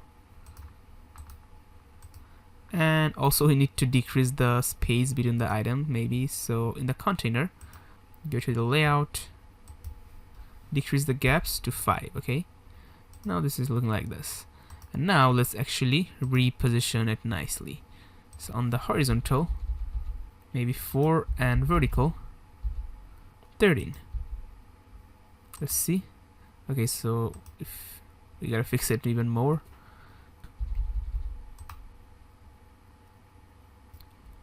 Okay, so final horizontal 9 and vertical 13. Okay, looking perfect. Now it's time for the second bubble. First of all, make the width auto and make the horizontal orientation, let's make it percentage, make it 80 pixel, 80%, and make the offset 0. It'll be here. And now open it, change the image size to 50 pixel and change the icon size to 8 pixel. Change it, and also in the container decrease the gaps to 5 and place the container nicely around Let me just fix it first, then I'll tell you the value.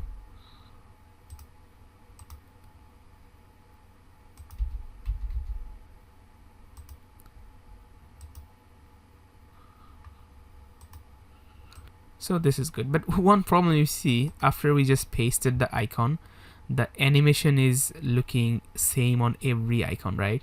So you can just go to the icon and fix it, like this number 2 will be .2, number 3 will be .3, also for this one, number 2 class name .2, number 3 .3. Okay, so this is perfect in the mobile mode. Now let's check the tablet mode if it does good. Okay, it does good, and in the desktop it does good. Okay, so our amazing FAQ section is fully ready. I think you learned so many things from this single section, so many creative things, so many functionalities. So make sure you practice this. One. Alright, now let's move ahead and make our next tab. So I'm just gonna end the service details page with a cool section from our home page. We just need this one, this client section. Copy and paste. So it'll be right here before the footer. Okay, looking really great. So this is our whole service details page. Now let's move ahead and finally create our contact us page. Go to the dashboard. First, before publish it. Now go to the dashboard. Alright, now let's open the contact us page. Edit with Elementor. Okay, make the page settings, layout to Elementor full width. Alright, so first in the contact page, I'm gonna add a container as usual, and just rename this contact section. And here make the duration column, make the gaps 20 pixel. And now let's go to the advanced, make the margin 0, align the padding, then 184, then 20. 116, 20 pixel. Okay, now inside this I'm gonna add the single banner that we have on our about page. So just copy this page banner. Okay, now after that scroll down. On the class name I'll add the multi-layer background class name. So on the GFD scroll down, scroll up. So here single banner, just copy the single banner gradient style, and here add it. And it will have this color. Right now inside this I'm gonna add a banner that we have on our about us page. So I need this one, copy this page banner and just add it here.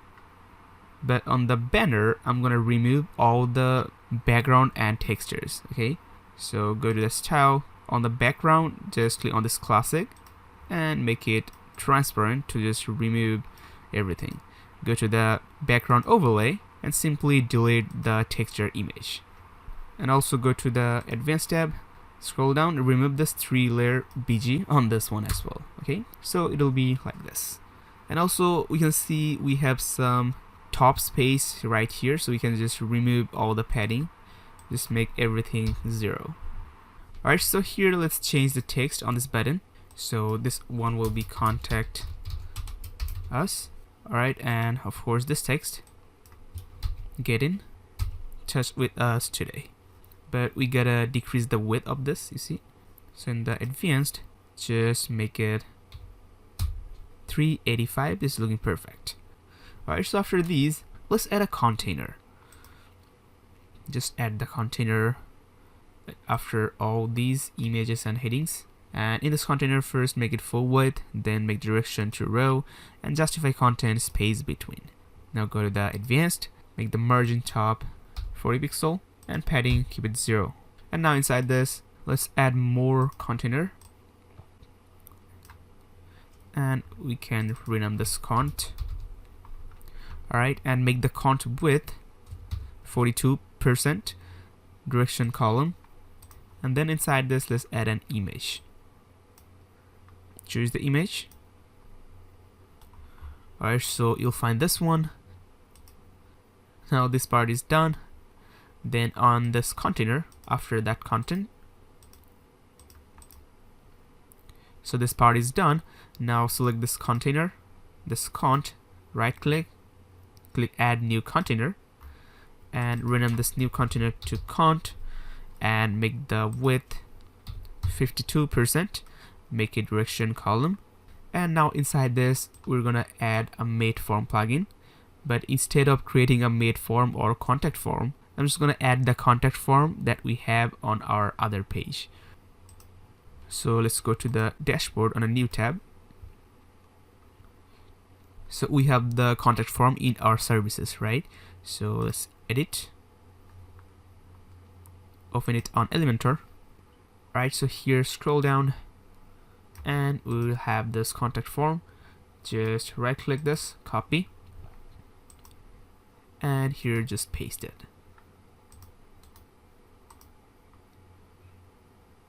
And it will be here, looking pretty good. So this is our contact section where people can submit any message with their name, phone number, email, and any subject. Okay, now it's time to make it fully responsive. So in the tablet mode, this is looking kind of perfect, nothing to do, but still grab this container, the contact section, unlink the padding 140, 20, 100, and 20. And also we can select this heading again and decrease it to like this, 350. Okay, so the tablet mode is looking perfect. Now let's go to the mobile mode. In the mobile mode, everything should be this column. So first, select this cont number 1, make the width 100%, and then on the advanced, on the margin, 30 pixel on the bottom. Okay, so it'll be good, but we gotta select this container, which is this page banner, and make the padding all 0. Okay, so the mobile mode will be perfect. And I think we gotta make the padding 0 on the tablet as well for this page banner. Yes, just make the padding 0. Perfect.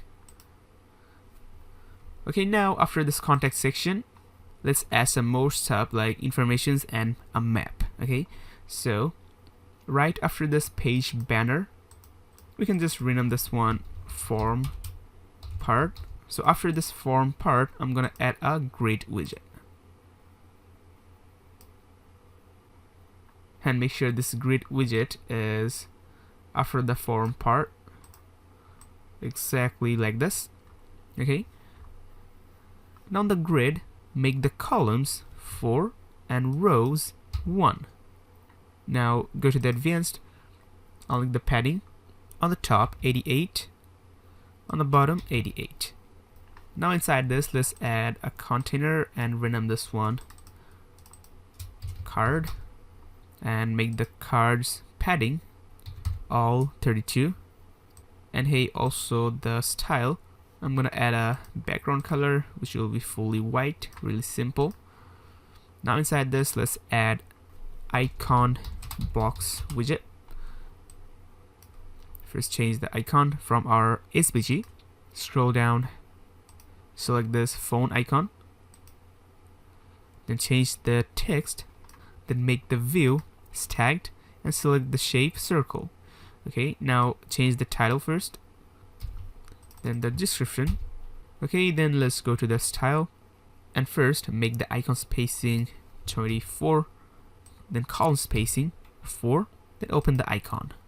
First select the primary color to our accent and the secondary color our primary. Then make the icon size 24, padding 22. Then scroll down and open the content. Make it primary, and typography, select Urbanist. Font size 24, font weight 600, and line height 32. Also the latest spacing, add 0.3. Then this description typography, select the DM Sans, font size 8 pixel, font weight 400, and line height 28. Okay, this is looking good. So I'm just gonna select this card and duplicate. We need 4 of them. And hey, we just need some gaps between the items, right? So we can just select the grid on the layout, just make the gaps 20 pixel. Okay, this is looking perfect. Alright, now after this, let's add a map widget, a Google map. So first, add a container right after the grid. Make sure this is like this, and I'm just gonna rename this map area. Okay, now in this map area, let's add a widget called Google Maps. And it will just simply load the Google map in here. You can change the location. You can just paste your own location, and this marker will be on your location. You can set up the zoom like this. I'm just gonna keep it 10. Also, you can control the height like this. I'm gonna keep it 480 pixel. Okay, so overall our contact page is looking like this. Really great. Now we just gotta make this 2 new section responsive. It'll be really easy. So on the tablet mode, select this grid and make the columns 2. Perfect. But on this grid as well, just make the padding a bit less, like 60 pixel. Okay, and we can just actually make the map height a bit less, like 320 pixel, and it's good. Okay, now let's go to the mobile and see how it looks. In the mobile mode, this is already perfect, but select the grid, decrease the padding to 30 pixel and 30 pixel.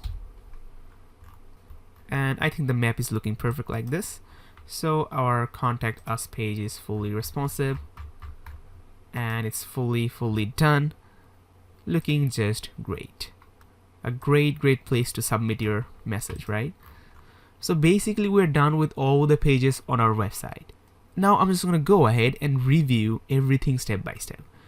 So we can go to our frontend website, click preview changes. So we're gonna just start with our home.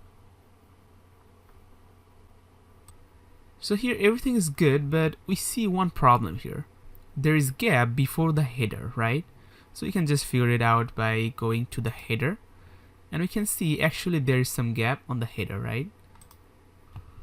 So we can just select this container under the header, and on the margin we can actually decrease the margin even more, like minus 105. Okay, now if we just publish this, go to my website and refresh, now you can see the gap is actually removed. But still, if we open our homepage and go to the tablet mode, the gap still remains. So you can go to the header again, go to the tablet mode, and on this container, let's decrease it even more, like minus 113. Then publish, and now if we refresh the home page, now on the tablet mode we can see the space is gone. But one thing, I'd actually like to decrease some padding for the tablet mode. So on the header we can select the container, and on the padding just make it 0, then on the right 20, on the left 20, but still on the top 10 and on the bottom 10. Okay, now let's publish and refresh the home page. Now in the tablet mode this is just perfect. So in the mobile, I'd actually like to add 20 pixel on all the sides like this. Publish.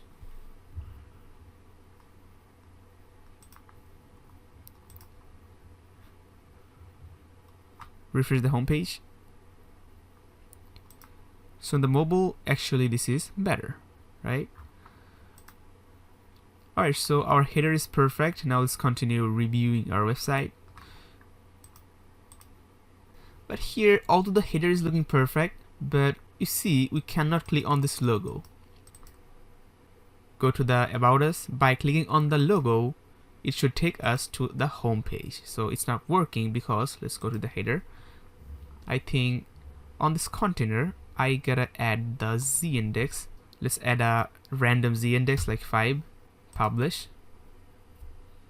And now if we check, and now it's working, just click on it and it will take you to the home page. Okay, perfect. Alright, so this is our website looking super amazing. We have so many cool sections, cool animation, hover effects, entrance animations. Everything is just top notch. Then we have our About Us page. In here we have a nice banner that welcomes you to the About section. Then some cool theme sections and all. Then you got our services. You can show your own services however you want, and by clicking that service it should take you to a single service page, right? But it's not working right now, so we gotta fix this. So this is the meaning of reviewing your whole website. You find any mistake and you fix it. So let's go to our service. You can just open it on Elementor right from here. Alright, so here we got multiple single cards, right? So just select the card, and on the layout scroll down and open the additional options. And on this HTML tag, if you turn this into a link, you can just paste any link. Okay, so for this one I'm gonna go to my frontend website. Now let's go to the service details, and from here just copy the link, your domainname.com/services details, and you can just paste it here. Okay, now let's publish this, and from here open the services page. And now if we just click on this card, this is taking us to the service details page. So this first card is taking us to the service details page. You can make the second card take you to the service details page 2, but we don't have the service details page 2. Then for the third card you can take service details 3. You can just create pages and add the link in these cards. Okay, alright, so this is perfect now. So let's continue reviewing. So in the services, after that we have these. This shows the process of work, really cool. Then a contact form, looking really nice. Alright, after that we have our service details page. In here you show all the details for a single service. And we have a nice FAQ section here. And wrapping up with the client section. Now finally, contact us. And this one is also a gorgeous page. So now, as I told you, I'm gonna show you how to create a logo by using an online tool for completely free. And it will be really quick, so just go to the google.com and search logo maker. The spelling will be like logo makr, and visit this. Click start my design, and click on the start from scratch, and click create new design. Okay, so this is our logo making canvas. Now click on this T icon to add a text, and here I'm going to type our logo name, Advisium, and then click on this designer picks and select the designer picks. Then on this font family we can change it to any font available here. So I think this now bold will look similar to our logo, and this is quite similar. Yes, this is actually looking really good. And now we can actually color this logo. Click on this styles, click on this fill. We can make the color anything we like, but I'm just gonna keep it fully black. Then you can play with the line width, line height, similar to the Elementor, you know, similar to the Elementor typography. We have layer spacing, word spacing, right? So I'm not going to use all of this right now. I'm just going to undo and keep it like this, right? And also you can click on this field, and here you'll actually find millions of icons. If you want to use icons for your logo, you can use it really easily. But for our website, we're not gonna use any icon, so I'm just gonna delete it. Okay. Now after you finish making your logo, just click on this save and scroll down, click on this download PNG file, and here just enter your email address and click send file to email. Now let's check our email, and you can see they have nicely sent the image file in the inbox. So just click on this download free file and it'll be opened here. Just right click and click on this save image as and save it anywhere you want. I'm gonna save it here and just rename this logo free. And this is the logo we have just created. Okay, now let's go back to the Elementor on the header and open our folder. So this is our logo. Now let's upload it. Select this image and change the image. Let's upload our logo and we can just select it. And you see this is actually looking really nice. This is the logo we have just made. How cool. Alright guys, so we have basically completed our amazing consulting website design. Now just go ahead and make your own professional website, and you can also share your website with us. We will definitely check your website out. I wish you all the best. I have just one request. Please comment down below about the learning experience from this video. Also please share this video on social media. It would mean world to me. I'll see you in the next video. For now, bye bye.